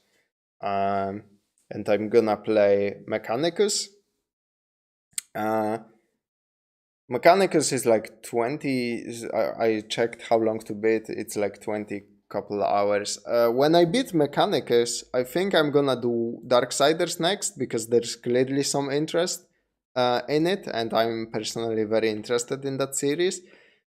I will do also Warhammer, like my impression of it, as in like I will do a stream, couple streams, couple of hours where I try to get into a game, but I won't be playing it. I won't be buying it like this instant. I'm gonna wait for a bit. And Darksiders, on the contrary, is like super fucking cheap. So, and Amnesia, when I'm done with like those 3 games, I think I'm gonna run this poll again. Probably without the Sons of the Forest. Doesn't seem to be much interest in that. I'm gonna put like Amnesia in there, another 40k game, because a lot of you guys on the channel are fans of 40k games. And like other... if I finish Darksiders, probably Darksiders 2 is gonna take that spot. So it's gonna be like Amnesia, Darksiders 2, another Warhammer 40k game, and I'm gonna pick like 2 other games to play. Probably gonna put Assassin's Creed 3 in there just to see if anybody is interested in that franchise. Specifically Assassin's Creed 3 because that's where I stopped kinda playing these games. Because I played 1, 2 and Brotherhood and... No, I haven't played Revelations. At least replayed. And Revelations came after or before Assassin's Creed 3. Fuck, I forgot. Unfortunately, there aren't a lot of good Warhammer games. Yeah, like... Warhammer games. Like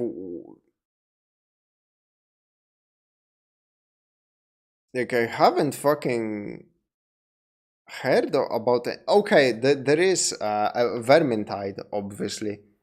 Vermintide is pretty fucking good. Maybe I should play Vermintide now that I know what Warhammer is actually.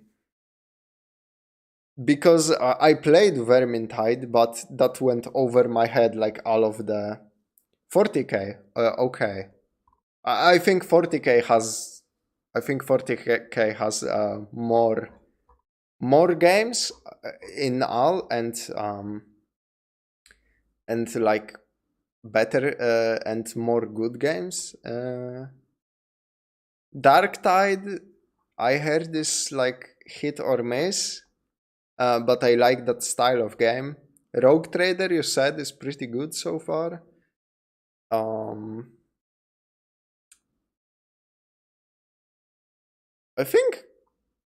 think Bricky talked about Hired Gun. I'm not sure. I don't remember. Battlefield Gothic Armada, Bricky said is really fucking good.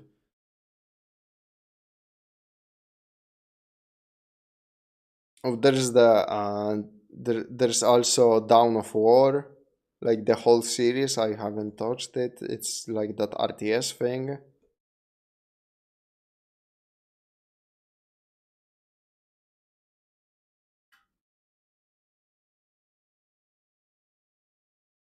A lot of people say that this first Space Marine game is pretty alright.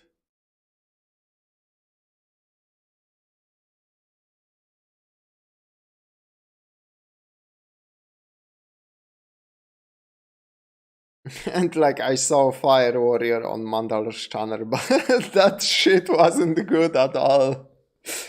And the rest of those, and the Mechanicus somewhere in there was somewhere in there. I must have scrolled past it. Where the fuck is Mechanicus? Mechanicus. Oh, it doesn't even have like a... Well, that's weird. Like Mechanicus. Dawn of War 3 sucks. I think I...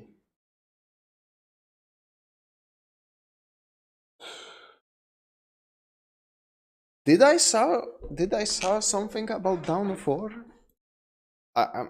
I saw Bricky talk about Bricky Dawn of War.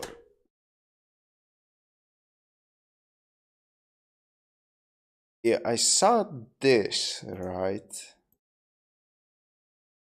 And he talked about Dawn of War 2, and I think he mentioned that Dawn of War 1 capturing acquisition points and trying to win and in like a hold. I think he mentioned that Dawn of War 3 sucks. It has some really nice campaign moments and it is by far worth playing. If you're curious about either of these games, I would recommend watching the Dawn of War 1 Ultimate Apocalypse review by Mandalore Gaming or checking out Injured Casts for those.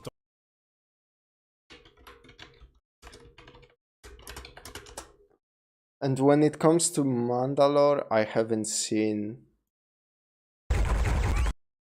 I need to get on some of these reviews by him. I haven't seen this, but this is a mod spotlight, so I don't know if that's something that will tell me anything. There's this chapter master thing, and all of his Warhammer things I seen. Oh, he also has a hired gun and Armada 2 review. I might react to this and decide like what else to put on the list. Yeah, I heard through the grapevine. I can't like manifest where I heard it from, right? I really can't remember, but I did hear that the Dawn of War 3 sucks. Has to be bricky.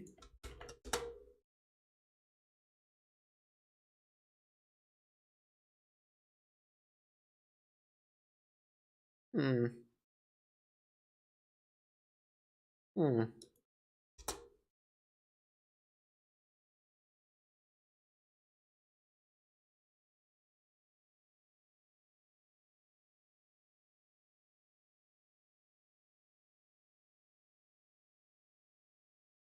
Could also like just see somebody else's review.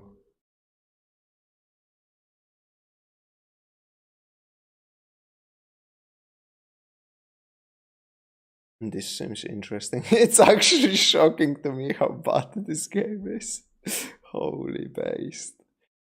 So yeah. So yeah, that's gonna be everything for this stream, guys. Josh Strife, I seen a couple of his like reviews.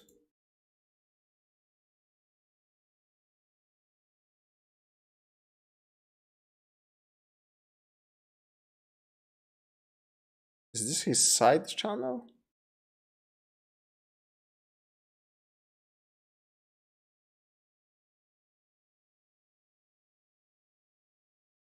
He's the guy who reviews like all of those MMOs, right? Yeah, like adventure. I might be mixing him up with fucking somebody.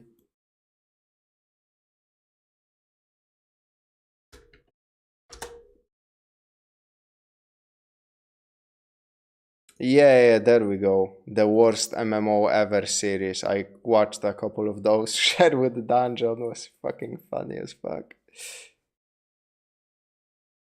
I didn't know about this side channel that he's doing seemingly right now, where he goes over other like non-MMO games. That's why I was confused that he played Dawn of War. I mean, that's not really an fucking MMO, right? So yeah, he has 3 channels, I think. That's even more. Why? I swear to God, I am not being psyoped, right? Back in the day, there was an option to see all the channels of a person. I'm pretty sure.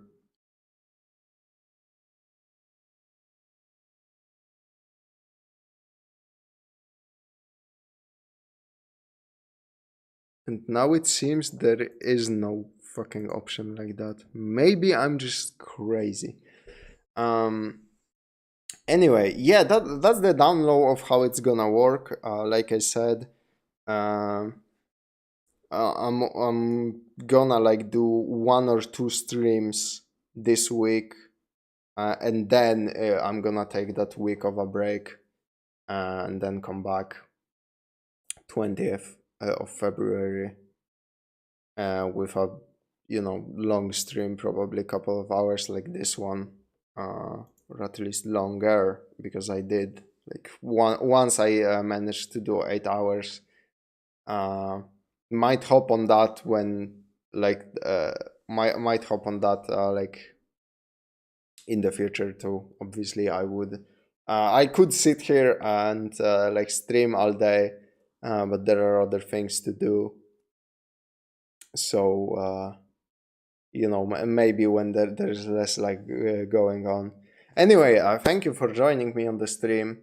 Tomorrow I will be playing 40k Mechanicus. I look forward to checking out, you know, Adeptus Mechanicus. Always seemed like cool boys to me from all like what I saw from Bricky. I'm gonna make that. I'm gonna schedule it when I close this stream in a second. And then like when I get through Adeptus Mechanicus, or like I'm gonna try to weave that Darksiders one in there to check it out, and at some point I will also check out Warhammer 3, Total War Warhammer 3. And yeah, thank you very much for keeping this thing going with your support. It really means the world to me, and hope you have a nice day. See you. As